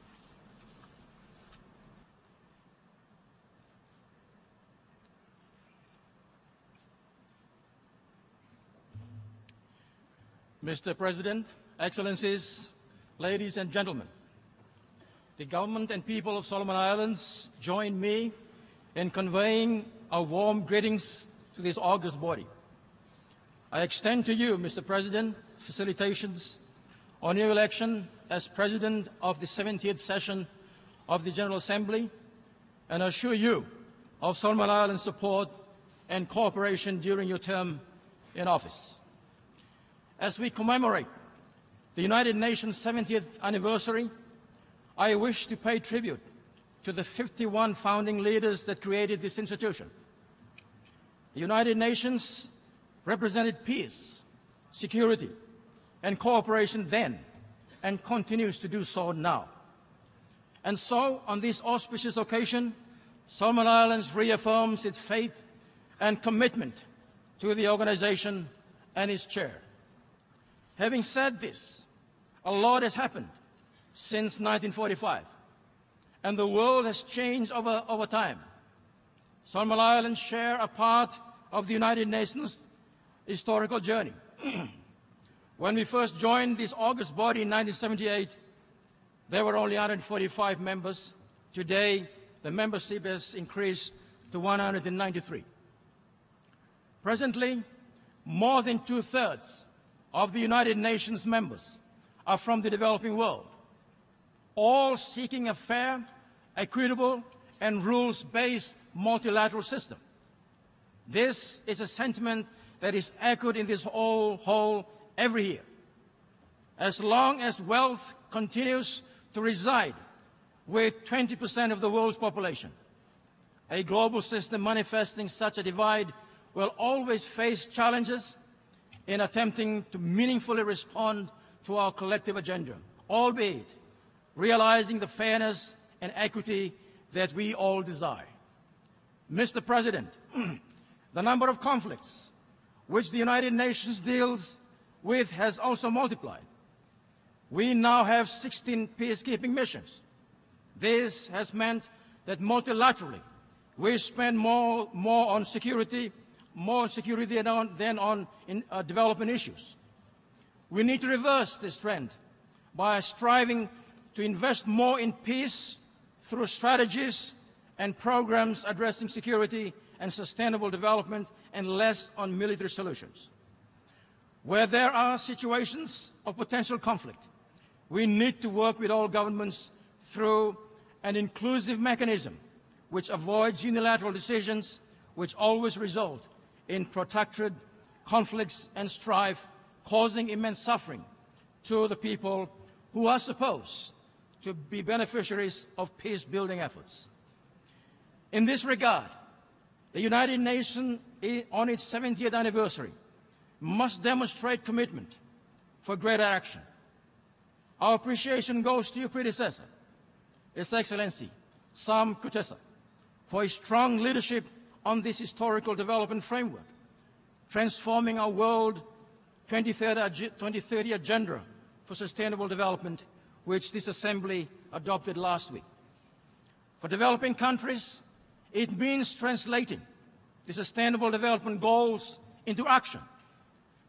This can only happen if the SDGs are matched with resources and the Addis Ababa Action Agenda to deliver on the needed means of implementation and to convert the goals into action. Humanity's survival depends on the world coming together on our shared 2030 agenda. It offers us the last hope of getting it right. Incremental action is not an option. Transformative change only comes about if we think big, smart, and innovative to achieve the 17 global SDGs and the 169 targets. It has to be driven by a new form of partnership, anchored on a new spirit of solidarity, fostered by new political relationships, and a paradigm shift in international cooperation, one that guarantees prosperity for all. Mr. President, Solomon Islands registers its appreciation to our Secretary General, His Excellency Ban Ki-moon, for the sterling leadership he has provided the organization for the last 9 years. We join you and the General Assembly on the call for a more open process in the selection of a new Secretary General due in office by January 2017. For the last 7 decades, the permanent 5 members of the Security Council selected past Secretary Generals. We call for a more accountable, democratic, and transparent process to make such appointments. To that end, this Assembly, as the chief deliberator and most democratic and representative organ of our august body, must play a central role in the selection process.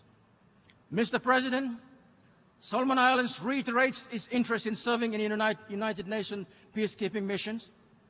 We have a well-trained police force that is ready, willing, and able to serve alongside other United Nations officers. Our Royal Solomon Islands Police Force has a program in place to realize this goal. We intend to see our first team of officers out in the field during this session. Solomon Islands remains underrepresented within the United Nations Secretariat Staffing Establishment. I am pleased to note that the United Nations is organizing UN competitive recruitment exams in country this year. We are grateful for this outreach and look forward to filling our quota and enriching the diversity of the Secretariat. On UN country presence, Solomon Islands welcomes General Assembly Resolutions A59 L90, calling for enhanced United Nations country presence in the Pacific, especially at country level. We welcome new thinking of establishing sub-regional offices within the Pacific, noting the distance and the diverse and peculiar characteristics of the region. In this regard, Solomon Islands offers to all host one of the sub-regional centers. Mr. President, the Democratic Coalition for Change government, which I led, was formed following last year's successful national general elections using biometric voter registration system for the first time. We are pleased with the system and will be building on its success along with other electoral reforms. I thank all partners, including the United Nations, Australia, and the European Union for supporting our biometric voter registration system and seek partnerships to invest in the next phase of strengthening our democratic institution. The review of our Political Parties Integrity Act is a priority, which my government is working on to further strengthen political stability in Solomon Islands. Likewise, my government has launched an ambitious governance reform program, which includes enactment of anti-corruption and whistleblowers legislation and establishment of an anti-corruption commission.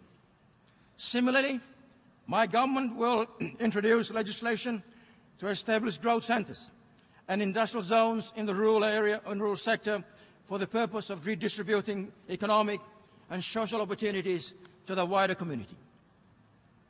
At the regional level, Solomon Islands greatly appreciates its partnership with the Australian-led Regional Assistance Mission to Solomon Islands, RAMSI, which comprises participation by 15 members of the Pacific Island Forum. This regional cooperation initiative has done much in terms of restoration of rule of law and rehabilitation of machineries of government, particularly those responsible for peacebuilding and law and justice sustenance. The RAMSI drawdown process will end by 30 June 2017. The assistance from our regional neighbors is greatly appreciated. Mr. President, Solomon Islands assumed the chairmanship of the Melanesian Spearhead Group, MSG, in June this year. The group is made up of Fiji, Papua New Guinea, Vanuatu, and FLNKS of the territory of New Caledonia and my own country, Solomon Islands. The MSG countries make up at least 95% of the Pacific Small Islands Developing States' total population. Melanesia sub-region is rich in biodiversity, and its people speak a quarter of the world's languages. Solomon Islands is exploring the establishment of an indigenous biocultural platform to preserve our traditional knowledge and our rich biodiversity. At the recent MSG summit, leaders of the MSG agreed to foster more comprehensive economic cooperation on trade, aviation, fisheries, shipping, and finance among its members and beyond the sub-region. The MSG further agreed to establish a regional police academy. At the summit, the MSG leaders also granted Indonesia associate membership and the United Liberation Movement for West Papua an observer status. Mr. President, Solomon Islands calls for the full and swift implementation of the 1960 Declaration on the granting of independence to colonized countries and peoples. Of interest to the MSG is the question of New Caledonia. This year marks 62 years of French colonization of New Caledonia. The territory is entering its seminal phase as it prepares for an act of self-determination in 2018. It is our fervent hope that this process succeeds with the full backing of the French government. We wish them well in this historical undertaking.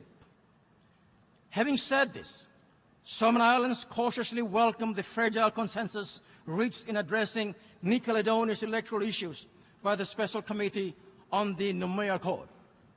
We therefore reaffirm the importance of ensuring the electoral process is addressed amicably, given that it has implication for a credible referendum process that conforms to and is consistent with accepted principles and practice of self-determination as outlined in United Nations resolutions, including resolutions 1514 and 1541, respectively. Mr. President, Solomon Islands welcomed last General Assembly session resolution, which reaffirmed the inalienable right of the people of French Polynesia to self-determination. Solomon Islands calls on the administrating power to fully cooperate with the work of the Special Committee. We note that 30 years of nuclear testing by the administrative power caused widespread atomic radiation and has resulted in considerable health and environmental concerns. This is a concern and we call for more attention to be paid to the issue by the Assembly. Mr. President, Solomon Islands reaffirms that human rights principles are universal, indivisible, interrelated, and must be treated in a fair manner. All states have a legal duty and moral responsibility to uphold, respect, and promote human rights, and when necessary, take preventive, protective, and punitive measures against human rights abuses or violations in accordance with the United Nations Charter and applicable international laws. Against the foregoing backdrop, the General Assembly is well aware of the continuing concerns of human rights violation in the Papua and West Papua regions of Indonesia. Solomon Islands, together with the Pacific Islands Forum, are seeking genuine dialogue and cooperation with Indonesia. The outreach is to resolve and dissolve reported allegations of human rights violations occurring on the two of Indonesia's ethnic Melanesian regions, namely Papua and West Papua. Solomon Islands further calls on the Geneva-based Human Rights Council to do more in investigating and monitoring of allegations of human rights abuse and violation on ethnic Melanesians in the concerned regions of Indonesia. We would like this issue attended to in a timely manner. In this connection, the Pacific Island Forum leaders in its recent Leaders Summit in Port Moresby approved the deployment of a fact-finding mission to West Papua to establish the alleged abuse of human rights there. We appeal to the government of Indonesia to allow free and unrestricted access to this mission in the true spirit of regional cooperation. In the long term, however, the United Nations cannot shy away from the root causes of these violations. Mr. President, on South-South cooperation, I thank the Papua New Guinea government for opening their education institutions for Solomon Island students. We acknowledge Papua New Guinea's bilateral assistance and substantial commercial investments in people-to-people relations.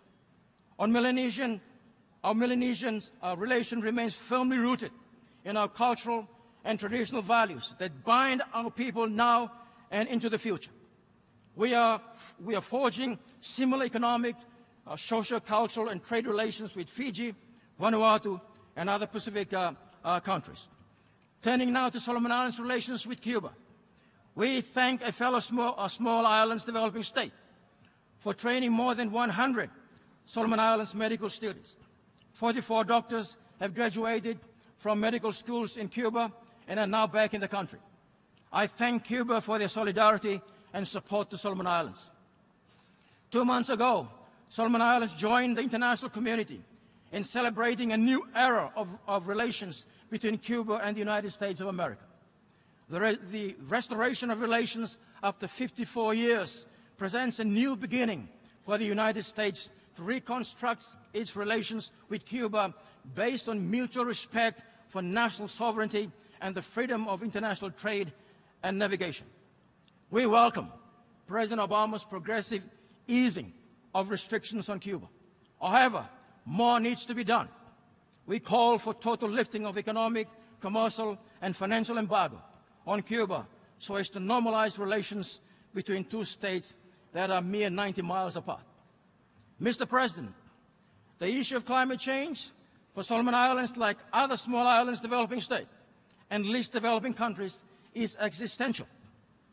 It impacts on everyone, but the poorest and marginalized populations often bear the greatest burden. It is imperative that the Paris Conference delivers an ambitious, comprehensive, and robust climate change agreement that is inclusive and leaves no one behind.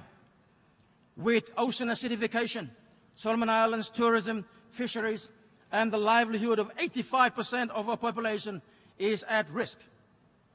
Sea level rise already has seen land inundation, loss of biodiversity, threat to food security, and the resulting relocation of population from low-lying islands to other parts of the country. Solomon Islands will be relocating its National Referral Hospital from its coastal location in Honiara, given the frequency and intensity of disasters threatening the entire infrastructure system. Last year's flash floods wiped out more than 9% of Solomon Islands' GDP. This year, we were hit by 2 cyclones, namely Palm and Raguel. Solomon Islands welcome the participation of new development partners, United Arab Emirates and the Kuwait, for their humanitarian assistance to our people this year. Thank you very much. Coming from a disaster-prone region, we look forward to the World Humanitarian Summit to be held next year. We hope the world comes together and creates a new playing field to build a resilient and environmentally responsible community operating within safe limits of planetary boundary. Cognizant that success is founded on partnerships, the Solomon Islands government is seeking deepened, expanded, and result-oriented partnerships in economic infrastructures, hydro and geothermal energy, agriculture, forestry, and fisheries to kickstart sustainable development for our rural population under the SDGs. Leaders of Pacific Island developing states during the Pacific Island Developing Forum last month in Suva, Fiji, issued the Suva Declaration on Climate Change, calling for the Paris Agreement to be legally binding, with a call for global average temperature increase to well below 1.5 degrees Celsius. The declaration further calls for loss and damage be anchored as a standalone chapter in the agreement, and that strong mitigation commitments in the agreement must be espoused. Mr. President, it is not far from reality to say that SEEDs and LDCs, such as Solomon Islands, are the frontline states when it comes to bearing the brunt of negative impacts of existential issues such as climate change. We are concerned that the slow progress in climate negotiation causes uncertainties and possibilities for climate change-induced situations that could trigger conflicts. This uncertainty prompts Solomon Islands to seek a seat in the Security Council for the period 2031 to 2032. This will be a year after we take stock of the 2030 agenda. Solomon Islands support a reform of the Security Council and calls for a SEEDS dedicated seat in an expanded Security Council. This is to ensure the small island development states' security issues are meaningfully addressed in the Council. The Council will need to adapt to the ever-changing realities we face in our world. We are pleased with the progress of negotiations in reforming the Council thus far. On the issue of gender, Solomon Islands' 3-year term in the United Nations Women Executive Board comes to an end this year. We leave the board with a 2014 to 2017 strategic plan. Unfortunately, the United Nations Women Programme remains under-resourced, and we therefore call on member states to support this work. The 20-year-old Beijing Programme of Action remains a source of guidance and inspiration on gender equality and gender empowerment. Solomon Islands remain committed to the full, effective and accelerated implementation of the program, which should enable the realization of gender goals and targets under the SDGs. In 2009, Solomon Islands, as an archipelagic state, lodged 4 continental shelf claims with the United Nations Commission on the limits of the continental shelf. One of these claims is joint submission with Federated States of Micronesia and Papua New Guinea on the Ontong Java Plateau, and is currently being examined by a United Nations subcommission on the limits of the continental shelf. The next session between the states and the subcommission is scheduled for this month, and we hope negotiations will bring about an amicable solution to all parties concerned. Mr. President, Solomon Islands, as a close friend of the Republic of China, Taiwan, continue to call for the Republic of China, Taiwan's meaningful participation in our United Nations specialized bodies. Republic of China on Taiwan continues to take on international obligations on climate change and aviation. The Republic of China, Taiwan, with the 14th largest economy, needs to be part of the global solution in various international frameworks. The international community must welcome Republic of China, Taiwan's interest to fully participate as equals in International Civil Aviation Organization and the United Nations Framework Convention on Climate Change Processes. Solomon Islands has benefited from the Republic of China-Taiwan's MDGs partnership and will enhance its bilateral cooperation with Republic of China under the 2030 agenda. The SDGs are universal goals of which we expect our friend and partner to join the world in eradicating poverty and healing the declining health of our planet. I close by stating that Solomon Islands support multilateralism.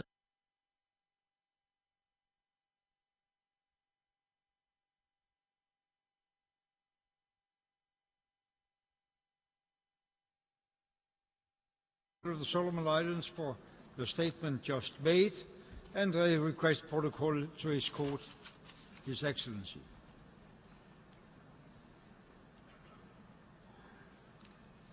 The Assembly will now hear a statement by His Excellency Omar Abdirashid Ali Sharmak, Prime Minister of the Federal Republic of Somalia. I request protocol to escort His Excellency. I have the great pleasure to welcome the Prime Minister of the Federal Republic of Somalia, His Excellency Omar Abdirashid Ali Sharmak. I invite him to address the Assembly.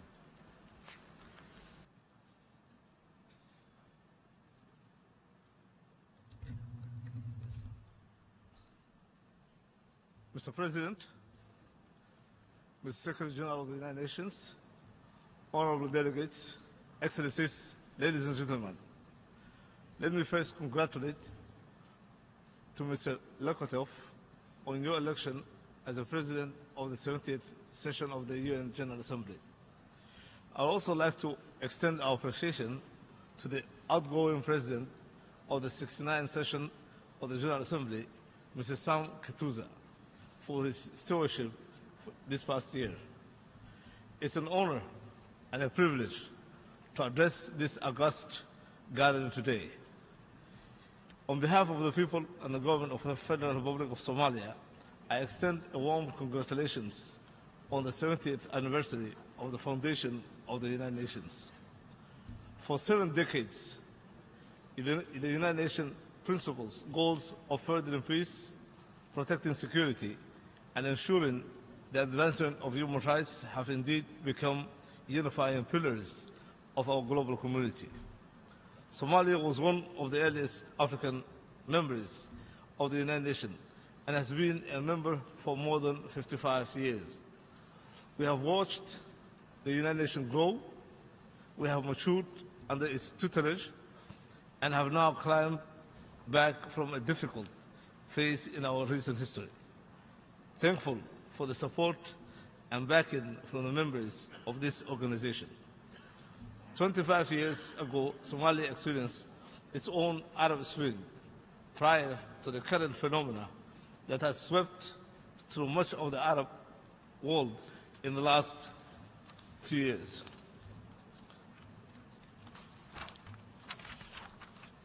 We have seen what can happen if the political demands of society are not adequately addressed, and we have learned from those lessons much too clearly through 2 challenging decades. That's why it pains us dearly to see fellow Arab and Muslim countries go through a very similar road. But it must be mentioned that through perseverance and togetherness, Somalia is an example of what can be accomplished in such times. We are a nation that intimately understands those famous words by the American President John F. Kennedy that mankind must put an end to a war before the war puts an end to mankind.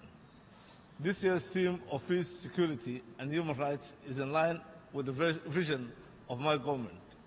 Indeed, a new Somalia is taking shape, and we intend to continue our climb from the dark. Mr. President, honorable delegates, ladies and gentlemen, I want to tell you about Somalia, but a different Somalia from the ones you might have heard of. I'm not here to challenge you on our neutrality as a result of a conflict that has spanned 2.5 decades. However, please allow me to introduce another reality. Somalia is home to a proud and industrious people. Despite adversity, We have become world-leading sportsmen, economists, artists, poets, musicians, entrepreneurs, and innovators. Even without the government, our business kept functioning. We remain a major player in the regional livestock trade and have one of the most innovative telecoms sectors in Africa. My people are ambitious and generous. During the famine, we gave more than all the aid agencies contributed. We have built banking systems based on social capital and trust, inevitable networks that have attracted a range of investors. We are survivors, and given the chance, we can drive forward the socioeconomic landscape of East Africa. Imagine the potential. We have one of the longest shorelines in the world, which hosts untapped oil and gas reserves. We are actively rebuilding our country to realize this potential. We must be humble. Progress is slow, but look at where we have come from. The Civil War destroyed our infrastructure institutions and took away some of our brightest minds. But now, they are coming back together. We are moving forward. We have defeated piracy, are embracing decentralization, and most importantly, we are learning lessons from our past. Excellencies, ladies and gentlemen, you have been together with us during this remarkable journey, and we thank you. My government has a vision to rebuild state institutions. Considerable progress has been made towards Vision 2016. 3 new interim regional states have already been formed. We are consulting our own people on how best to hold a free democratic elections, and we have established constitutionally mandated commissioners to ensure accountability. Allow me to elaborate on a few critical issues. First, we must ensure a free and fair elections. For this to be successful, we must agree with our constituencies on a fair and transparent voting system and how that can be cascaded to each region. Only through inclusion will draw public support. Let me remind you that Somalia was Africa's first country where a democratically elected president lost an election and gracefully transferred power. This history must define our future. We must also prioritize our national security forces. There is still an active insurgency which we are risking our lives to dismantle. For our own safety and for the security of our regions, last year, together with the African Union forces, we liberated all major regions from Al-Shabaab. But our soldiers are underpaid, underfed, and under-equipped, and yet they are expected to put their lives on the line for the country. This is unacceptable. We must invest in professionalizing our security and police forces. Peacekeeping missions work best when there are clear objectives and timelines to both restore stability and build the capacity of national security forces. I would like you to join me in paying tribute to all those who helped liberate us from violence, many of whom have paid the ultimate sacrifice. Our women, mothers, daughters, sisters also deserve limitless praise for enduring the worst of our brutal conflict. The survival instincts of the Somali people is most evident in women, raising families whilst their homes are bombed, walking miles without water in search of safety, and burying their children whilst continuing to work to feed the rest of the family. We know what war can do, and that's why I will ensure, as a father and as a husband, that we will defeat terrorism. It's our duty as a government. Another issue of high importance is